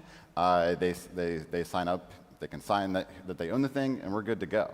And that building block is incredibly powerful as we go on. You'll just see more and more creative solutions. And I think games will drive a lot of that. game is a very tech-forward thing. It's like we have graphics card today, is not because of cryptocurrency, but it's because of games. Because games are pushing the needle, and they're allowing us to imagine what is life on Mars like. What are the creative things I can think of when I get out of my physical realm and I go on to whatever it is, whatever experience that these great builders are providing for everybody.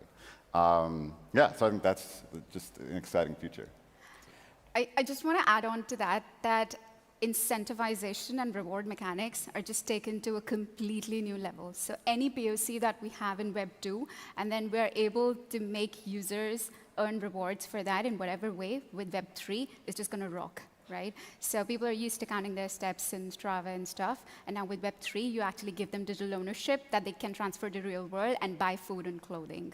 And that's just amazing. I mean, to put it very simply, just zooming out one step back for step in, there's no gym membership to go out or run, or there's no hardware or software needed for push-ups, and yet obesity is such a pandemic, right? So the question is of incentives. We are essentially monkeys, and we need incentives. We're not wired to read books. We're wired to watch TV. And we need incentives or game. And this is where leveling up and game mechanics come in. And StepIn or any fitness app tries to do that. But because we are able to use blockchain to give rewards, these possibilities are possible, which otherwise with Fortnite, you could just go and sell on dark corner of dark web your skins. Here, now, you can actually transport your assets in real life and use them. Oh yeah, no, and I know there are a lot of people in the FTX office who have not gotten out for a run in a while. Who I've seen them, they're lacing up because of StepIn, right? They're having a lot of fun with it. It's holding me back. I've been late to several meetings because I couldn't go fast enough back to the office because I was held back by my walking shoes. There you go. Very, very specific StepIn reference there. Perfect. It's like you guys are invested in StepIn or something. I don't know. You know, Matt was talking about primitives, and you know, there's this kind of theory or thesis of assembly theory and cellular automata in physics and chemistry and biology. And you know, for the record, this is all way above my pay grade. I don't fully understand this stuff, but the general idea is that you can use like these singular units that interact with another unit. It forms a new compound, a new unit, and then you can continuously build on top of that. And in so many ways, this is analogous to like what we are seeing in Web3 with the ideas of composability and extensibility. So programs that can interact seamlessly with one another, that's composability, and then the potential to build on top of previous applications as a result, and that's extensibility. And I think this is super exciting. And again, I think we're going to see these like parabolic, exponential moves in innovation as a result of this technology. I was going to say, on the topics of incentives, I think a lot of games have made it very easy to calculate APYs, and I think that's actually a pretty dangerous, pretty dangerous thing to train players to do. Right? When a person can just calculate how much they're making per hour, I think it starts to change how people play the game. So you've even seen this in our communities, right? Where as soon as you have people calculating, their hourly wage, right? They stop playing the games in a social way. Right, and they start playing the games more in a, hey, I'm working here way. And what we found is that sometimes that play pattern can very much so like decrease how fun and social the game is, which a lot of times can limit like how long that game lasts for. Right, it's like people, when they want to just earn the most they can per hour, they'll go to whatever product will allow them to earn the highest yield per hour. And one day that's your game, another day it's another game, another day it's driving grab taxi, and you're completely out of, the Web3 ecosystem to begin with. So I think, all of us here are being very careful to not get into that like yield per hour narrative, and just make these games all about fun and social first and foremost. And of course, there's earning and ownership on the back end, but that's not something that we're trying to bring towards the forefront. Completely agree. The financial incentives need to be the enhancement. Like somebody should want to play the game because it's entertaining, it's enjoyable. That is in and of itself utility. A sense of escapism that somebody derives from engaging in any game is where most of the value lies today in traditional game design. It's why people would play games, to get outside of their everyday life. So the focus and emphasis certainly has to be on enjoyment. Financial incentives are upside. With that said, we analyze at least 3 different cohorts of players or users of our ecosystem, and we do obviously target the traditional gamer who we want to bring in to have fun. There's 3.5 billion gamers in the world, so that's a pretty large demographic. But and this was kind of to an earlier question about how do we bring in the next 10 million, 100 million, 1 billion users. This whole idea of play to earn, the play to earn gamer, this is something that is going to dramatically transform the way that people are able to have upward mobility in their financial position in life, right? And this was materialized in Axie Infinity. We saw this happen in the Philippines, right? During the pandemic, people were out of work. They had no opportunity to provide for themselves and for their family, and yet they could actually make money off of Axie Infinity. Say whatever you want about, there's some deficiencies maybe in the economic model, but ultimately these people were not only earning, they were earning 3 to 4 times the amount of money that they'd be making working locally. And so we're going to see this like radical redistribution of capital around the world through play to earn gaming. Cool. All right, we got time. Just one quick question for each of you. What's your favorite game of all time? Legos, actually. And the analogy of life as a game really hits me well. We're always leveling up career, family, relationships, and that game mechanics we have applied to STEPN, and which is where we are. It'd be hard for me not to say League of Legends. I've worked at Riot for 4 years. It really changed my life socially. A lot of my friends still from there. A lot of the games that we interact with within Web3 are from former builders at Riot. So just for the whole like macro view of what League has meant for my life. It's such a difficult choice. I mean, people who've heard me speak before know about this like very nerdy background that I have through high school, the Lanarchists and everything, and we've just so many fond memories of playing games in those days. But a game that a lot of people probably have not heard of, but I think I had the most fun in was Tribes, which was pretty cool. You actually had like first-person shooter with flight. Hardcore. Tribes was amazing. Somebody needs to bring it back. Yeah. I played that. I pirated it though, Yeah. No comment. Tribes was actually a huge Valorant inspiration. Yeah, a lot of the movement, and it's huge. Just crashing your ships into the person that was trying to snipe you was always cool. What's yours favorite, Steve? Magic the Gathering. I spent well over a decade of my life, tens of thousands of hours playing it. I love it.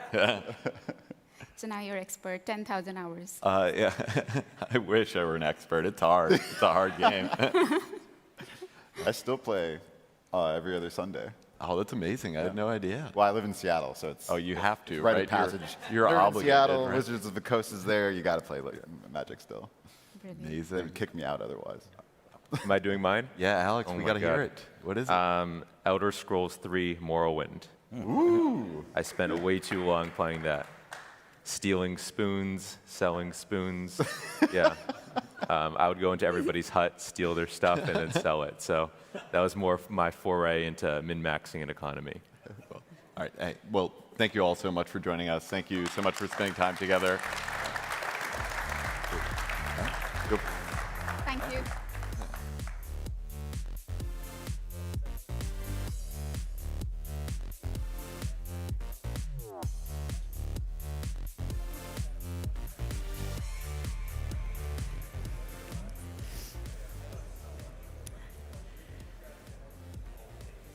Okay, from stealing spoons, changing tax a little bit, and the next few panels will focus on regulation.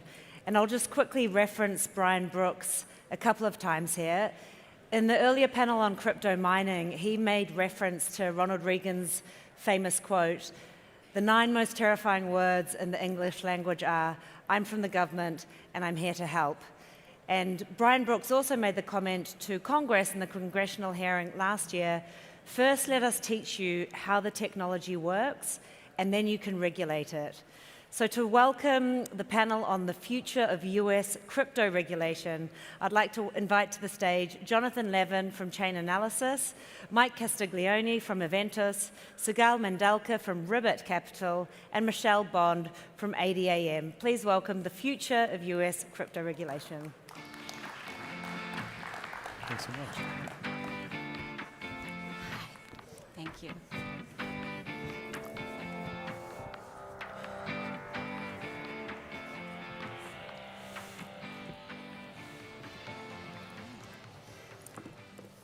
Welcome, everyone. It's an honor to be here at Crypto Bahamas. I'm very excited to see everyone.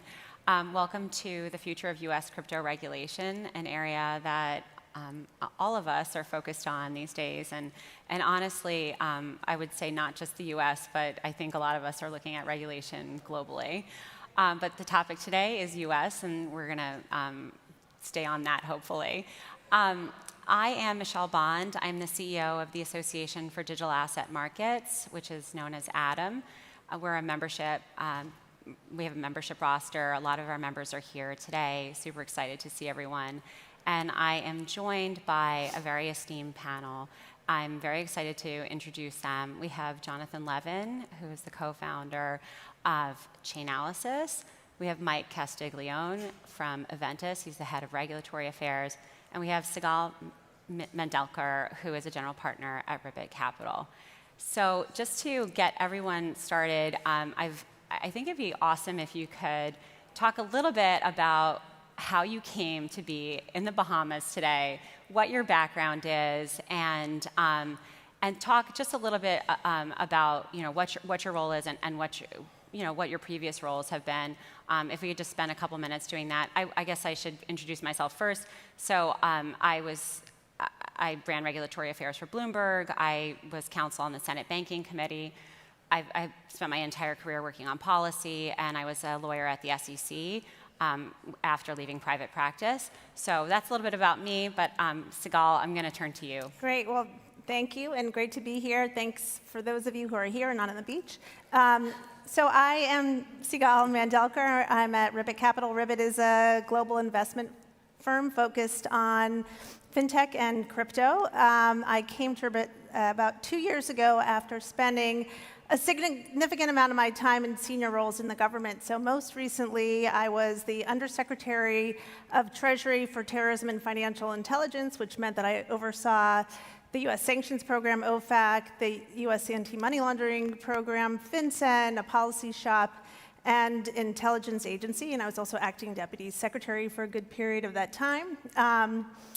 Also was a law firm partner before that. And prior to that, I spent a number of years in also very senior roles at the Justice Department and Homeland Security. And what brought me to Ribbit in particular, and then later on here to the Bahamas, it was that when I was at Treasury, I would travel all over the world, and I would meet with heads of state and central bank governors, finance ministers, CEOs of banks, and in that time, it became increasingly clear to me that our banks had massively de-risked all over the world, and also that huge swaths of many different countries were unbanked. And I came to the conclusion that, that the only way we were going to fix that problem was through exciting, disruptive financial technologies. And so I set out to find the best possible place that I could do that.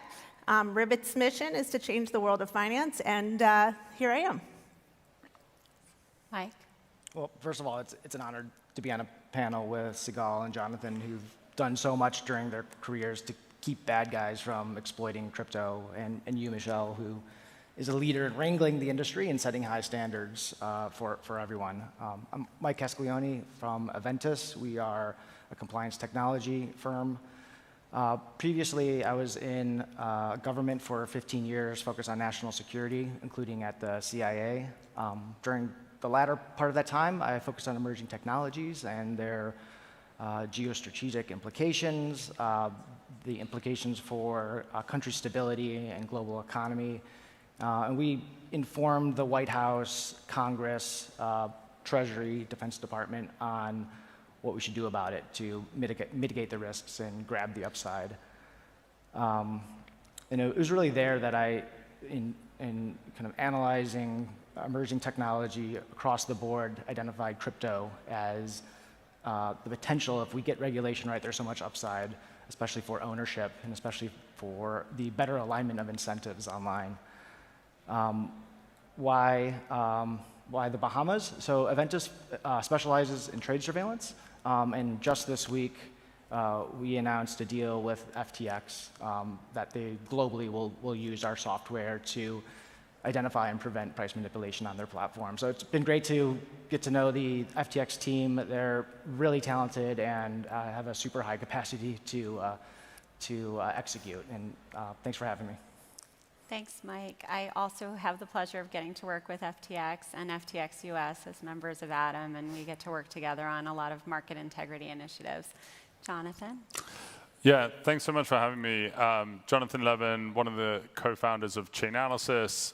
We are the blockchain intelligence platform that powers a lot of the way that governments are able to investigate and follow the money when it comes to cryptocurrency. And we provide an AML compliance platform that helps all of the regulated businesses ensure that they can prevent money laundering on their platforms.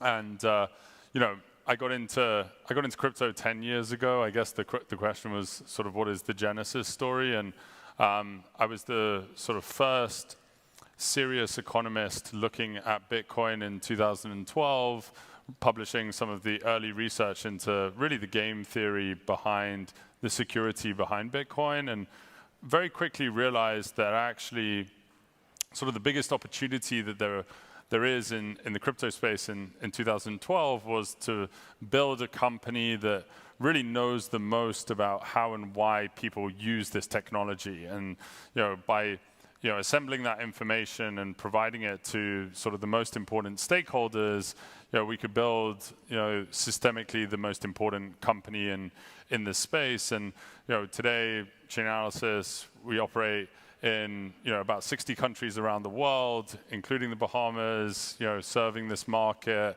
And what I find is that we can actually help build the future of a regulatory platform that protects people, investors, society in a better way than what is possible necessarily with old technology and traditional finance, and we can create sort of this vast new economy and platform for commerce for the future of the internet. And so, it's super exciting to come to a place like the Bahamas where, there are these newer initiatives where we can engage and sit with policymakers and sit with entrepreneurs and think about the way in which regulation should be for the future of this commercial opportunity.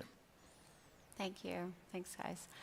So just to get us started with, I think, one of the hottest topics that's happening in U.S. regulation these days is the Biden administration recently put out an executive order in March. And it was the first time that we were able to really see the administration weigh in on crypto. So it was definitely an exciting time. We saw some really good phrases in there about maintaining American leadership and talking about innovation. And I think it was also really interesting because it seemed like the Biden administration really focused on a whole of government approach. And what they did was they involved everyone. So it was the federal financial regulators, the banking regulators, the national security agencies, the Treasury Department. I felt like they involved everyone in asking for studies and reports and recommendations. And this comes at an interesting time because here we are, in the Bahamas. The Prime Minister spoke yesterday. We're seeing heads of state weigh in around the globe.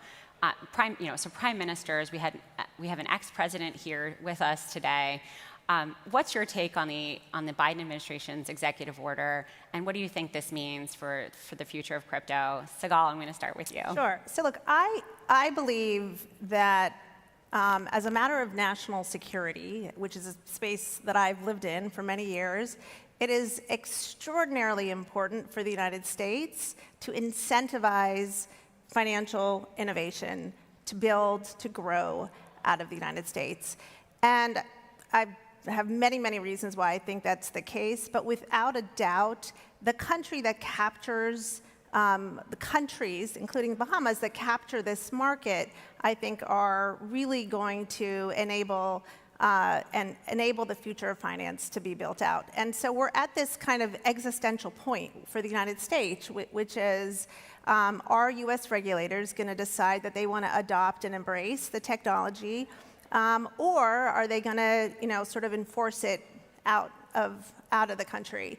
The great thing, the thing that makes me excited about the executive order is that there was a real recognition of that. So 3 out of the 6 objectives were financial innovation, global competition, financial inclusion, responsible innovation. The others were illicit finance, consumer protection, all also investor protection, all very, very important and laudable goals. The question that we don't know yet is what's going to come out of the executive order.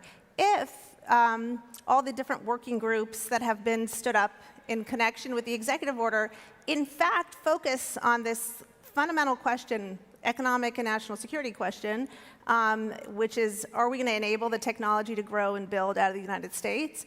If they take those objectives and literally infuse them into everything that they do and think about how to build out a warm, welcome environment for this space, then I think there's going to be a terrific outcome. And frankly, the administration has really spent a lot of very productive time engaging with industry, engaging with innovators, builders, founders, probably some of you in this room, and that's really exciting.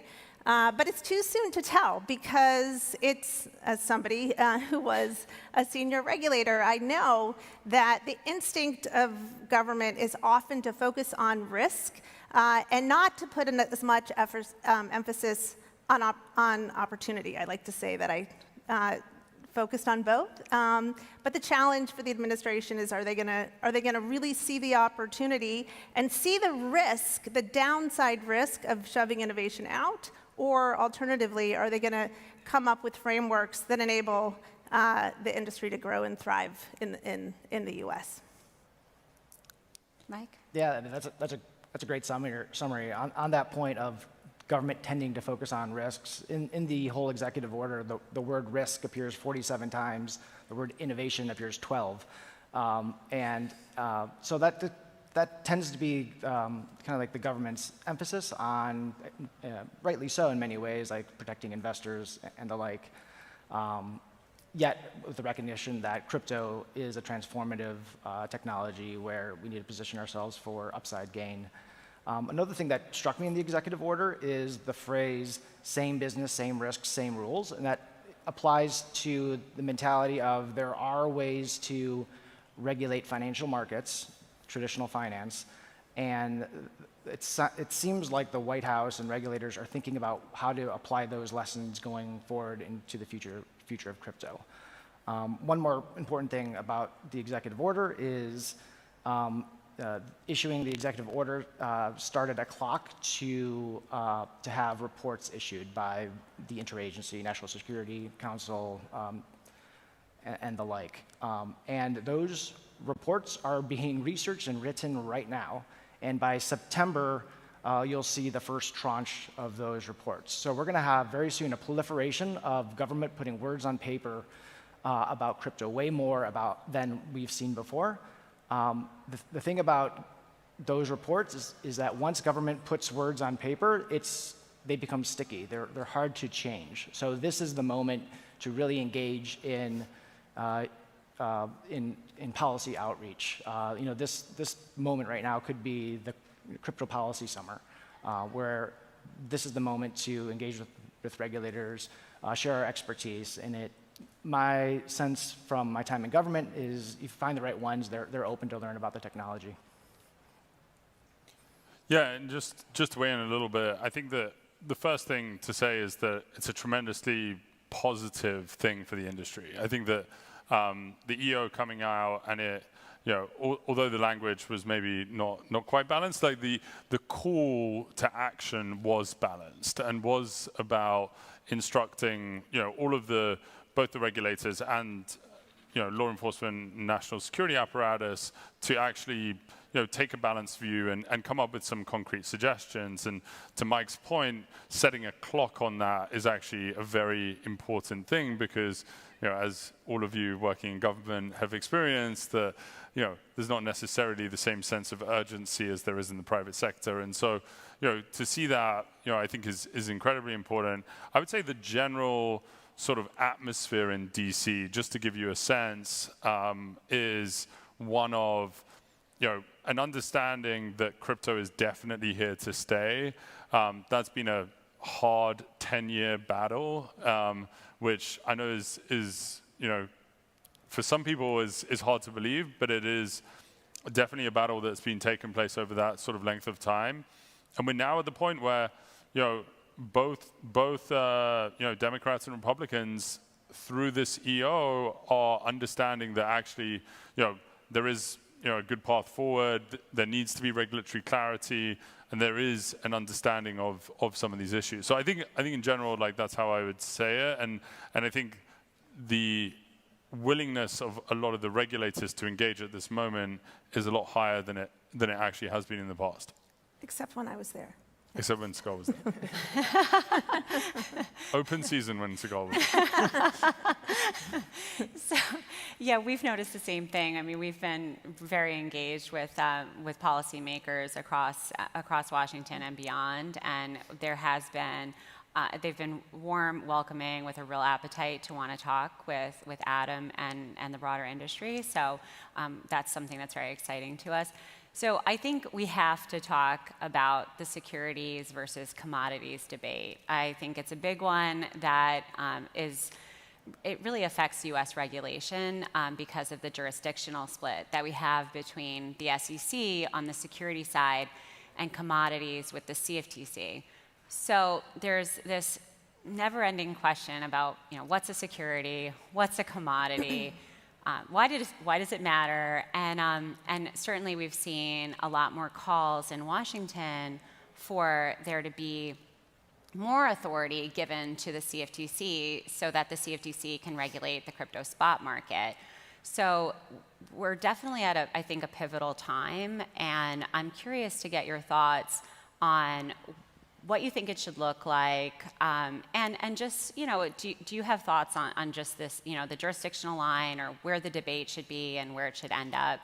I will start with you again, Sigal, and move down. So I left government, so I don't have to get involved in turf wars, but I actually don't think we're looking at it the right way. I think the most important thing that we should be thinking about from an investor protection perspective is the following. What are the attributes of this fundamentally new technology, right, that can help protect investors in fundamentally new ways? So right now in Washington, the debate is it the SEC or the CFTC? If it's the SEC, then you have to register. Are they going to allow you, if you're a security, who knows? Are they going to allow you to register? I don't know. If you do register, what do you have to do? You have to file a massive amount of paper in Edgar. And for anybody who's been in that world, that's also a massive amount of money for lawyers. Is that what we need to do here? That's really the biggest question from my perspective. Or should we look at the attributes of the technology that enable in many ways, in a more significant way, one of the fundamental precepts of our securities laws, which is disclosure, right? Everything that you file in Edgar, it's all about disclosure. Here you have an ecosystem where everything is open source and everything is transparent, right? And we really need to think about, are we even in the right world or the right framework to begin with? Shouldn't our regulators be focusing, instead of focusing on turf, shouldn't they focus on solutions that can help investors, that can give them better access to more products, and also shouldn't they be taking advantage of this technology, like Chainalysis, Aventus, and lots of other things that can help and become crypto native themselves? It's a big problem in the government. Most people in the government are not allowed to touch crypto.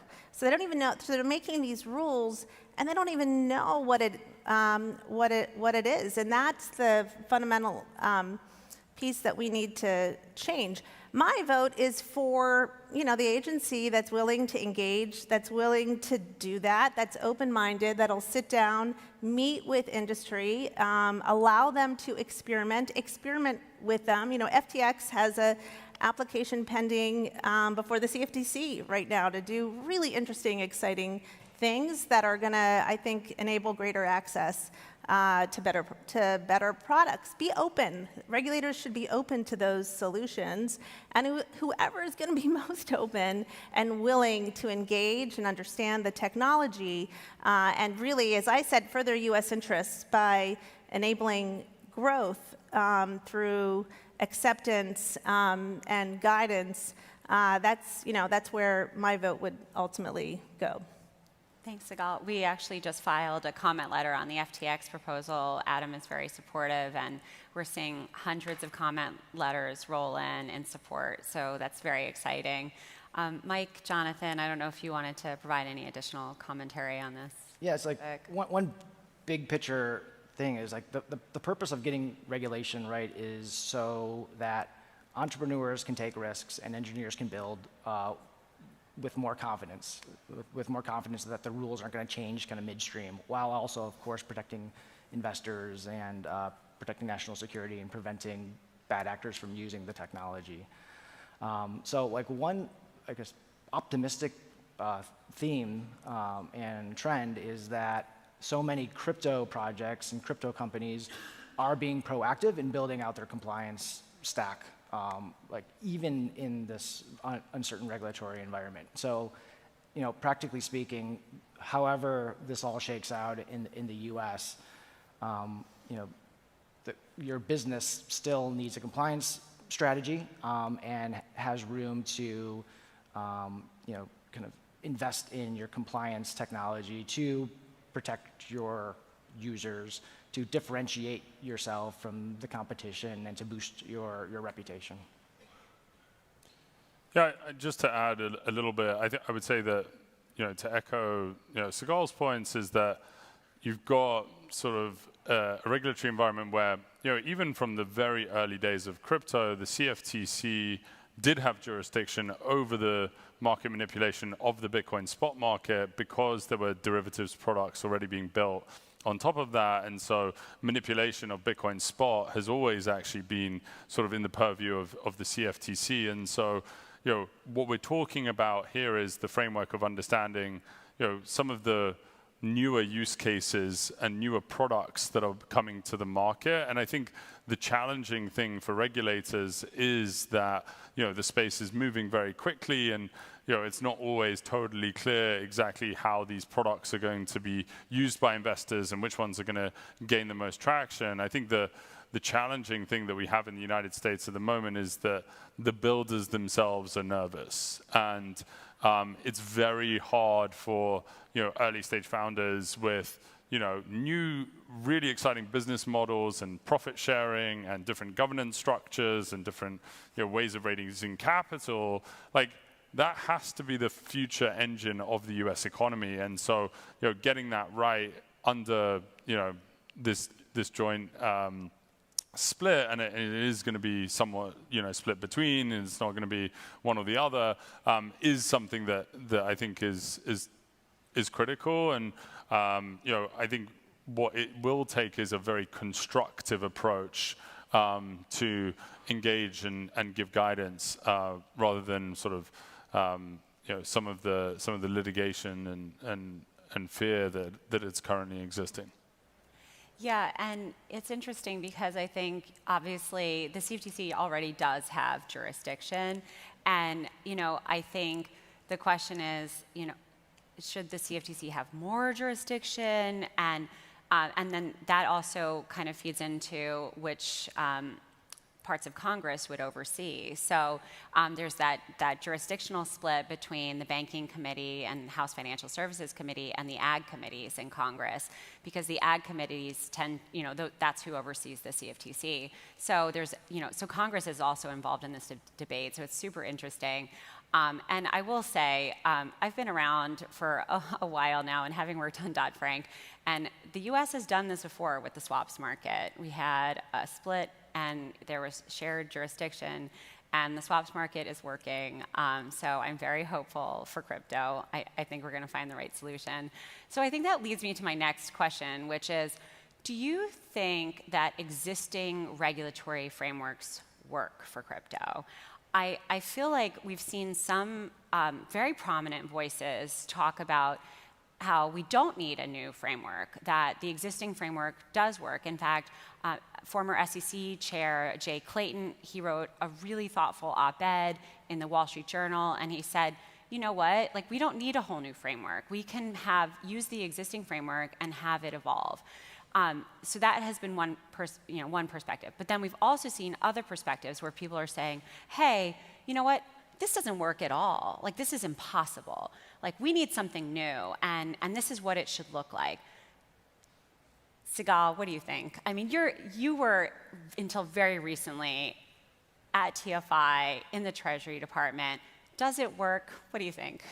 So I think it can work as long as you have regulators that are open to giving a lot of guidance and working with industry, grant applications, grant charters, bring people who are, everyone who's in crypto who's ever applied for anything in the government, all they're saying is, please regulate us, please supervise us, and regulators need to start to say, okay, yes, we're going to do that. We at Treasury, right, we put out, one of my major objectives was to put more guidance out to the private sector than we had ever done before. And so, in 2019, we put out a very long guidance out to crypto saying, look, if your business model is A, you have to abide by the BSA. If it's B and you're just a software developer, that's a different story. So there are lots of different ways in which regulators today can embrace the industry and grant these applications, start working much more closely. And again, I'm biased, but FinCEN has been doing that actually for a very long time in a very productive way. At the same time, we have to recognize that our securities laws were stood up in the 1930s when we were still using the telegram. And that's not the app, right? That's the telegram that went boom, boom. The Bank Secrecy Act was stood up in the 1970s. The phone that we were using in the 1970s was the rotary phone. How many people here ever used a rotary phone?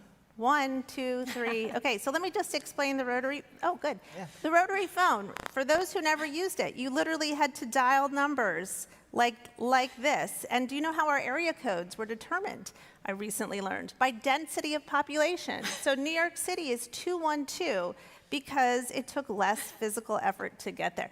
That's when our laws were stood up. Now you have what I said before, is a massive amount of transparency, a fundamentally new way of operating. The key to financial services today is through your phone, and you don't have to know any numbers, you just press a button. So there are a lot of ways in which we need to modernize and take into account the attributes of the technology. But I also really believe that it's fundamentally within the authority of existing regulators to really help and move the industry, work with the industry. I believe that with tools like Chainalysis, actually, and with the incredible, software engineers that are building new tools, that we can do better than the existing system at going after illicit activity. I mean, it's just people talk about illicit activity in crypto all the time. The fact is, the illicit activity is being driven out because of these great tools, and engineers are building, all kinds of new ways to make sure that the system is safe for more people. So that's a very long answer to your question, but I think the answer is yes, but we also need modernization. Thank you. I think the other thing just to say on that is that, look, a lot of the regulation has to be principle-based, and technology neutrality is something that is top of mind for a lot of policymakers across, because we can't know exactly sort of what all the applications are, and so we need to establish really what are the attributes of a particular offering, and treat those types of offerings like for like. I think that there are definitely some holes, particularly on the security side, to think through how these different models are going to work eventually, and disclosure is very different in the crypto world than it is in the newspaper. And so, what I think, though, that Sigal is talking about is that the operating model that these regulators need to have has to change. And the change and the shift is, it's never been possible before that a regulator can proactively comb through and look at really all of the settlement transactions that are occurring on a financial system.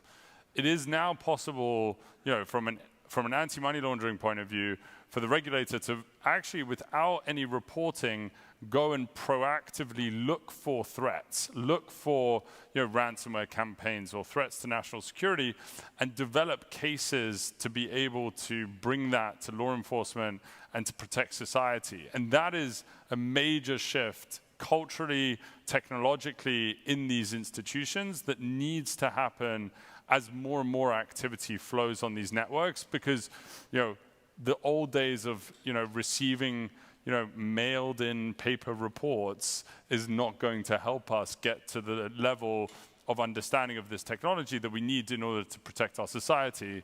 And the good news is that we at Chainalysis, in partnership with a lot of our law enforcement partners around the world, have had tremendous success over the last 8 years, proving that actually you can take down sort of the biggest threats to our national security, the biggest threats to our children, the biggest threats to our society, by embracing technology and partnering with the private sector, with all of the exchanges in industry, to actually combat that illicit activity.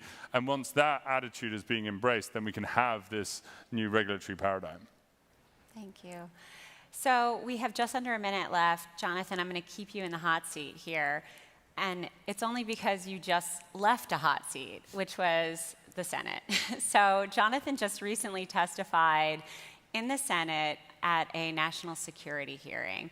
Can you talk a little bit about what your perspective was from that hearing, where you think the Senate is falling on legislation, regulation, what their thoughts are, and how best to engage with Congress these days? Yeah. So there's a clip of me going head to head with Elizabeth Warren that some people may have seen on Twitter. 2 million views. 2 million? The things that you really want to get out of a Senate hearing are a viral video and bipartisan support for crypto. Yes. And I think we nailed both of those things. So, it actually worked out. It worked out very well. I would say like this, Senate Banking Committee, as we've spoken about, oversees a lot of the financial regulation in the US, and the good news is that there is bipartisan support on being pragmatic, encouraging regulatory clarity, pushing sort of the regulators to give concrete answers to the policy questions that Congress wants to have. And there's been increases of budgets as well for some of this capability. But yeah, I think we still have work to do. But there's a lot of education currently in flight. And actually, if you look at the whole testimony, which no one should ever do, you would understand that there's a lot of agreement in the room, and the viral clips are on the minimum. Excellent job testifying, and it's really the first time that we're really seeing bipartisan support. So thank you for all of your efforts, guys. Thanks, everyone. We're out of time. Take care. Thank you. Bye-bye.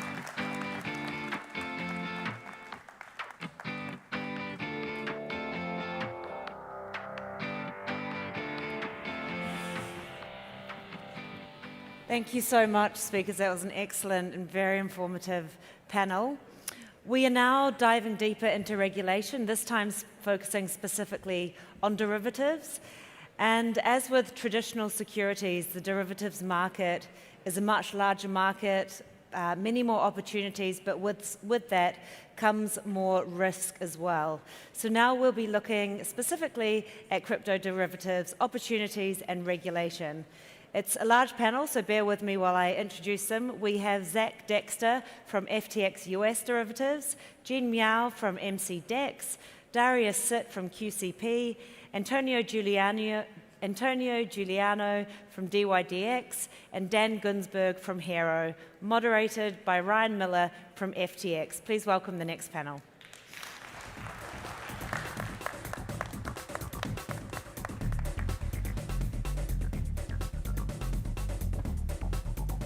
All right.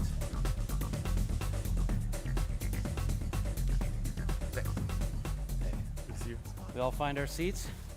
Terrific. Well, thanks everyone for coming. We are crypto derivatives, regulation, and a few other things. So we've got about 40 minutes to cover an impossibly broad topic, but this is a conference for crypto and trading, so let's do it. If everyone could just very briefly describe who you're with and what your company does. One sentence. Zach, you want to start? Yes, I'm Zach Dexter, CEO of FTX US Derivatives, which is our CFTC licensed derivatives platform. Okay. Hi, everyone. I'm Jing Miao, and I'm the co-founder of MCDEX, which is a decentralized perpetual swap protocol that is powered by a high capital efficient AMM. Hi, I'm Darius. I'm the founder of QCP Capital. We're a trading firm based in Singapore, a full suite cryptocurrency trading firm. We do spot derivatives, options. We do investing, and we build protocols as well. Hi, I'm Antonio Giuliano. I'm the founder and CEO of DYDX. We're the largest decentralized exchange by trading volume and focused on derivatives. Dan Gunsberg, founder of Hero Network, director of Hero Foundation, DeFi derivatives, primitive, built on Solana. Awesome. I'm Ryan Miller. I'm the general counsel of FTX US. So these are real people, business people. I'm a lawyer, so I get asked the questions. So thanks to SALT and FTX for putting on the conference. Been really good so far, and thanks for folks joining our panel. I know you're here for Clinton and Tony Blair next, but we're going to give you a show before we get there. So we've got the exchanges, but Darius, you're here as the trader. You run a trading firm. You've got experience in options. You're trading a lot of crypto options. What are you looking for, product-wise, market structure-wise, from the crypto derivatives industry? Well, I think the crypto derivatives industry, or derivatives as a whole, is an extremely significant part of crypto. I would say, as an instrument to crypto as an asset class, it's even more important than derivatives are in traditional finance. Starting off with innovation in perpetual swaps back then in BitMEX, it's created a lot of liquidity. It's become a main liquidity channel. And now that has been moving into DeFi. And DeFi is something that we see as something very important in the years to come, as more assets move there, as traditional banking moves into DeFi. So I think what we look out for is for the trading experience to be as seamless as possible, margin management, leverage, and I think the challenge, of course, for derivatives in crypto is, and especially in DeFi, is how do you manage the same kind of leverage and risk without an intermediary, and that requires a lot of innovation, and a lot of the guys on this panel are currently doing that. So happy to hear what their thoughts are as well. Yeah, great. Thanks for that response. So I want to go to Antonio from DYDX. Decentralized Derivatives Exchange, said the largest liquidity or volume or both, you'll tell us. But looking forward, and I know Zach is here, and Zach and I work together. We work at a centralized exchange. When are you going to make us irrelevant? Will you make us irrelevant? How? What catalysts are going to cause that to happen or not happen? I'm curious how you think about those things. 100%. No, I'm just kidding. Yeah. But I think longer term... I disagree. Yeah, I think it kind of depends on the timeline that you care about, in my mind at least. Obviously, we wouldn't be building DYDX in a decentralized way if we weren't really excited about the scope of what we can build. I always say our goal at DYDX is not just to become the biggest decentralized exchange, arguably we've already done that, it's to become one of the biggest crypto exchanges, period. And if you kind of look at the market right now, it's roughly like 1% to 5% of the trading volume happens on decentralized exchanges. But I think that'll change a lot. But I think it'll also take longer than people think, and that's okay. Our goal is to become one of the bigger exchanges on a 3 to 5 year time horizon, and I think that's pretty achievable. It's certainly not a given, And there's a lot of hurdles to overcome to get there. I think some of the biggest challenges just lie in the technical nature of what we're building. It's very complicated, kind of as Darius was alluding to, building margining systems, dealing with high amounts of leverage, dealing with the throughput that institutional traders and prosumers demand. But one of the things that really excites me about blockchain and in DeFi specifically is that the technology is changing really quickly, and it's changing exponentially. It's like getting exponentially faster every year, exponentially more scalable, and I think there will become an inflection point where it'll be technologically possible for decentralized exchanges to build products that are every bit as competitive from a product perspective as centralized exchanges. And then I think once that happens, there will be just a big turning point where a lot of people will start trading on DeFi, and it'll rapidly take on more market share. There's a lot of advantages to DeFi in terms of transparency, in terms of self-custody, safety, and I think it's just something that fundamentally wasn't possible in finance before, because for the first time in financial history, we can build these programs that execute totally autonomously, and people can just trust the code rather than trust us. And that's something that fundamentally isn't possible in totally uncentralized exchanges. That's helpful. I want to come back to a few points on whether it's user experience or trade conduct surveillance, like where are some of the missing pieces and how do we solve those? But I want to start first with Zach. And Zach, I know you spend a lot of time on regulation. We'll do a shout out for our application at the CFTC now. But what about regulation is taking most of your time, and why is it important to get it right? So for us, it's the detailed mathematical answers to why the margin model that we want to run in the US for derivatives is safe and effective. The regulator here in the US, the Commodity Futures Trading Commission, does an extremely deep dive into what's called the value at risk model, or the initial margin model that determines what percentage of the position notional you have to post in order to enter into the position and stay in the position on an ongoing basis in the form of maintenance margin. So that's all quantitatively driven here in the US. There are requirements to have certain quantitatively determined margin add-ons that are extremely sophisticated, and there's a whole set of methodologies that have evolved over the last 30 or 40 years or so for how you're supposed to calculate that stuff, how you're supposed to back test it, who gets to sign off, how long the review process takes. Working through that is definitely the most intensive part of launching a US derivatives exchange. A reaction there is you're spending all this time proving to the US regulators how good the margin model is, how it's going to work in times of stress. There's about 200 billion notional, give or take, of crypto derivatives that are trading every day. The number's higher or lower depending how you count it. Most of that's not trading in the US. Most of it already trades on this model that Zach is spending a lot of time describing to US regulators.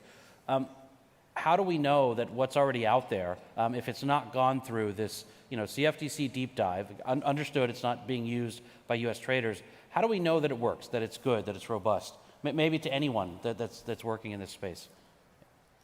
Yeah, so the safety of a margin model is principally determined by how much margin you have to post. If it's 100%, then there's definitely no way you have any risk in the trade.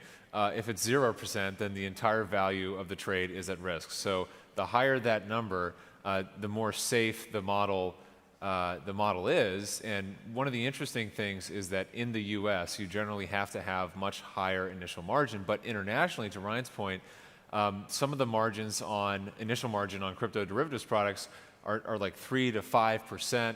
And there's an incredible track record on FTX.com and even some other venues of success in handling extreme volatility, even with those low levels of initial margin. For example, the largest one-day draw on FTX.com's insurance fund is something on the order of under $2 million. I think that's really, really an interesting fact, given that you essentially have a fixed initial margin number of something like 5%.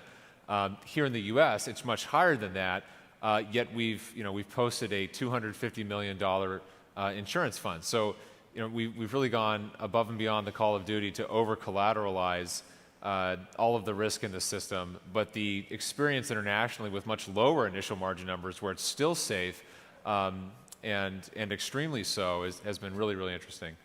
So I want to switch to Dan, and a question that wasn't in the prep, so sorry in advance. But when I think about margin models and the risk that a user is taking when engaging in a decentralized platform, where's the feedback loop to say that we think this works? We, the users, think this is the right level of margin. We think it could be, we can think the risk could go higher or lower. How is that decided and then tested and reevaluated? Yeah, so there's a couple ways that can happen. First of all, because of the transparency of DeFi, you get almost a public display in real time, and so you, as somebody who's participating in that network or with it interacting with those smart contracts, it gets a little easier to see because of the transparency aspect and because of all of these transactions going through the blockchain. It is right there for you to see. It's there for your community to see. Oftentimes, when you have a network that's driven through community governance, then there can be a collective decision or discussion to decide whether or not the margin model that exists actually works. But I do think, all of that said, I think that complete, independent, autonomous concept is great, and eventually we will get there. But there is kind of an intersection where there is a way, and let's take the US for example, because most DeFi derivative primitives do not interact with US persons, and they hopefully take steps to make sure that doesn't happen, and you introduce what we would call permission DeFi. So I think there's going to be a point actually where you have this this kind of DCO concept, for example. So if you take like a primitive that's focusing on kind of the risk settlement. And you said DCO, so some box that's in charge of looking at the risk and managing it. Yeah, and I do see a future where you have this kind of node that could exist within the context of a decentralized network and almost act as like the eyes and ears of a regulator such as the CFTC. And as transactions are happening in this open software, so to speak, and that could be transactions that are happening from order books, from almost an infinite number of order books that are all tapping or kind of capturing or ingressing or egressing liquidity from this primitive. Any trade that goes between like a DCM to DCM or a DCM is involved in it, which means that arguably a US person is probably on the end of one of those transactions, that could then move to a DCO whose job it is then to clear and bring the transaction within the regulation that is current with the CFTC. Interesting. So go to Gene. When you look at the user base now of DeFi, and that's a very complicated phrase itself, the user base of DeFi, is there a group that's not there? I think of banks, asset managers, institutional investors. Is it true that they're not there, and is there an opportunity to bring them in? How? What has to be done? Okay, cool. I think generally speaking right now for the DeFi market, especially the derivatives like perpetual swap and options, mostly retails for most. And for those like institutions that I think we do have some conversations with them, like before we're trying to onboard some institution LPs. I think there are several key considerations from them. That one, for most, is definitely which is the topic of the day, is the regulation. Because I think they need to feel like pretty much confident before they make the real move. So that is something like when those conversations happen, that is a key consideration for them. And I think regarding that, like I said, there are different geos right now, like have different picture of regulatory environment for now, but long-term speaking, that we are all of us quite positive about that. But just like some like back and forth during this process. And I think the second thing that right now, one of their key considerations is the security of the asset, because generally speaking, I think they have a lower risk tolerant. And yeah, I think these are like some based on some previous conversations and past experience that those institutions are taking into consideration. And If I could just add to this please, too. Please. I think we've actually seen a really big influx of institutional players into DeFi in even just the past couple months. Currently on DYDX, we have most of the top market makers and some of the buy-side funds trading on us. Sure. And I think people are excited about being early in something that could potentially be really big long term, and especially with a lot of the growth in volume that ourselves and Uniswap and others have had. I think there's a lot of opportunity for institutions to start playing in DeFi, and it's been really exciting to see that kind of migration start to happen in a big way in just the past couple months. I can add one more thing to that also. Yeah, I agree with Antonio. There definitely is a move. I would define like, I'm seeing more professional trading firms, hedge funds, where if I'm thinking of an institution, maybe that's like a endowment or a pension or an insurance company or something like that. But definitely that's happening. And I think one of the important things in terms of DeFi is you need to make sure that you are at a place where settlement is almost guaranteed, because it is always going to get measured apples to apples. Like if you're looking at what is like what CME clearing does versus maybe what FTX, as a clearer is going to do, you need to make sure that you have a strategy ultimately that a large institution or a large firm that is putting has a reasonably large trade on, that trade is actually going to clear, whatever your definition of clearing is. And I think that once you have this kind of reflexive element of liquidity moving, and insurance funds and kind of the risk waterfall becomes more and more hardened, then you'll really kind of see this exponential growth of some of those real institutions start to participate. I think I've experienced there's two buckets of questions for banks, institutional traders, large asset managers. One is just understanding the risk waterfall, what it is, how much resources are there, and where exactly does it stop. That's sort of one set of considerations. The other is how much is actually there, like what is my total risk exposure. Zach, I wonder if I could go to you. When you're talking to a bank, for example, on possibly interacting with FTX US derivatives, what is it they're wanting to understand about the risk model before they start to go to that next level of considering signing up? They'll certainly want to understand when they're going to be liquidated, if at all. Are they going to be liquidated in full or partially in a rate-limited manner like we do? What is their total liability at different points in the waterfall? When you start on a derivatives exchange, if you have a certain amount of outstanding risk and the market turns against you, usually you have to mutualize that risk in some way.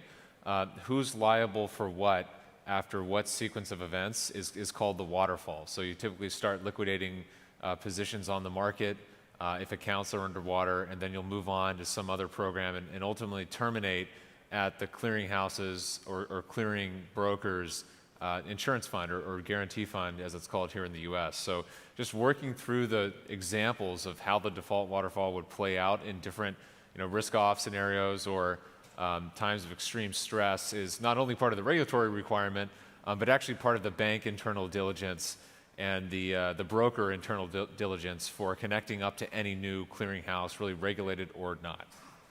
And I want to get Darius' perspective. I mean, basically the same question. What do you need to see, DeFi, CeFi, whatever, before you start to put capital on that platform and trade it at risk? I mean, just to touch back on the interest in DeFi. In Singapore, we've seen the regulator getting interested, some banks getting interested as well. But the biggest issue for them, and I mean, for private banks, they look at the yields in DeFi and the possibility there. I think they all salivate, right? The kinds of products they can build on there is amazing. So, but I think that for the regulator and the banks, one big concern besides risk is, of course, identity. They need to know KYC, AML, and I think the path there is perhaps creating permission pools. I think we've started to see some of that happening, but it hasn't really scaled up yet. Hopefully we see some of that. But risk-wise for us, I think, very much similar to what Zach has said. And for us specifically, because we trade in mostly non-linear products, we have seen how liquidations are done on exchanges like FTX and Deribit.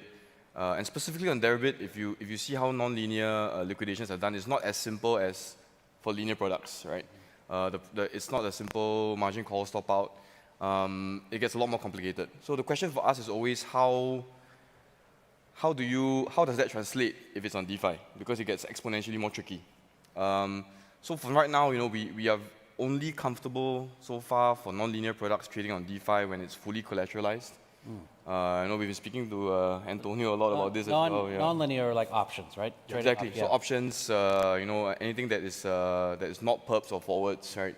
I think that innovation is very interesting to us. We want to see how that scales up because the truth is that DeFi has made derivatives more accessible than in TradFi, right? You can trade options with $1, right? And you don't get that in TradFi, right? And that's something very, very new. And you're opening this whole market of structured products and derivatives open to every user of any size, anywhere in the world. And the real question is, how the innovations that requires to manage this nonlinear option risk on DeFi. I'll take it first. To me, DeFi is about the disintermediation of risk. And I think what you've seen even post 2008, pre-2008, if you think about what Dodd-Frank had to deal with, it was like the fallout of $700 trillion of OTC derivatives transactions. And what DeFi does, at least in my opinion, I've been in the space in trading at least for 30 years now, is that it is a way to create real transparency and also have a way to disintermediate risk. If you take kind of what happened post-2008, you ended up with actually more risk invested or vested into a much smaller number of systemically important financial institutions, systemically important financial utilities like clearing facilities and things like that. And we're at this very transformative moment now where we have a chance to rethink how this all works, right? And I think what FTX is doing is, and I'll say it here, it's like we always say internally that they're kind of doing God's work right now because they're definitely leading the way for a new way to rethink, to think about how derivatives exist in at least in the U.S. context. And we're here for you. We're here for you. Thank you. Appreciate that. And globally, how we're thinking about this from kind of the clearing risk and settlement space is really from this DeFi approach, and it is another alternative solution, and it is, this is kind of a meme, but it is early, and so,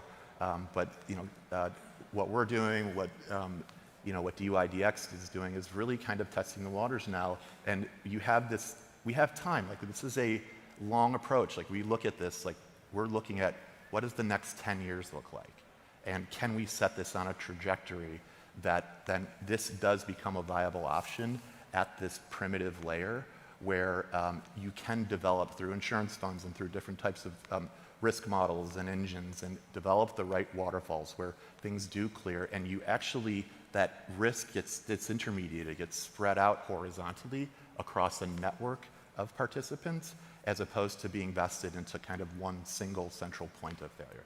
Yeah. I want to gather up a few points and then, Gene, get your reaction to it. I mean, a few years ago now, we've all gotten comfortable with trustless transactions. Immediately settled, I send Bitcoin to you, no one's in the middle, there's no intermediaries, we're good with that. We solved for it. But to go to the next step, it's how do we get trustless risk and trustless credit exposure, and how do we manage that? And you've talked a bit about disintermediation. At the same time, we talked about permission pools, maybe KYC whitelist, other types of re-centralizing the decentralization. Is there a tension there? Gene can answer, but the rest too. Or is there a balance to be struck? Yeah, that's a good question. I think for example, the whole, one of the key meaning of the decentralization is that there is no intermediate party.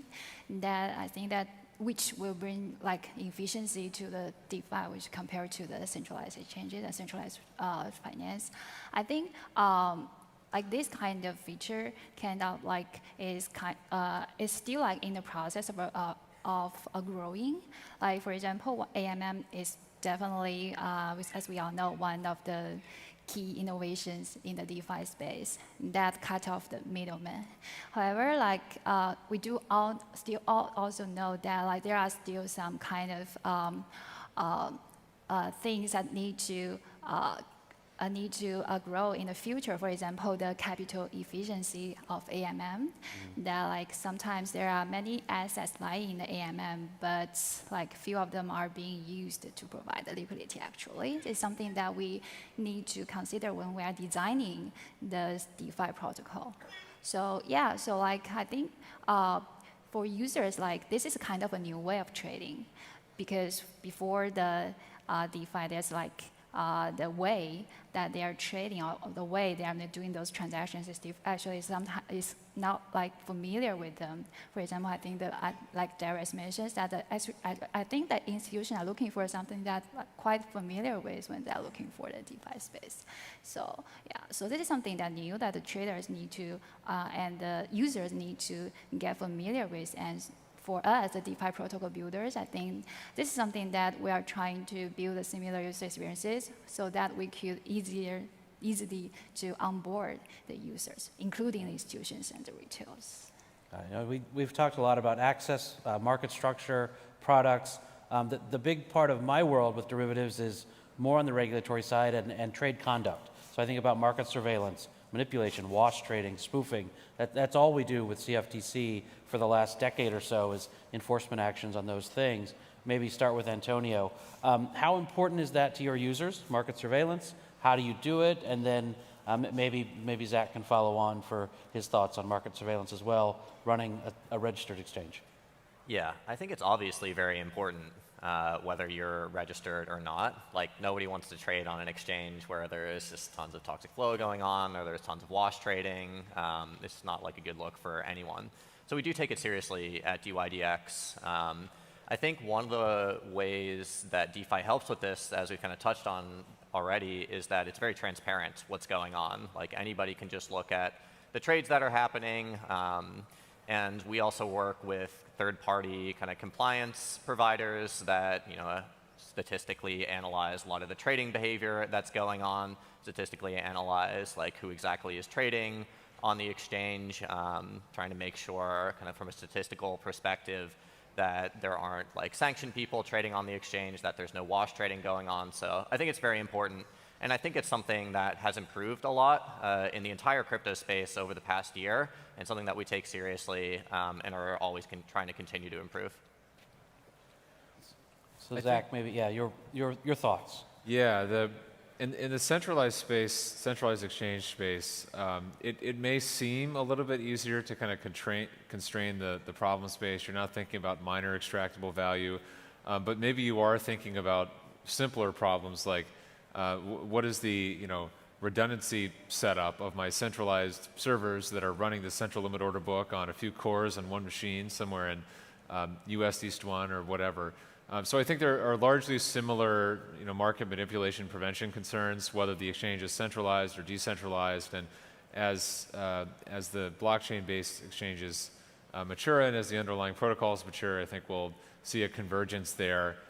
Probably, frankly, where the decentralized venues end up using a lot of the same tools as the centralized venues to detect the same kind of behavior on a different substrate. Interesting. So with derivatives, one of the big questions is liquidity. Where is it? Where does it come from? A slice of derivatives liquidity that I'm not sure it exists much today is this group of retail traders that have really gone headfirst into equities trading, for example. A lot of apps are now facing retail, there's fee-free trading, and they're trading stocks, and they love it, particularly over the last 2 years. Got very popular. Is there a catalyst or innovation that sees that demand start trading derivatives? Maybe for anyone, any reactions? Or I can call on someone like law school. Dan. Thank you, of course. Yeah, I mean, there certainly is, and I think it's something that's growing because things like derivatives, especially nonlinear derivatives, when you get into like options and things like that, it's definitely takes a lot more education But like the way that we think about it is, we're building more what I would consider just, I guess, in the centralized world, more of like back-end plumbing.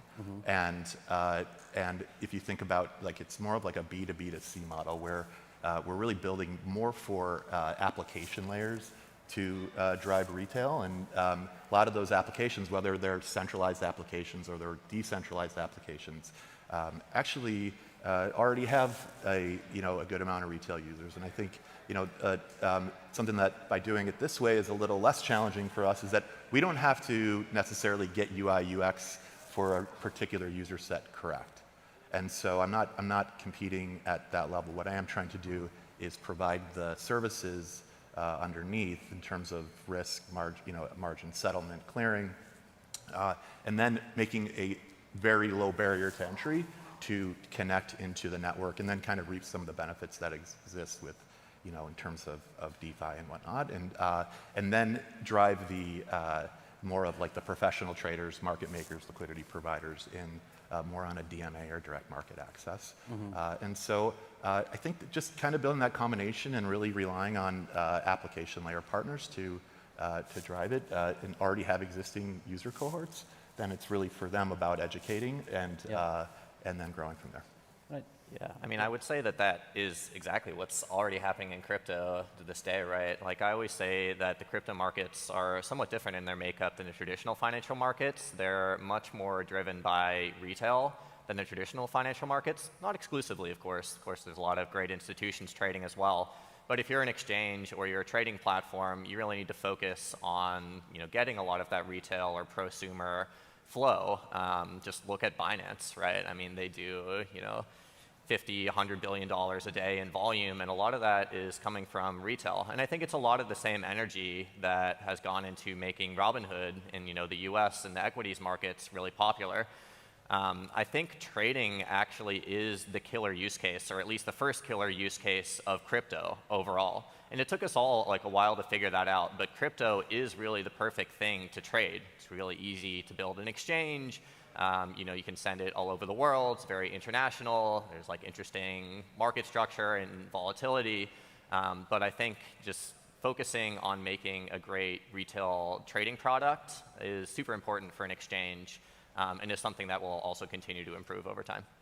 Crypto is great for trading because it only goes up. And so it's like the perfect asset trade. We got a couple minutes left. We'll do our down the line closer. The question is, at this panel next year, crypto derivatives and regulation, what will be the topic, the big topic that we're talking about? I'll start with Zach. Well, obviously the massive success of our new margin model in the US. I'll leave it at that. Perfect. Well, I think that will be like the more innovations to realize derivatives product like perpetual and options in the decentralized space. Yeah. I think something that Antonio hinted at, right, that the importance of crypto derivatives as the only scalable financial ecosystem that is non-sovereign and independent. So it's not just next year, but down the road, I think given the geopolitical situation we have, it becomes a very, very important piece of the financial puzzle because we see assets move there for that reason.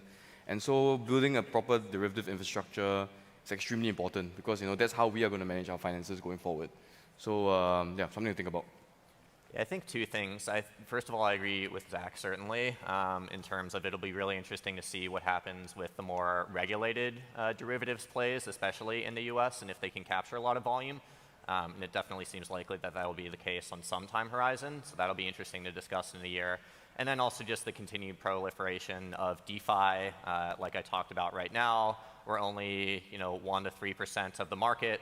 I like to think that'll continue to grow a lot over time and will just continue to become an even bigger narrative. Yeah, it's similar to Antonio. Definitely the continued evolution and importance of DeFi in the derivatives construct, and also probably a lot more around permission DeFi and the tools at the kind of the application layer and below that help drive things like how to become more regulatory compliant within the context of a DeFi network. All good answers. I think there's this inevitable trend towards valuable material liquidity, Darius previewed this, being on these platforms. And if you're an asset manager, you can't meet your mandate if you're ignoring this important source of liquidity. You're just not trading in an effective way. So join me thanking our panelists, and thanks for coming to our show.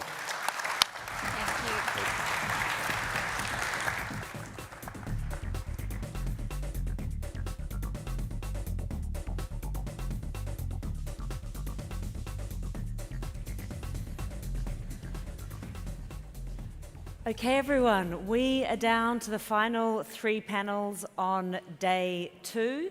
And next up, we're looking at how crypto is transforming Wall Street. And I don't think that anyone in this room would deny that crypto is indeed transforming Wall Street. For those of you who were in the room earlier, we heard Brett Harrison from FTX talk about FTX's proposal to execute cryptocurrency derivatives trades on its own using algorithms, thus bypassing exchanges and banks and financial intermediaries. And if this is approved, this could be applied to other assets, loosening Wall Street's stranglehold. And this is just one small example. There are countless others, which I'm sure the next panel will discuss. I would like to welcome to the stage Kevin O'Leary from WonderFi, Jeremy Allaire from Circle, Anthony Scaramucci from Skybridge, and the moderator, Tina Baker-Taylor from the Digital Chamber of Commerce. Please welcome The Boomers Are Coming.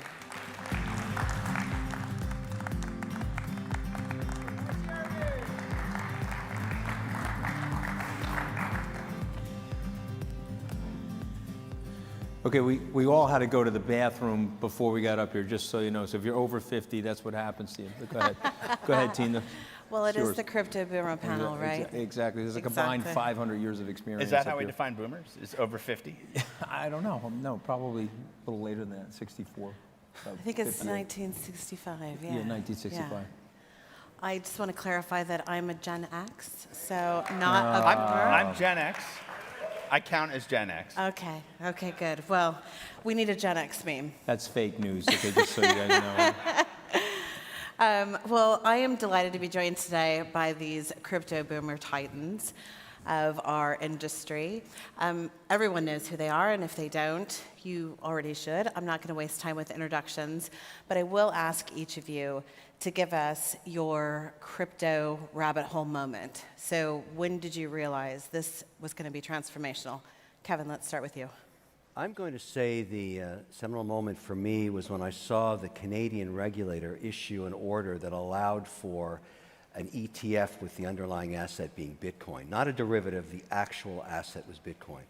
That to me said, okay, here we go. Because I've always considered, and this is a personal opinion, that the SEC and the OSC work in tandem, and that basically Canada is a petri dish for testing ideas. And one of the big concerns about an ETF with Bitcoin, would it have huge tracking error? Would there be issues around the volatility of the actual ETF price? And if there was a 20% correction in Bitcoin, which happens all the time, that ETF has performed flawlessly. And I think it should set up for licenses issued stateside. Same with Ethereum, same idea. And it allows retail investors to invest without having to go through the whole crypto crap. So it was a seminal moment. I said, now I got to get involved. Jeremy, what about you? Yeah, so I mean, I started getting really interested in crypto in 2012, and you know, kind of just reading about it, studying it, and then I think in early 2013, basically when I started using Bitcoin and sort of experiencing what it was to like directly hold a digital asset and synchronize a blockchain onto my machine. My background is out of sort of internet infrastructure, so I was looking at this as an internet infrastructure. Basically, at that point, it was very clear to me that like this fundamental innovation was going to kind of restructure the possibilities for how the entire global financial system worked. And I got very interested in how one could build on top of what that was.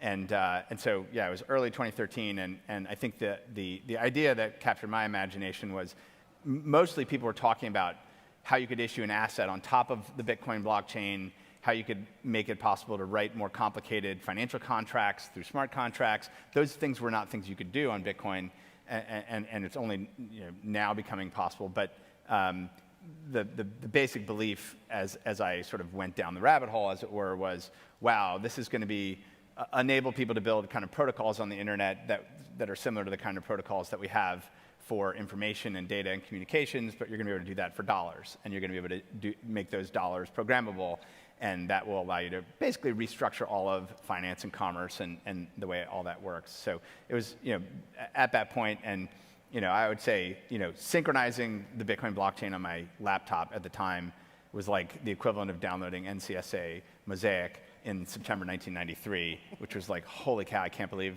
this. Yeah. So basically, that kind of thing. Anthony? So a little bit different. I actually, prior to my disastrous career in the White House, which lasted 11 days, not 10, so everybody knows, I was actually at the XM Bank. I was working as the chief strategy officer there. And I walked into a meeting, and there were two Treasury officials talking to XM bankers about the digitization of the US dollar. And I looked at those people, and I said, wait, how are you going to do that? And they said, well, we're going to do it over the blockchain. And at a prior SALT conference in Las Vegas in 2014, the Winklevoss twins had come to the conference to talk to me about Bitcoin. And I said to them, it seems like a really good idea, but I'm an institutional investor. I'm sort of we didn't use that term back then. I'm a traditional finance person. I'm not going to get any of my clients to be able to buy into this. And then those two thoughts converged. Here's the Treasury Department talking about dollar digitization. Of course, that was 5 years ago. It didn't happen. And it got Wait a minute. It did happen. Well, you happened. We're going to talk about that. You happened, but the government didn't do it. Somebody more important, I think, because I think it's better for a private sector company to do it than for the government. We can talk about that. But you did it, but the government was talking about it. And so I was like, okay, I got this wrong. I've got to go back and do some more homework on it. And of course, I got fired, I don't know, maybe a month later. Okay, so then I went and got to I went to GoDaddy. I bought skybridgebitcoin.com. And I said, okay, I've got to get up to speed on this. And then as I started to get up to speed, I said, okay, wait a minute.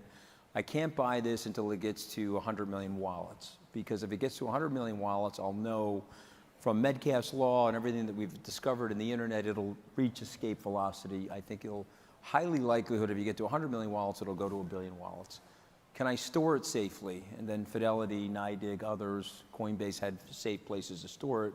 Because if we're going to put 9 figures into it, I've got to make sure I don't get it stolen, the Mt. Gox hack, all those different things. And then the third thing, we had to make a decision on regulation.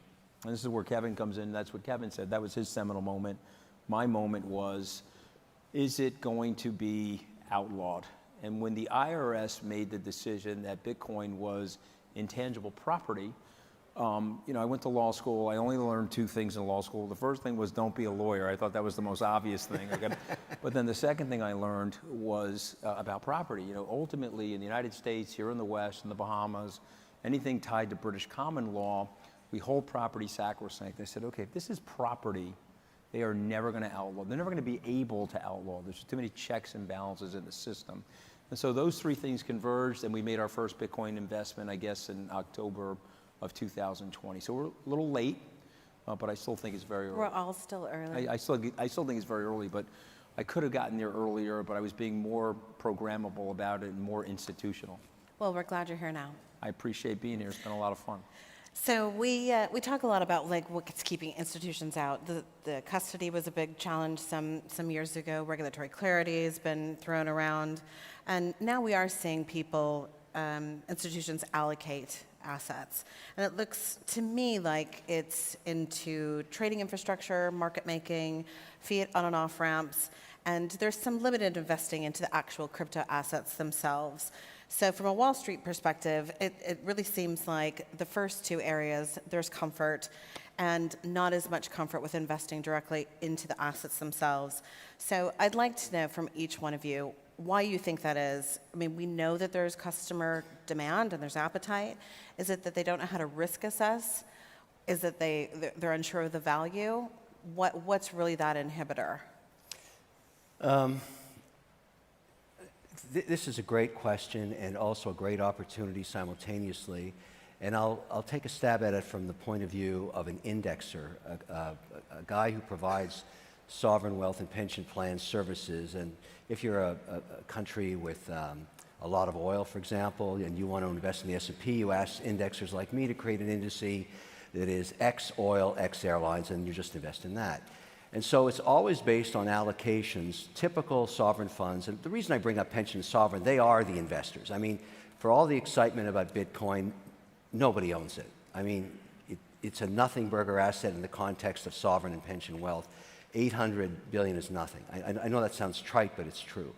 And so the way to get this asset to be a part of the real investment world is to get it regulated.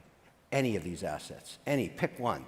I personally would like to see stablecoins regulated first because it's easier to do that. But whatever happens, we need regulation, because then here's why this works. So you want to have a 1% weighting in a $100 billion fund. A fund like that would have no more than 20% in any one of the 11 sectors of the S&P and no more than 5% weighting in any one stock or bond. That is a classic diversification strategy for long sovereign wealth, where trillions and trillions of dollars live every day. And so they would like to have 1 to 3% in Bitcoin. It's the one they want to start with. It's the granddaddy crypto. It's the one that's the biggest opportunity, and the one that, frankly, the managers understand, because it's been in front of everybody since the beginning of cryptocurrencies. If we get that regulated, they'll start putting on 50 to 100 basis point weightings. And then what you'll see happen, besides increased demand, you'll see less volatility, because when you have a 1% allocation, it sells down, you buy back to 1% by market close. And of course, crypto is 24/7. So they'll buy it back up to 1%. If it exceeds, if it jumps and doubles in price, they'll sell it back down. But they are the market. They are the bid forever.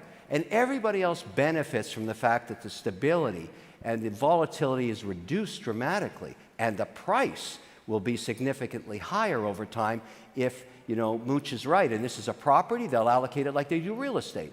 And they could, in the context of crypto, go up to 20%. And I personally believe that crypto in the next decade will become the 12th sector of the S&P, because it is so strong a potential for reduction in fees, transparency, auditability, and just better financial services globally that it'll make its way there. But it can't happen until somebody starts to regulate it. Now, good news, we've got the Loomis bill, we have the Haggerty bill, we've got the Toomey bill, we've got bipartisan effort. I think all three of us have been to the Hill multiple times to talk to these senators, to talk about, give us the code, regulate it, and then, when that happens, Katie, bar the doors. Watch what happens. I think it's that simple. I have a few thoughts here. I think a couple different angles on this. I think one is most investors, just the concept of a digital commodity is a really hard concept to grok. Yeah. And so just like the idea that I'm going to own a digital commodity, I'm going to invest in a digital commodity, like in some ways to a lot of people that just feels like an oxymoron. What does that mean? And so, I think there's just not a lot of understanding. I think people have a conceptual model for Bitcoin, but clearly, in crypto, the investable assets are incredibly broad, and blockchain-based digital commodities like native tokens, other things. That's an extraordinary kind of asset, and I think over time there'll be a greater understanding. I completely agree in terms of like the structure that's needed to allow markets to participate in this in ways that work from a regulatory perspective. That's like totally necessary at that level. But I also just think fundamentally, like if you ask an investor, how do you think about valuing Apple or Tesla, or how do you think about valuing this oil and gas company? They can give you an answer. At least some people can give you an answer. If you ask someone to say, how do you value Ether, or how do you value the Near token, or whatever it is, it's very hard for them to give you an answer. And that just reflects that digital commodities are not well understood. The last comment I'll make is the definitions here are really an issue. There are no statutory definitions of digital assets. And so that is a huge gating factor. If everyone thinks, I don't know what these are these commodities, are these securities, are these currencies, what are these, how are these classified? That's a huge gating issue. And so whatever ultimate resolution here is there has to be statutory definitions of digital assets. Countries like the Bahamas, Bermuda, many other countries have begun to do that, but that has to be done. And you know, I think when that happens, you know, maybe different agencies needed to regulate it ultimately, but because these don't cleanly fit in the regulatory structures that we have today. Well, to follow what Kevin was saying, that taxonomy issue that we have when we're looking across all the different bills that you mentioned, there is a different definition for stablecoins in all of them, right? For sure. And so every agency is looking at this differently. And I think one of the things that we saw from the executive order was this intention to have a more whole of government approach in how we're looking at and classifying these assets. Anthony, anything to add on that? First of all, your shirt looks amazing in HD. I'm a size large, okay? So I just want to get one of those before we leave. I mean, who knows what's going to happen to my fashion going forward. But anyway, as it relates to this big question, I think the rate limiting step, the gate opener, will be the Bitcoin Cash ETF in the United States. Because what ends up happening is you've now forced every traditional financial services organization to have a Bitcoin Cash ETF in its arsenal when they're talking to their clients, whether it's institutional clients or individual clients. I don't see a private banker going to a pitch where a family or a man or woman entrepreneur made $100 million and they're going into the pitch and the person says, well, what's your digital asset strategy? And now this stuff is legal in the United States, and the person says, well, we don't have one, we don't like it, and my CEO said it was worthless, and Warren Buffett said it was rat poison squared, and so forth. So once that happens, you're forcing everybody into the pool at the same time. The second thing is this is always it's going to come from the retail investor into the institutional community, right? Because institutions get paid not to get fired, and they don't want to look stupid. And so Fidelity's made a decision, this is the future. They have $2.4 trillion of assets in the RIA space, the 401k space. And some of us on this dais are old enough to remember what Fidelity did to stocks and the mutual fund market in the 1980s when the 401ks first came into place. It was an explosive market, and I think they're about to do the same thing for Bitcoin. For sure. Those two things are going to force everybody to the pool at the same time. And I think these prices that you're seeing right now, people are going to look back and say, yeah, that was a sloppy market. There was a war going on. There was inflation. Why didn't I step into that sloppy market and start buying this stuff? Yeah, no, I completely agree. One of the things I wanted to also kind of talk a little bit about is that retail perspective, right? So this market has started in retail and moving into institutional, which is a little bit in the reverse in some other types of asset classes. And so we're seeing narratives around the move from Web3 or Web 2 to Web3, you know, what's the build out of new financial market infrastructure, you know, stablecoins creating a new payments rails system that's faster and cheaper and more transparent. Do these theses or do these themes weigh into investment theses, or does anybody care? Do we just want sophisticated ETF products? Me first. I think they matter a great deal. I think what Jeremy's doing is revolutionary, and I'm good friends with Bob Diamond, who made an investment in the company and helped you SPAC it, I believe. Yep. And Bob has been around the banking industry forever. He was the CEO of Barclays. Jeremy is doing something, you know, similar to the old wire transfers. You know, the Fed didn't create the wire transfer, right, Jeremy? That's what Bob says. But once the Fed understood what the banks were doing, these wire transfers back and forth with each other, they decided to regulate it and put a federal reference number on it. He has the opportunity to be the standard. He has the opportunity to be on each of our phones where we're walking into a store and they're going to accept something based in US dollars, and they plug into Circle and you get a USDC transferred over the phone. And it becomes this wonderful delayering mechanism. And I want the government out of that, Jeremy. I don't want the government in that business because I don't want there to have that oversight and that quote-unquote authoritative control.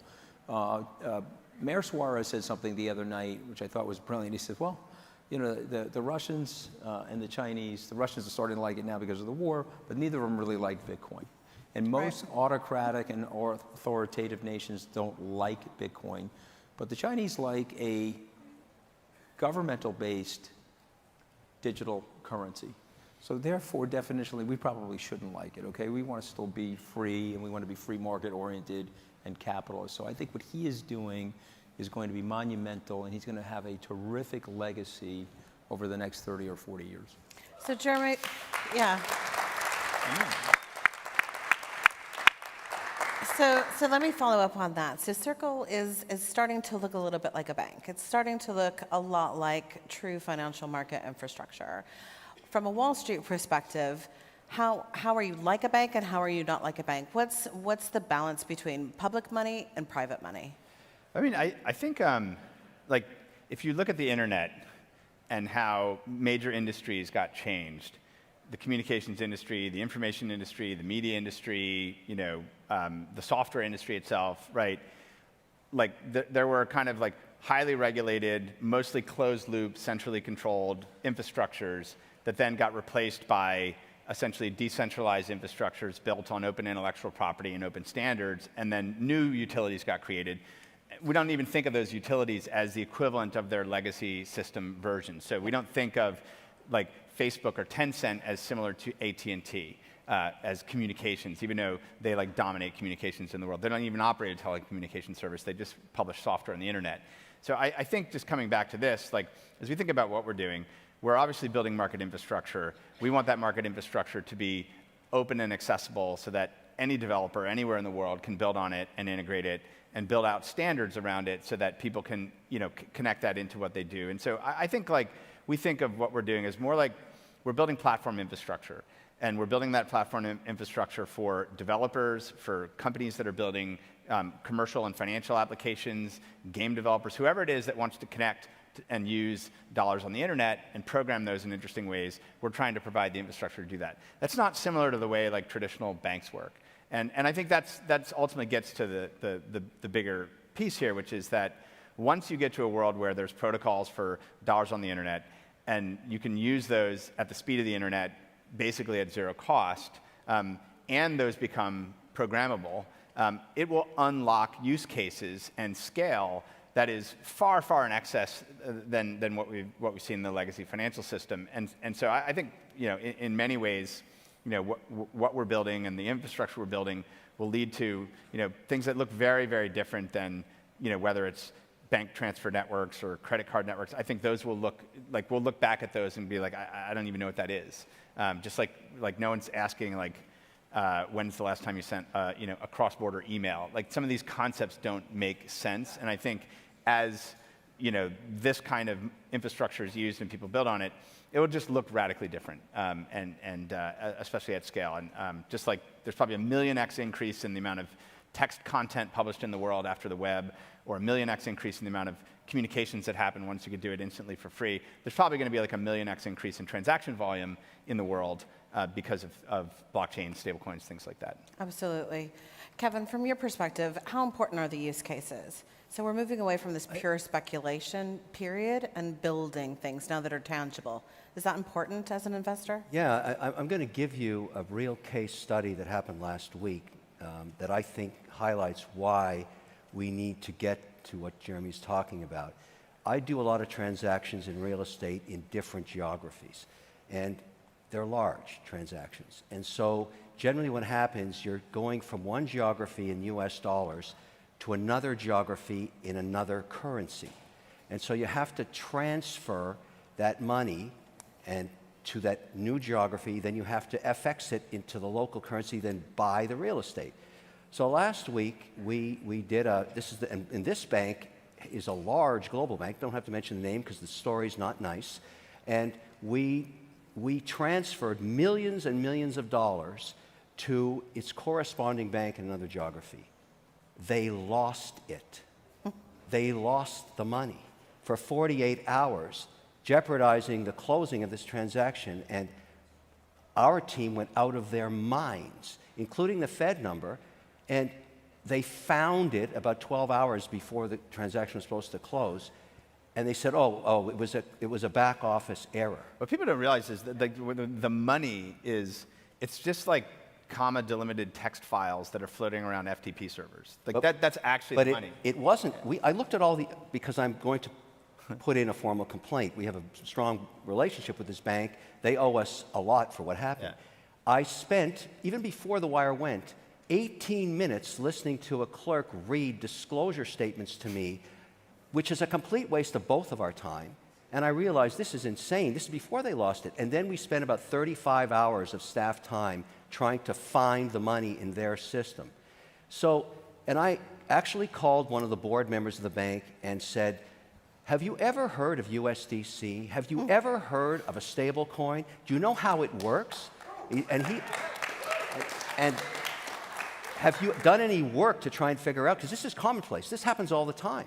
It happens with smaller amounts, but when it's a transaction this size, they owe me interest for 48 hours on millions of dollars, and we're going to fight about that too, and some kind of penalty I should impose to maintain our relationship after what they did. But the point is, that board member doesn't know anything about this.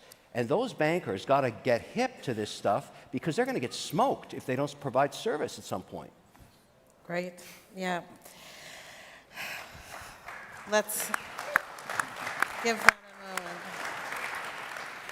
All right, so we're coming up to time, but I want to switch quickly to Wall Street and politics. Okay. So, all right, I'm leaving. Time's up for me. You know a little bit about politics and the dynamics between Wall Street, the administration, Capitol Hill. You recently launched a super PAC. I'd like to learn a little bit more about that. There's some really potentially exciting candidates that are, running in races where there's no incumbent, so that's some opportunity there. But also, we have some people in our Congress in the U.S. that just don't or can't get their arms around this technology, and some really great people that can. So I want to ask you, from your perspective, how can we as an industry, I spend a lot of time on Capitol Hill, just like all of you guys do, what can we be doing to better represent ourselves, especially when you look at the amount of influence that Wall Street already has? Well, the first thing I would say is politics is very humbling, and I've been obviously on the wrong side of things, and I've been humbled in many different ways, and I would encourage people that when they're talking to politicians to speak humbly, and don't lose sight of the fact that whatever you think about them from watching CNN or Fox or MSNBC, they are human beings too, and they've got their own set of issues, and they're all trying to figure out what to do. Most of them want to stay in power, but some of them really want to do the right thing.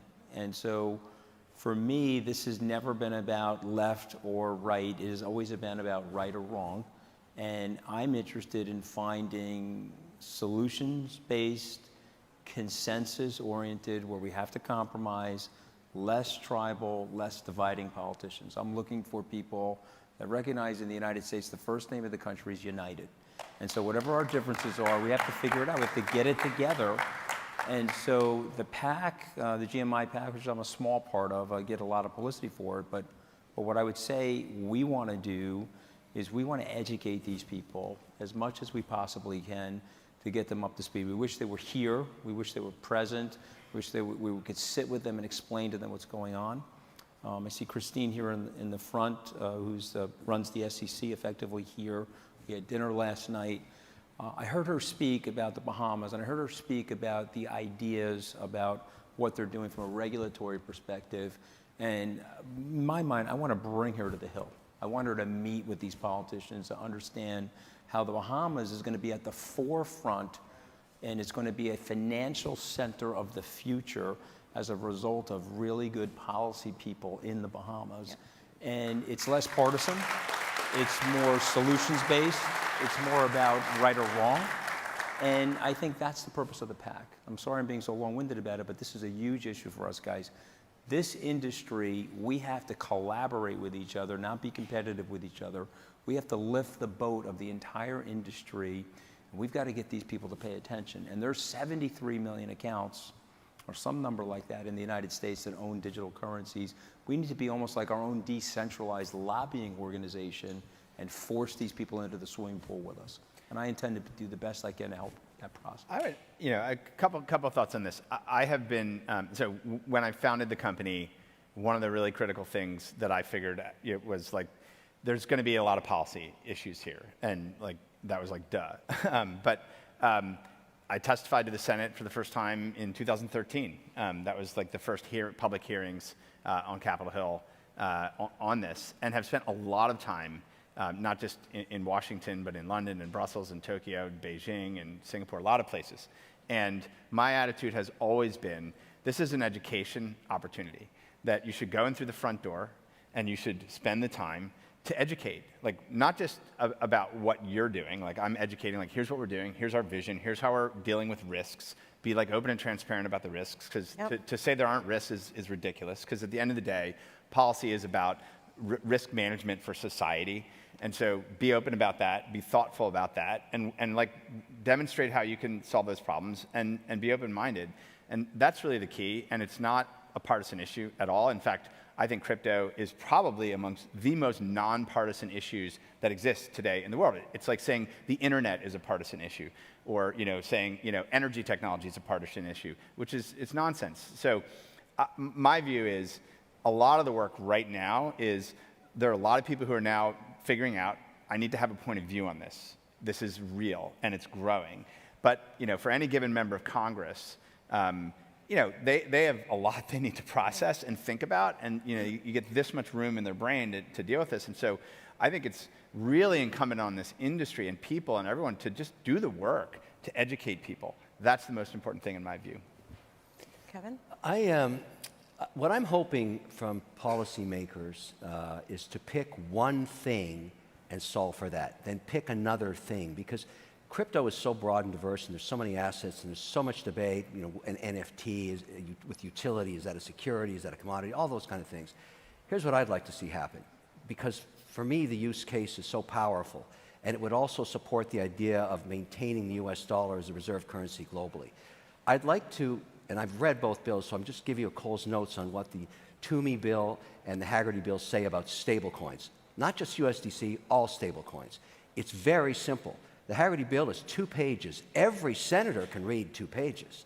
And so the point is, they're asking for an audit every 30 days. What's wrong with that? Nothing. In fact, that would make you feel more confident about the asset. And secondly, they would like to have no underlying asset have a duration of longer than 12 months. No problem with that, right, Jeremy? That's not a big problem. And then just take that legislation and pass that one thing. Make that law for all stablecoins. Now, what would happen is, we all know that not all stablecoins are created equally, and if you're not willing to be exposed to an audit, then I certainly don't want to use you. You could still maybe go in a rogue environment, but I think that would immediately take, and in passing this bill, the regulator could say, we're going to license 10 stablecoins or 5 stablecoins, and let them have little different attributes, just like a fund at Fidelity is a little different than Schwab or whatever, that's fine.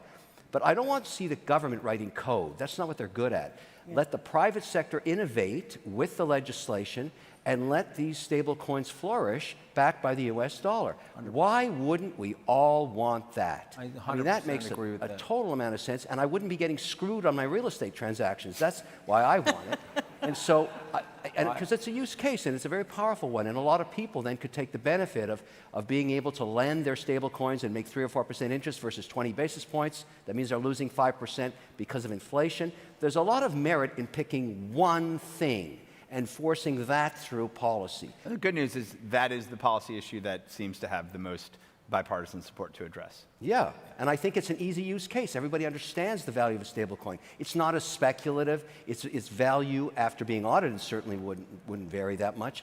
It would be the one thing. Now, we're not going to get any policy till the midterms are over, but that's not that far away. Then I think this bipartisan effort that Jeremy's talking about could get the one thing. Let's get one thing done. This sounds like one of those speeches back in the Apple days. One more thing. Remember that? Yeah. Yeah. It's the same thing here. No, and I think that it is something that you can attack on its own, as opposed to some of the other regulatory framework proposals that we've seen that are trying to kind of do a lot, right? So I agree with you. Those bills that are very focused and very specific about this one thing have the potential to progress, right? Okay, so in 30 seconds or less, with our last remaining minutes, Do you think that DeFi is actually going to disrupt Wall Street, or do you think that there is a path where it's going to be complementary? To me, DeFi should be defined as both centralized wallets and decentralized. It will be complementary. It will help these banks do their jobs better. It will create more competition. Fees will go down, more transparency, and definitely the ability to transfer capital between institutions much faster and efficiently. And it will squeeze out middlemen all over the place, particularly in FX trading, where there are savages and add no value, and I can't wait to put them out of business. That's great. So, Jeremy, my view is that we're in the early stages of the invention of completely internet-native capital market structures. DeFi is the laboratory of that right now. I think that debt capital markets, for example, lending markets for every real-world asset and every form of entity that needs to borrow, lend, form capital is going to move to this infrastructure, and it's going to support a level of efficiency and access globally that is radically larger than what we have with the existing capital market infrastructure of today. So I do think it is going to absolutely transform. It will move capital markets from a Wall Street phenomenon to something that just exists globally as software on the internet. Here. So I would just draw some comparisons. We used to make long-distance phone calls and wait in phone booths, to get the AT&T operator when we were overseas. It would cost us $3 a minute in the 80s. Now you can make that phone call costlessly, yet the phone companies still exist. They adapted and they created these broadband pipes. If we were sitting here and it was 1998, we wouldn't have this HD definition, but we'd be up here and we'd be logging onto the internet. We'd be going into Lycos or Yahoo or Alta Vista. It would whir and burr. They don't know what that is. Yeah, a lot of these people don't know what it is. I'm talking to the boomers that are out there. And it would take 35 seconds for your landing page to arrive, and it was an AOL landing page, and you were going to buy a book from Amazon. And what if somebody like Sam Bankman-Fried beamed in from 25 years later and was standing beside you at your fat box computer and said, hey, you know what? Someday we're going to stream to hundreds of millions of people 4K video around the world, right? And so I just want you to think about that. And that's where we're going. We're so early, sort of 1998 for Web3, and I'm very, very excited to be a part of it. Thank you so much. You did a great job. Thank you. Thanks, man. Good stuff.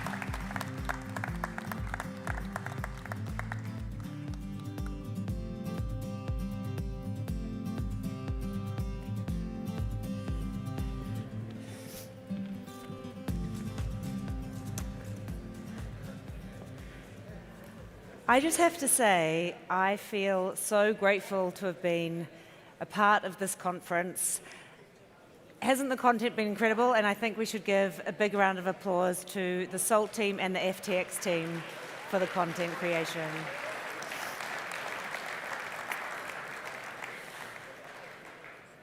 So Jeremy mentioned on that panel, he said that there were sometimes difficulties in comprehending I'm going to own a digital commodity. One thing that is a little bit easier to comprehend is I'm going to invest in a venture capital fund which will invest in digital commodities on my behalf. And that's what we're seeing. We're seeing the emergence of more crypto-focused venture capital funds, as well as the money pouring into digital assets from venture capital funds. In fact, it reached an all-time high of $33 billion last year. So to welcome the penultimate panel for day 2, I would like to welcome to the stage Kyle Samani from Multicoin, Amy Wu from FTX, Jared Young from Tower Research, and our moderator, Lucinda Shen from Axios. Please welcome Inside the Crypto VC Boom.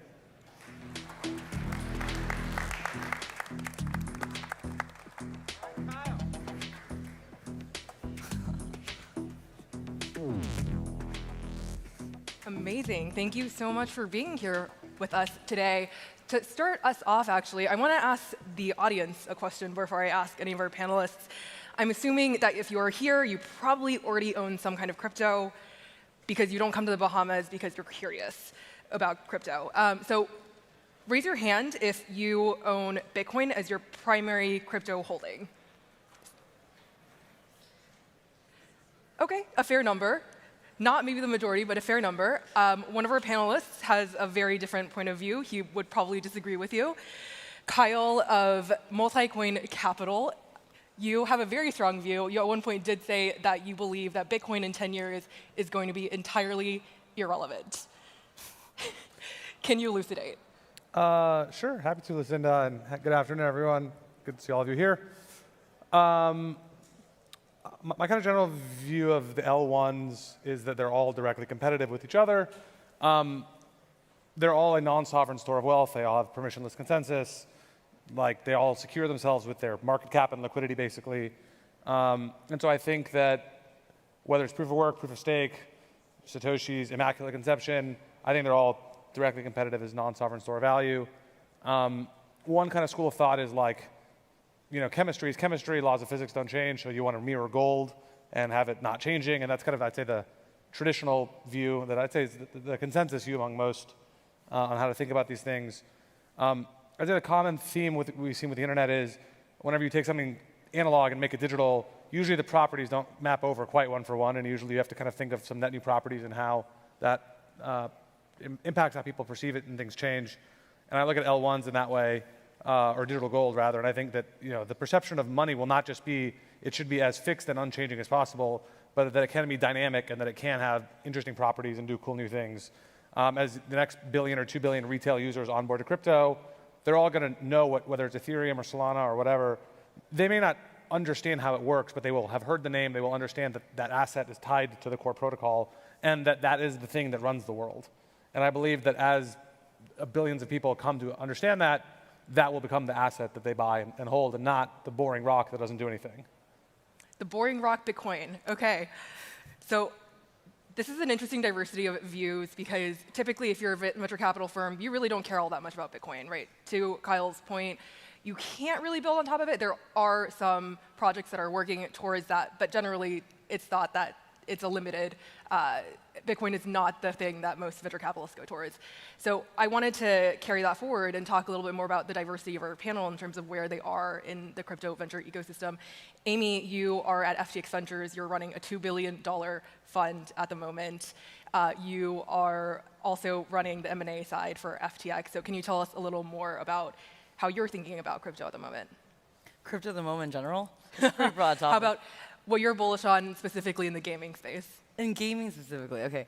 Well, I would say that there's definitely been last year, it's like a lot of activity in gaming, followed by maybe some like entering in a trough of disillusionment with play to earn specifically. You know, I think that the world has yet to see a lot of really fun games. However, that being said, it's like one of the largest categories of consumer internet in the world. It's $200 billion market last year, and it remains one of the categories that may bring, you know, mainstream audience into crypto. But obviously, it's like a category in which it's a pretty parallel dynamic in terms of the games that actually people play. Maybe like the top 20 gaming companies in the world hold like over 80% market share. And so I think in the next few years, we're going to see hundreds of games launched. And I think that the probability is pretty high that at least a couple of them are going to do really well and potentially, you know, have Web3 elements. And a lot more people than today will be holding NFTs, even if many of them don't know that today. Interesting. I mean, FTX started out, the main thing I think about it is exchanges, but you guys have increasingly gone into gaming. Your hiring recently being a big sign of that. Strategically speaking, I feel like I've heard comparisons more to potentially another exchange of some sort in the TradFi space. Do you ever see FTX becoming something more like one of the tech giants, where you are also, on one end, a gaming giant, not only a financial one? I mean, we have a lot of respect for Tencent. Obviously, it's probably the best gaming company in the world, and they certainly use their distribution on the messaging side, and then they leverage it into monetization with gaming, in addition to all their other businesses. And so I think in the future, it's as you never say never for FTX. I mean, certainly we're looking at you know, what does it mean to become a financial super app? What does it mean to become a super app in general? And it's a really interesting strategy. Awesome. Well, Jared, you represent a very different space from both of these guys. You are a part of Tower Research Ventures, which is a part of a high-frequency trading shop that is very, very large. You guys do a lot of volume. So tell us a little more we don't see a lot of you operating in the crypto space, investing in particular crypto companies and taking stakes. So I'm curious, what's next for the company? Yeah, so Tower is a high-frequency trading firm, been around since 1998. We have about 1,000 people globally, and we're one of the biggest, and likely the biggest crypto trader globally. We leverage fintech internally to partner with trading teams that can provide liquidity to retail and to anyone trading.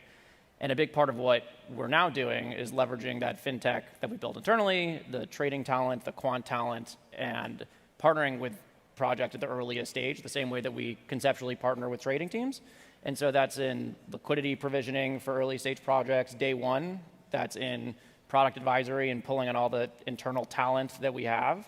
And also it's about being a customer. We are a huge consumer of technology as well as a builder of technology. And so we have a lot of demand for tech all across the spectrum. And so we can partner really across the different spectrum of what a project needs day one. And so we're going to be partnering at the pre-seed level, a little bit later till the A and maybe the B, but we really want to be a collaborative and ecosystem player, not just a trader, and leverage what we've built. Yeah, so tell me a little bit more about that, right? The synergies between your trade shop, the traditional side, and your ability to operate within the crypto space. Yeah, so specifically, you could imagine any pre-token project. When you launch, you are, in a weird way, you're a startup, but you're also kind of going public, right? Like you now have this large community that is engaging with you. You now need to get listed on an exchange a lot of the time. You need to make sure that when you launch your token, that people are trading it, that if someone sells it, it doesn't tank the price.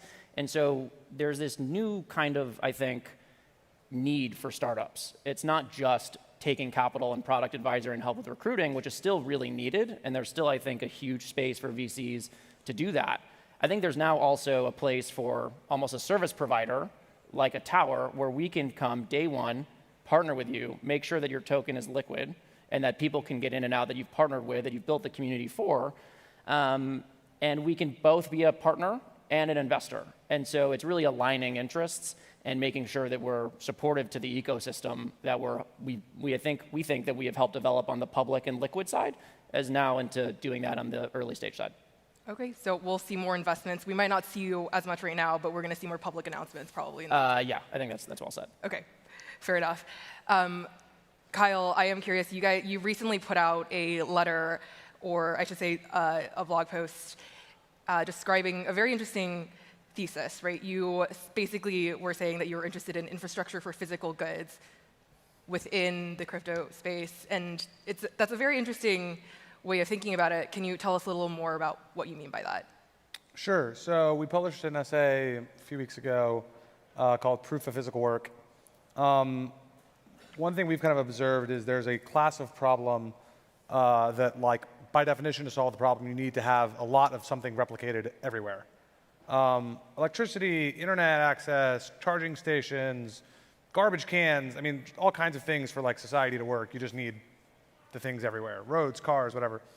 Our view is that there's at least some of those, instead of having a centralized company, have some sort of top-down decision-making plan to, try and place whatever the things are all over the world, you can actually solve that problem both much more cost-effectively and with better localized coverage if you can enable local people who live and operate businesses all over the world to basically install and manage and operate that infrastructure, but have it still be part of some sort of more intelligent, contiguous, global, coordinated system.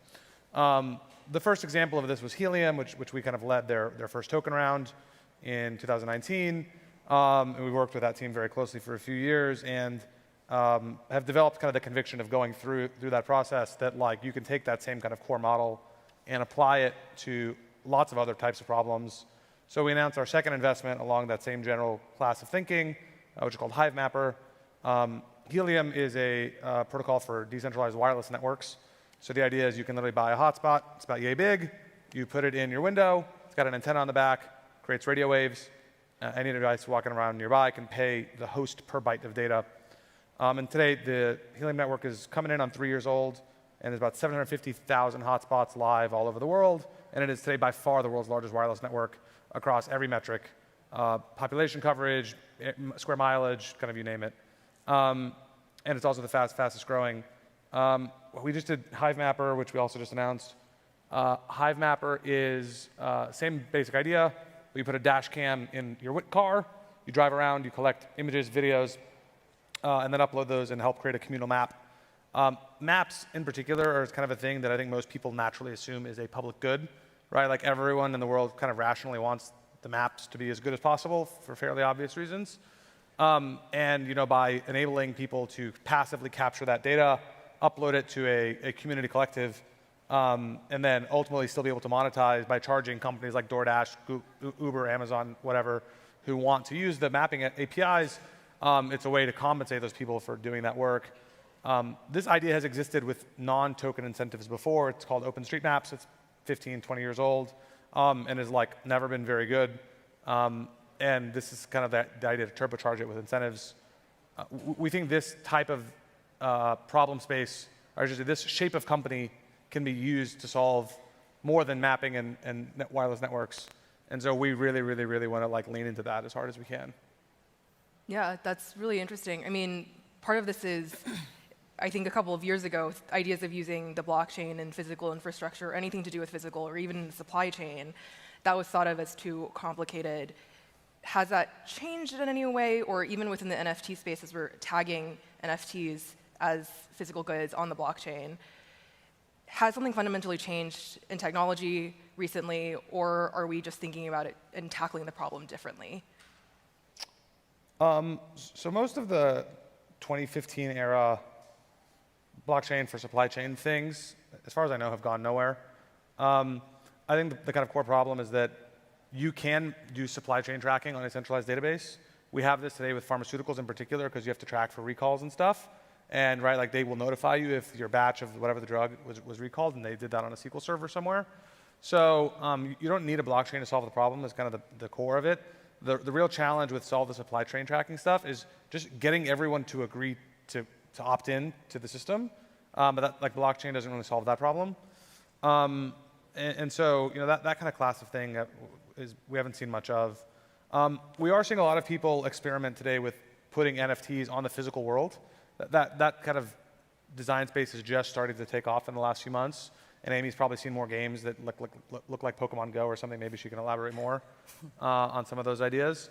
But I think people are embedding QR codes with money on them, embedding QR codes with NFTs in them. I think there's a bunch of really, really cool things that people are going to do over the next few years there.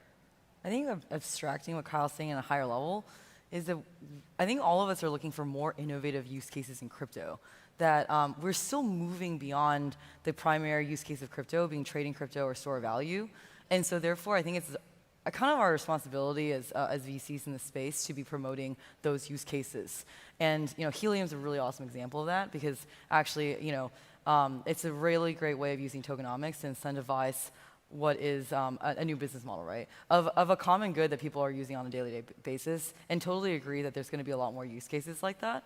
And I think gaming is another one. NFTs, I mean, on the NFT side, there's gaming NFTs and sort of art NFTs are sort of branching out in two different paths because PFPs are really being turned into thought of as valuable IP that then is essentially built into entertainment companies or commerce companies or some intersection of the two, which also is usage as well because these are games and movies and interesting merchandise that actually people can get a lot of entertainment and value from.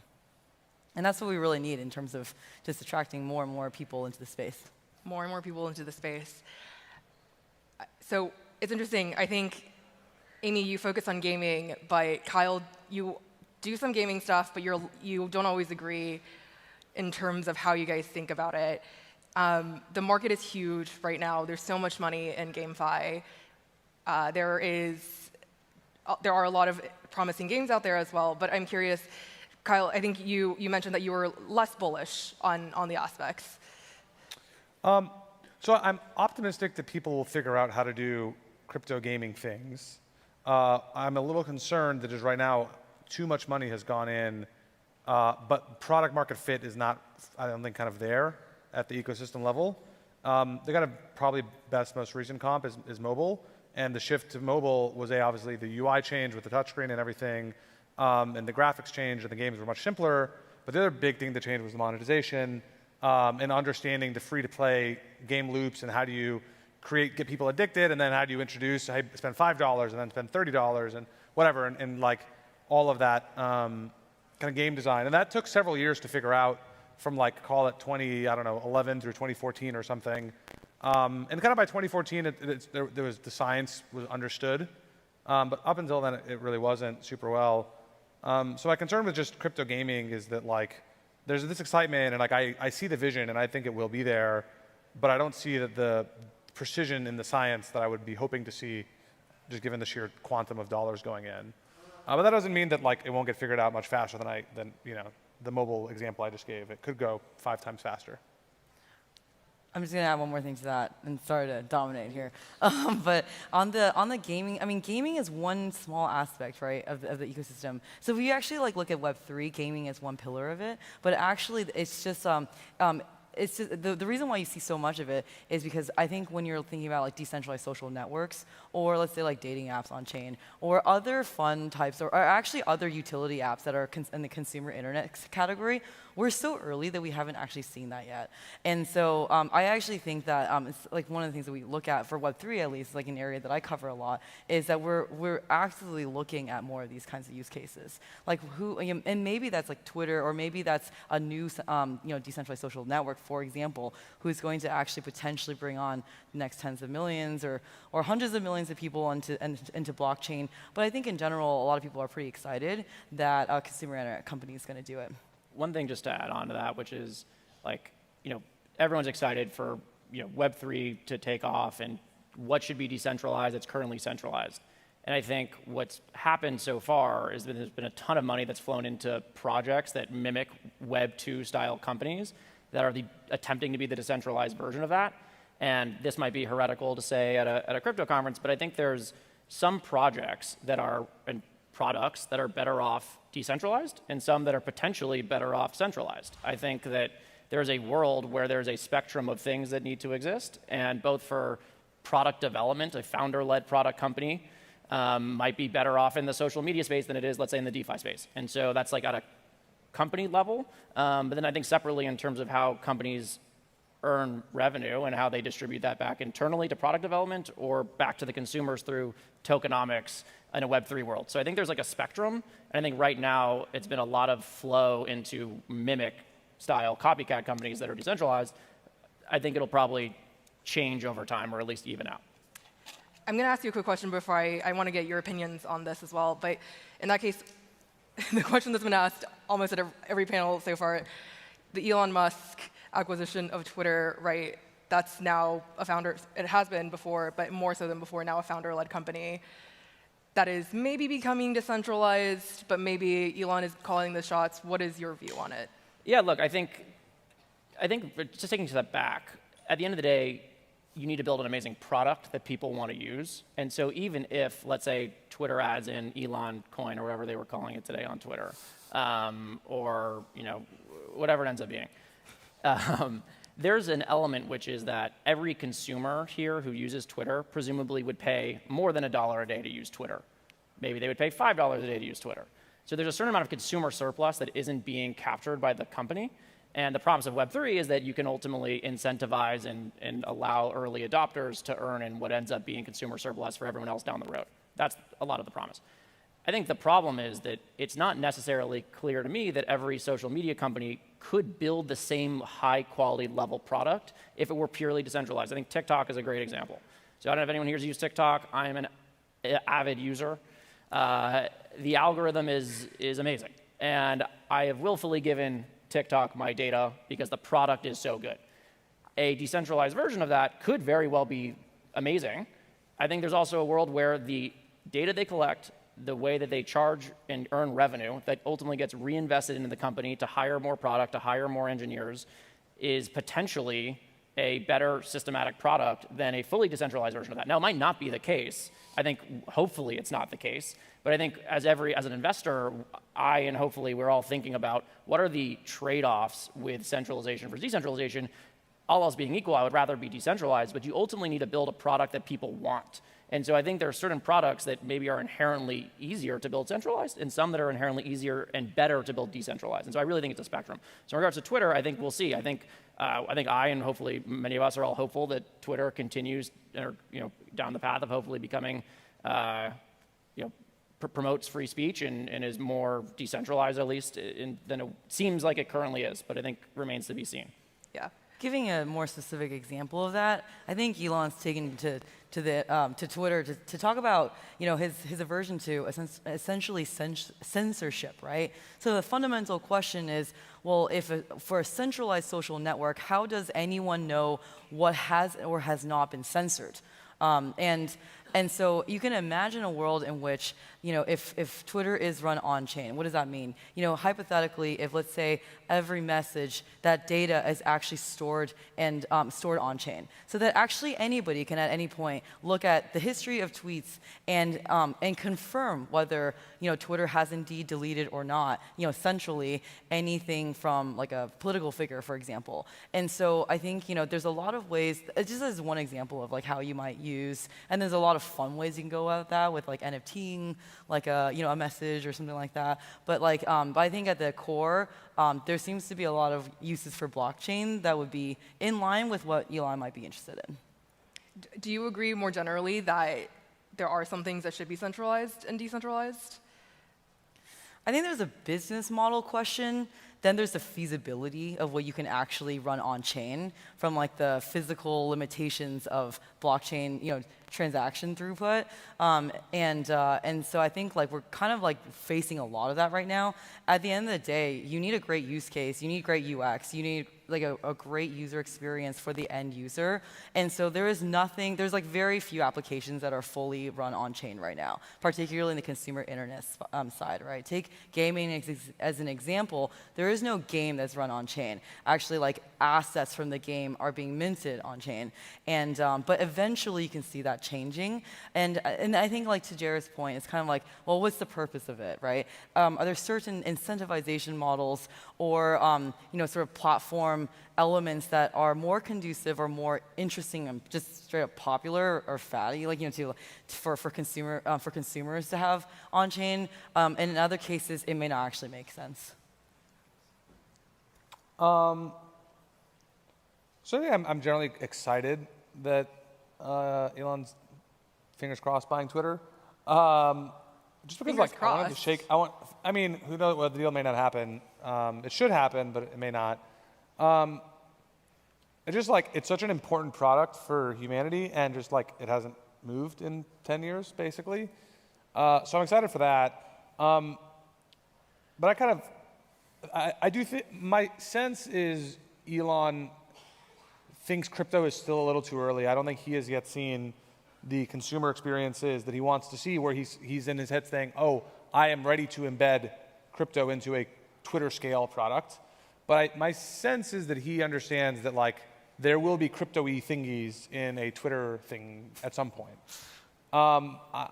Just based on like his commentary, his interest with crypto, looking at like the lieutenants around him and like how they think about crypto. So I'm optimistic something cool will happen there. Time scale, I mean, I don't know. I don't think anything's Twitter scale like in crypto within several years. That seems unlikely. Just in terms of like sheer infrastructure support. But I think he understands that the design space is like vast and you can do a bunch of cool things. And his time horizon is very long, which I think is important. I have a joke with our investment team that every disagreement we've ever had is really just a function of differing time horizons. That's not strictly true, but it's like more true than it would appear on the surface. And like Elon is probably the most long time horizon person on the planet. Like Tesla and SpaceX are like, millennial time scale like companies. And so I'd say I'm optimistic that like he will make very good long-term hard strategic decisions. Okay. Yeah, I've been shocked through the course of this conference. It seems like everyone is very bullish on Elon. Basically, everyone I've spoken to has been very bullish on Elon taking over Twitter, even though he hasn't really taken over Twitter yet. So I guess, but it does sound like there is an element of like, there is still an element of, okay, we'll wait and see what's going to happen. Is he actually going to implement it as quickly as we think? Yeah. So the broader question I do have for you guys, and I'm hearing some of this as an underlying vein in our conversation, is there are a lot of mega crypto funds out there right now. Amy, you have one of them at the moment with $2 billion. There's ones for Paradigm. There's ones for A16Z. It feels like the fire under this industry isn't going to stop, right? There's, in some ways, one way you can think of it as froth. Another more practical way of looking at it, as you guys are in the industry right now, is are deals still very difficult to get into? Is it still something that you would really prefer for there to be less competitors so that it's easier for you to see those deals at more reasonable valuations? Do you want me to start? Yeah. So yeah, there's a lot of capital and venture capital right now. I mean, the capital, I mean, you know, Kyle's actually been at this for longer. And so, I mean, started off with crypto native smaller funds, and then they got bigger as they were more successful. And then generalist VC funds came in, and then now hedge funds are coming in, you know, and also institutional investors coming in as well. And it speaks to just like the outsized returns of the last, I would say, 5+ years in this space. And also this feeling that potentially crypto is that sort of like generational paradigm shift in technology, similar to mobile, that is upon us. And so, yeah, the deals are really competitive, and I think that they're going to be even more so. How competitive? Extremely. I mean, yeah, we're not trading alpha here on stage. And all joking aside, I mean, there's an element. So it's a kind of an interesting element because, on the one hand, it's still so early, right? As in the space, like I mentioned before, there needs to be more real innovative use cases in the space. Without those, valuations across the board in crypto are way too high. Like both on the blockchain, you know, L1, L2 blockchain side, then also in terms of crypto companies, right? So it's priced in that people think that there is like 100x more to go, or maybe even more in this industry. And yet we haven't actually seen a lot of those use cases yet. And so this drives more investors to be collaborative with each other to help actually promote those use cases and also support, you know, projects together, which I think is really great in the space. But I do think that the competition, how much capital, like so much capital chasing few great projects, means that, you know, funds have really had to differentiate themselves and in order to win the hearts and minds of entrepreneurs. I actually think, you know, this panel, I think, is reflective a little bit of kind of the different types of VCs in the space. You know, I think Kyle is so open about public research, you know, getting really in the weeds with projects at the company and, you know, tokenization level. FTX has the whole ecosystem that FTX brings, both on the exchange side and all of this. And, you know, Tower, hopefully, you know, in the early stage liquidity provisioning side. And I think it's almost becoming bifurcated, where you're going to have mega funds that are traditional VCs that do pre-seed to IPO in the way that traditional venture markets have kind of gone. And I think you're almost going to have like service provider style venture funds. I mean, that might be diminishing what it is, but I think at the end of the day, being strategic is really, really key here because there's so much capital. And that I think it used to be the case that access was edge. That really anyone, or not anyone, but it was easier to get into deals, and access really was the edge. And I think over time, now that there's so much capital, everybody's money is green. Who do you partner with becomes a bigger question. Yeah, definitely. I mean, it does feel like there are some funds that are so big, and I see them in every single deal, that it's starting to feel ETF-like. Like I don't, I don't know if you agree with me or disagree. The party round has been a mainstay in venture for a long time, way before crypto. More so or less so for crypto, or just the same? Probably more. I think entrepreneurs in crypto tend to, for whatever reason, want to do party rounds more. I push them away from it, but they don't always listen. So it's interesting as well because there is a point to this where it's not just venture capital is going to crypto. Crypto is changing venture capital as well. There's kind of ways that in the background, how venture capitalists operate, it's slowly in some deals starting to shift, and we're seeing that. For example, Amy, last year, for example, I remember you were part of a proposal. You were for SushiSwap, the DeFi platform, where Lightspeed, which you were at the time, the venture capital firm, wanted to invest as part of the project. And you had to put yourself out there and explain to the token holders why they should take your money, why they should take Lightspeed's funding. And it it's interesting because typically this all happens behind closed doors. It's usually a lot less brutal. And so as you're reading through some of these posts, they're questioning you very openly. They're questioning Lightspeed. They're saying, you have a $4 billion fund. Lightspeed had a $4 billion fund at the time. You're only putting in $3 million. How are you going to bring any value to us? How are you going to be able to spend time on us? And so ultimately, that deal didn't go through. But I'm curious, is that a model for something that's going to happen more and more in the future? Yeah, I would say that a lot of blue chip protocols are run like DAOs. And so that means, either, the community is actually voting for governance changes, including decisions like fundraising, use of sort of treasury tokens, pretty openly, I would say. Not all projects. Actually, I would say the majority are still do private OTC rounds, but some of them, like, for example, the Sushi Swap round was very painfully public. And I think that... you answered them very, cogently. Yeah, I mean, I think it definitely keeps the fund pretty honest. But in reality, one of the main assets that we actually have is our reputation in this space, because the community is honestly too small. And so whether it's happening behind closed doors or in front of people, entrepreneurs are back-channeling with each other on is somebody actually adding value or not? And I actually think some of this very publicly sort of airing of dirty laundry discussions around these private rounds actually add a lot of noise. And in the Sushi Swap case, I actually think kind of splintered the community a bit, and we weren't really focused on the right things. Although it did really put us out there, and we really had to defend where we were going to add value. And so I'm a mixed mind to it personally. There's obviously a movement towards DAO kind of governance for a lot of these blockchain projects to separate, hold tangent, and go on as to whether it's working or not, this model. But I think it's definitely pushing VCs and investors to evolve. Yeah, the whole fundraising and public thing, it happened a little bit. And sorry you had to go through it, Amy. That sounds pretty bad. We have not yet gone through that, but maybe we will soon. I don't know. But it kind of makes the fundraising a popularity contest to a large degree, because you have to get a bunch of pseudo-passive to all the way outright passive stakeholders to agree to sell you the tokens. That's not a good way to go about fundraising. You want the founders to be able to call other founders and have very candid behind closed door conversations and say hey, did Amy or did Kyle, did Jared, whoever, were they helpful? And some founders may want to strongly say yes, but they may not want to publicly say what the problem was, because maybe it was a really bad, embarrassing problem, but they can't acknowledge it publicly, right? But they can talk about it privately.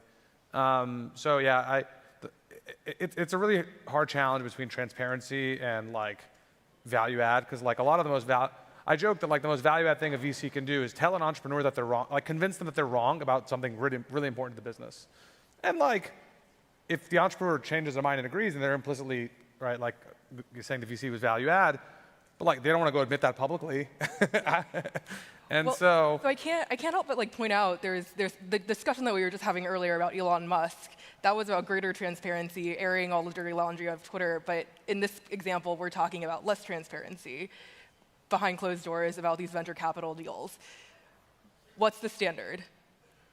Yeah, I think I hold Twitter to the standard of just it's such an important piece of infrastructure, and it has not evolved in so long. And I want to shake the tree. I'm just kind of I'm ready to I've lost patience. And on the fundraising transparency side, there's transparency in terms of value add, things like that. But a lot of times these back channeling kind of are pretty embarrassing, personal stories, and I don't know that anyone wants that on the internet. Tabloids would think differently. Awesome. I think we are just about out of time right now. Any last comments? No, I mean, first of all, I think we can all agree this is an amazing conference. So Amy and all of FTX, thank you. Yeah. I mean, amazing. We're super grateful everyone flew out to the Bahamas for this, so we are very thankful. Yeah, thanks for having us. Amazing. Thank you so much. Thank you, Amy. Thanks, everyone.